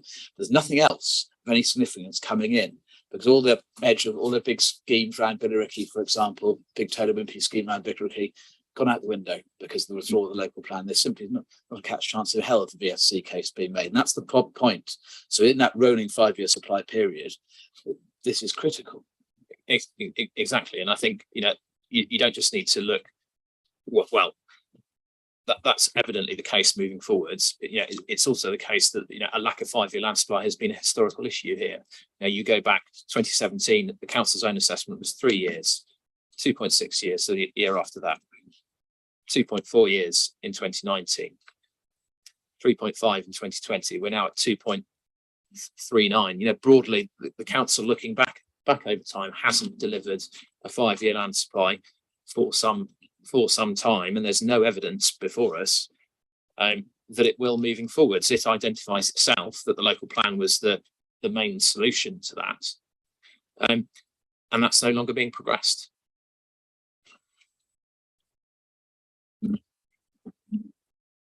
So can I just chip in case you were moving on to? Yeah, I was about to, but yes. Only just to, I wasn't entirely clear with Mr. Banner's, what he thought was a logical approach with the rolling 5-year period. But if there was something in what he said to the effect that there'd be nothing coming in to add to supply, that's just wrong. Because the rolling 5-year supply would be contemplating other sites coming forward. And Mr. Davey in his proof of evidence has given you an indication of the plans for action. And it can't be said now, well, there's going to be nothing to add to supply. There's a further point, of course, what Ms. Lyons was saying, that it is plainly relevant to the weight that you should be giving to the housing coming forward in this scheme as to when and how much is coming forward in the 5-year period, which is, I'm going to put it like this, a fundamental part of the MPPF in terms of determining paragraph 11 of the tilted balance. Well, the tilted balance is engaged whether or not this site contributes to 5 years or not. It is, but the framework uses the 5-year in order to engage the tilted balance because it regards the first 5 years, for obvious reasons, as being important, because it's a 5-year period which is monitored and you can grasp and have firm evidence on. But beyond that, you've got to have regard to the rolling period, but a proportionate approach. I think the point about the rolling period was that there's less sites coming forward because the supply is becoming more exhausted as you go along. But Mr. Banner said that there wouldn't be anything coming forward, and what evidence has he got? Something will come forward, no doubt. But Well, the point, I mean, I hope I made it clear, at least to you, sir. The point is, in a greenbelt authority, until there's greenbelt releases, the only realistic source of significant supply is going to be brownfield and PDL. yeah. And there's a limited pipeline of that. And the Right. council, can I just finish, please? Sure. And the council knows which of the candidates site, and that's the point being made, and it has to do with just about the absence of livable sites. So 212 of the action point, the action plan, the shortfall of suitable development livable sites is the main reason why there's an under delivery in housing. The point is there's a limited pipeline until there's greenbelt release, a limited pipeline. The council knows what the candidate sites are. We obviously, there's some dispute about which ones go in 5 years and which ones will come forward after 5 years. And ultimately, we know what we're talking about. There's not going to be suddenly some new 300 dwelling opportunity falling out of the sky in a greenbelt authority until the local plan is in place. That's reflected so also with the fact that even on the council's own case, the direction of travel is down, not up. I mean, that tells you everything. It's running out of sites. And that is plainly of relevance in considering weight. And so it's dangerous straying into planning evidence for next week. That's plainly relevant to weight, because yes, this scheme will contribute towards the 5-year period, but it will also, it's the council's best shot of at least mitigating the complete disaster that it faces for years 6 to 10.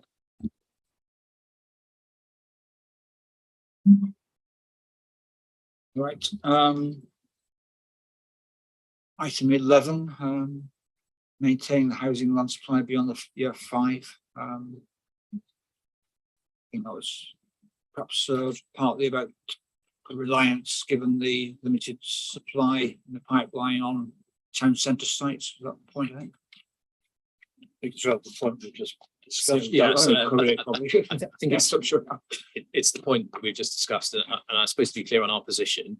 You know, what's set out, if you look at the wording of paragraph 74 in the framework, is about not just delivering a 5-year land supply at a point in time, but maintaining a supply of deliverable sites sufficient to provide 5 years worth, and maintaining it through essentially annual update. So it's not a point in time position. It's about maintaining it. And as in our view, that there is therefore a need to bring forward additional sites that, sites and look at sites that deliver, both to the back towards the back end of the 5-year period, as we say, this site will, as the other town centre sites, the other town centre schemes do, and into years 6 to 10 as we look forwards.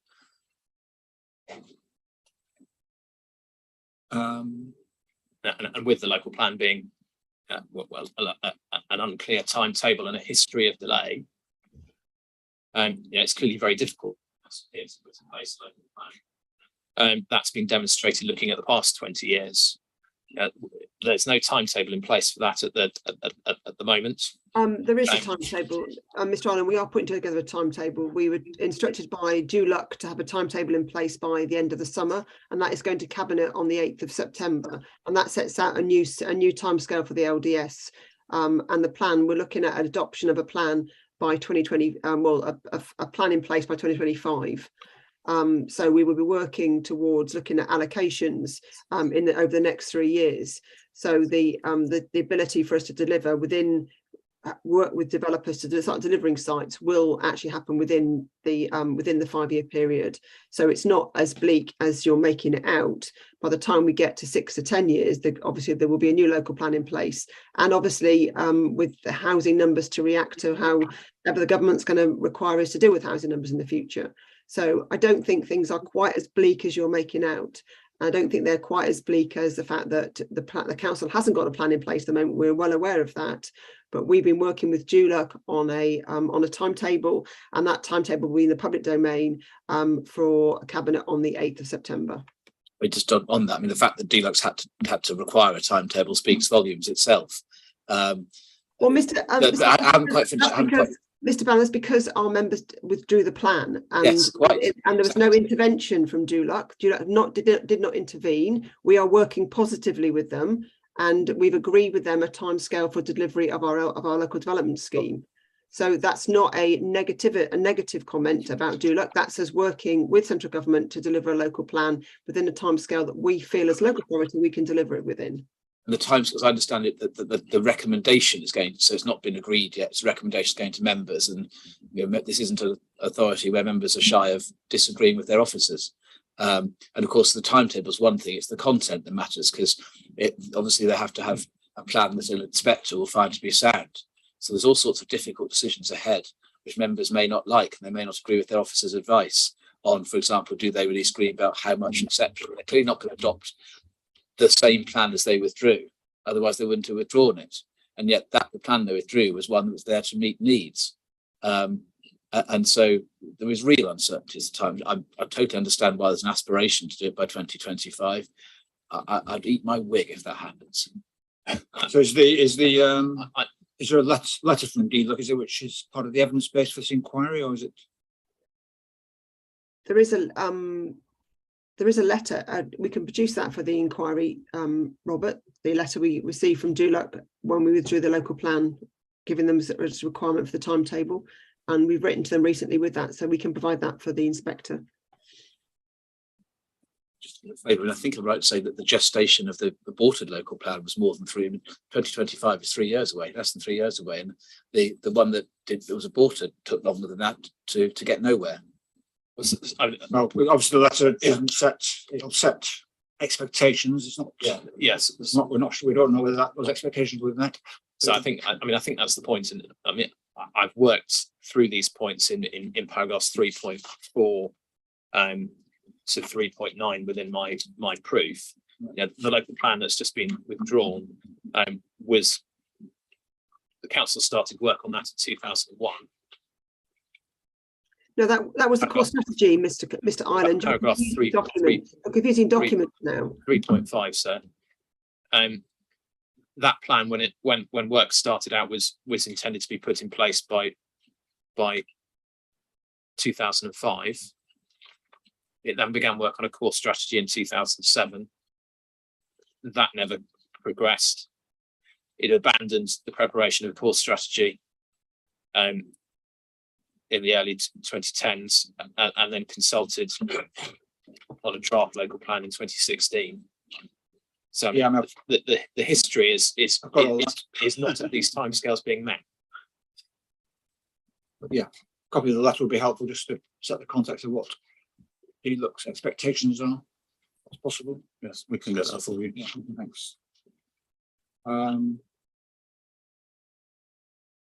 Perhaps just as a general comment, again, certainly there's no disagreement with anything Mr. Banner mentioned a moment ago. We do have a different team now working on the plan, and certainly we are working more closely with members than may have happened in the past, and may have contributed to the decision.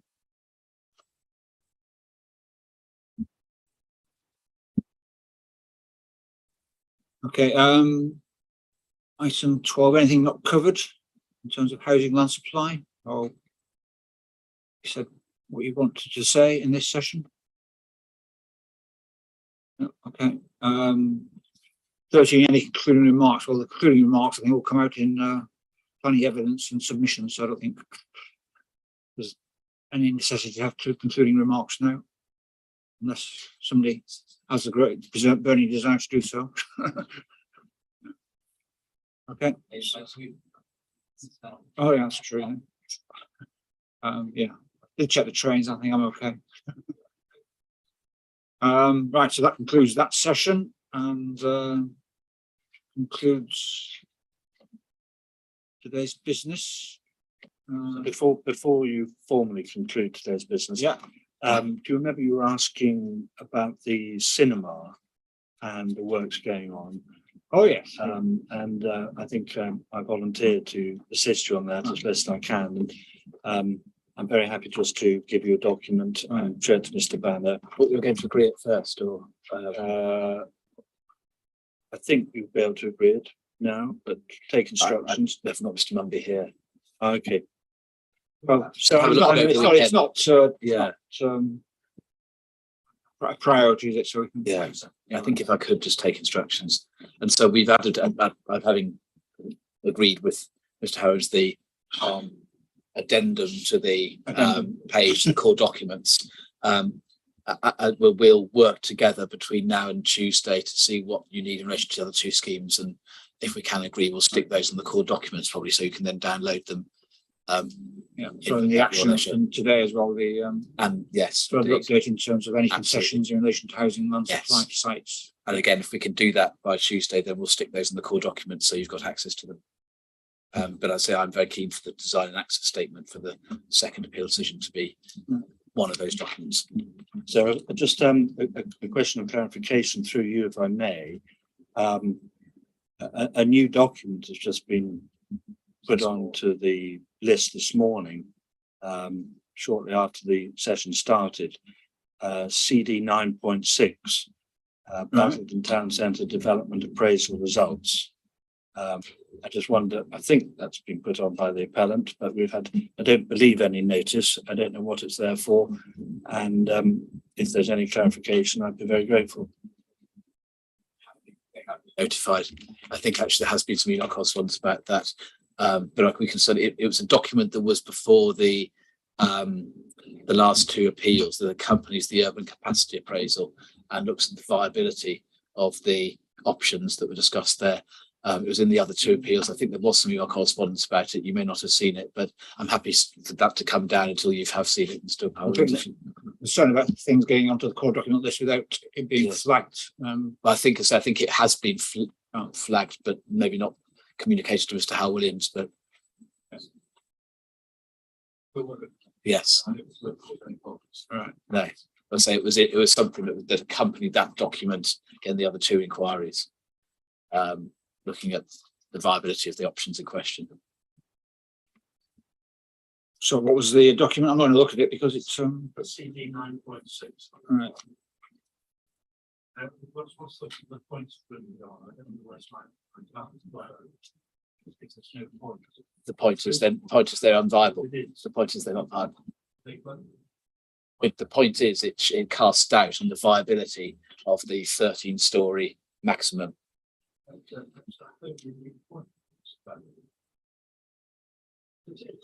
But I was asking for witness today who's in charge of responsibility for personal design in terms of setting up an idea for that.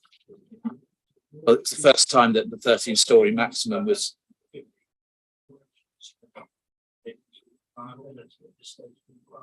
It's the council's own document, actually. It's the council's own document, actually. I think I haven't read it. I won't look at it until either there's agreement that it should be submitted, or if there's any disagreement, I'll make a ruling on it. But Certainly, it was the first time this morning that we heard a suggestion that the council's case is there should be a 13-storey maximum. So that's why we couldn't have dealt with the viability of that. it wasn't the council's case, it was Mr. Howell Williams putting forward the gestation of the various master plans and things, wasn't it? So, I've seen one email at 10:42 this morning saying we've just uploaded a document. well, I won't look at it because it's not as yet before the inquiry and it's official document. So you discuss it between yourselves, and then we'll come back to it. But I won't look at it yet because, well, as Mr. Howell Williams implies, it's perhaps a bit late because he's already asked questions of the relevant witnesses. Questions which weren't foreshadowed in the council's evidence, that's the point. But it may be in light of the re-examination, the point being that actually the 13-storey cap has effectively been exceeded anyway by the 2 appeal decisions, that it's a limited, that document, the document to which it relates is a limited assistance anyway, because there clearly isn't a 13-storey cap now.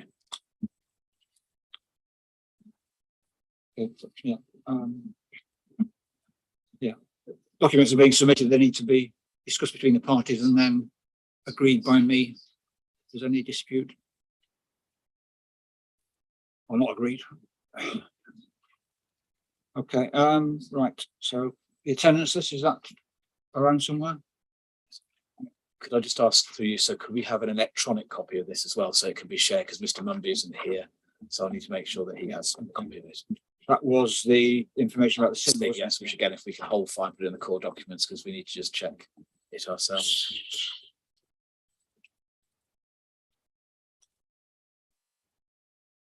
Okay, so that concludes today's business and this week's business. So we're due to reconvene on Tuesday at 9:30 and deal with the planning evidence. Yeah, so see you all then. You want an accompanied site visit, sir, just so we can marshal the troops, so to speak, if you do want one. I mean, more recently I've been doing unaccompanied site visits because it's fitted and easier, but I'll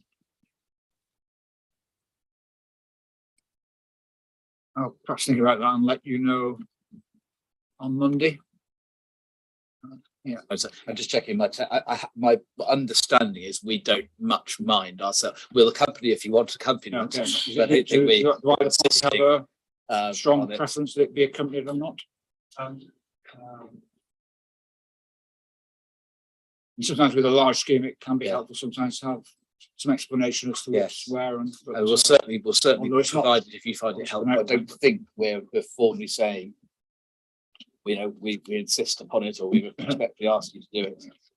So to speak. I'll think about it over the weekend and see whether it would be helpful to me to have people pointing things out or not. If it was unaccompanied, I might do it some other time, but yeah.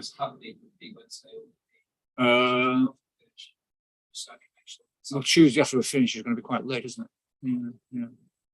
Probably, if it was accompanied, it would on Monday afternoon.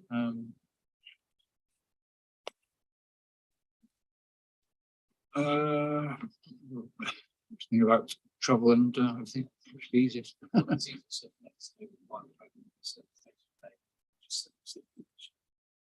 Yeah, okay, I'll think about it and get an answer to you by Monday morning. Yeah. Right. Safe journey, everybody, and have a good weekend, and see you all Tuesday.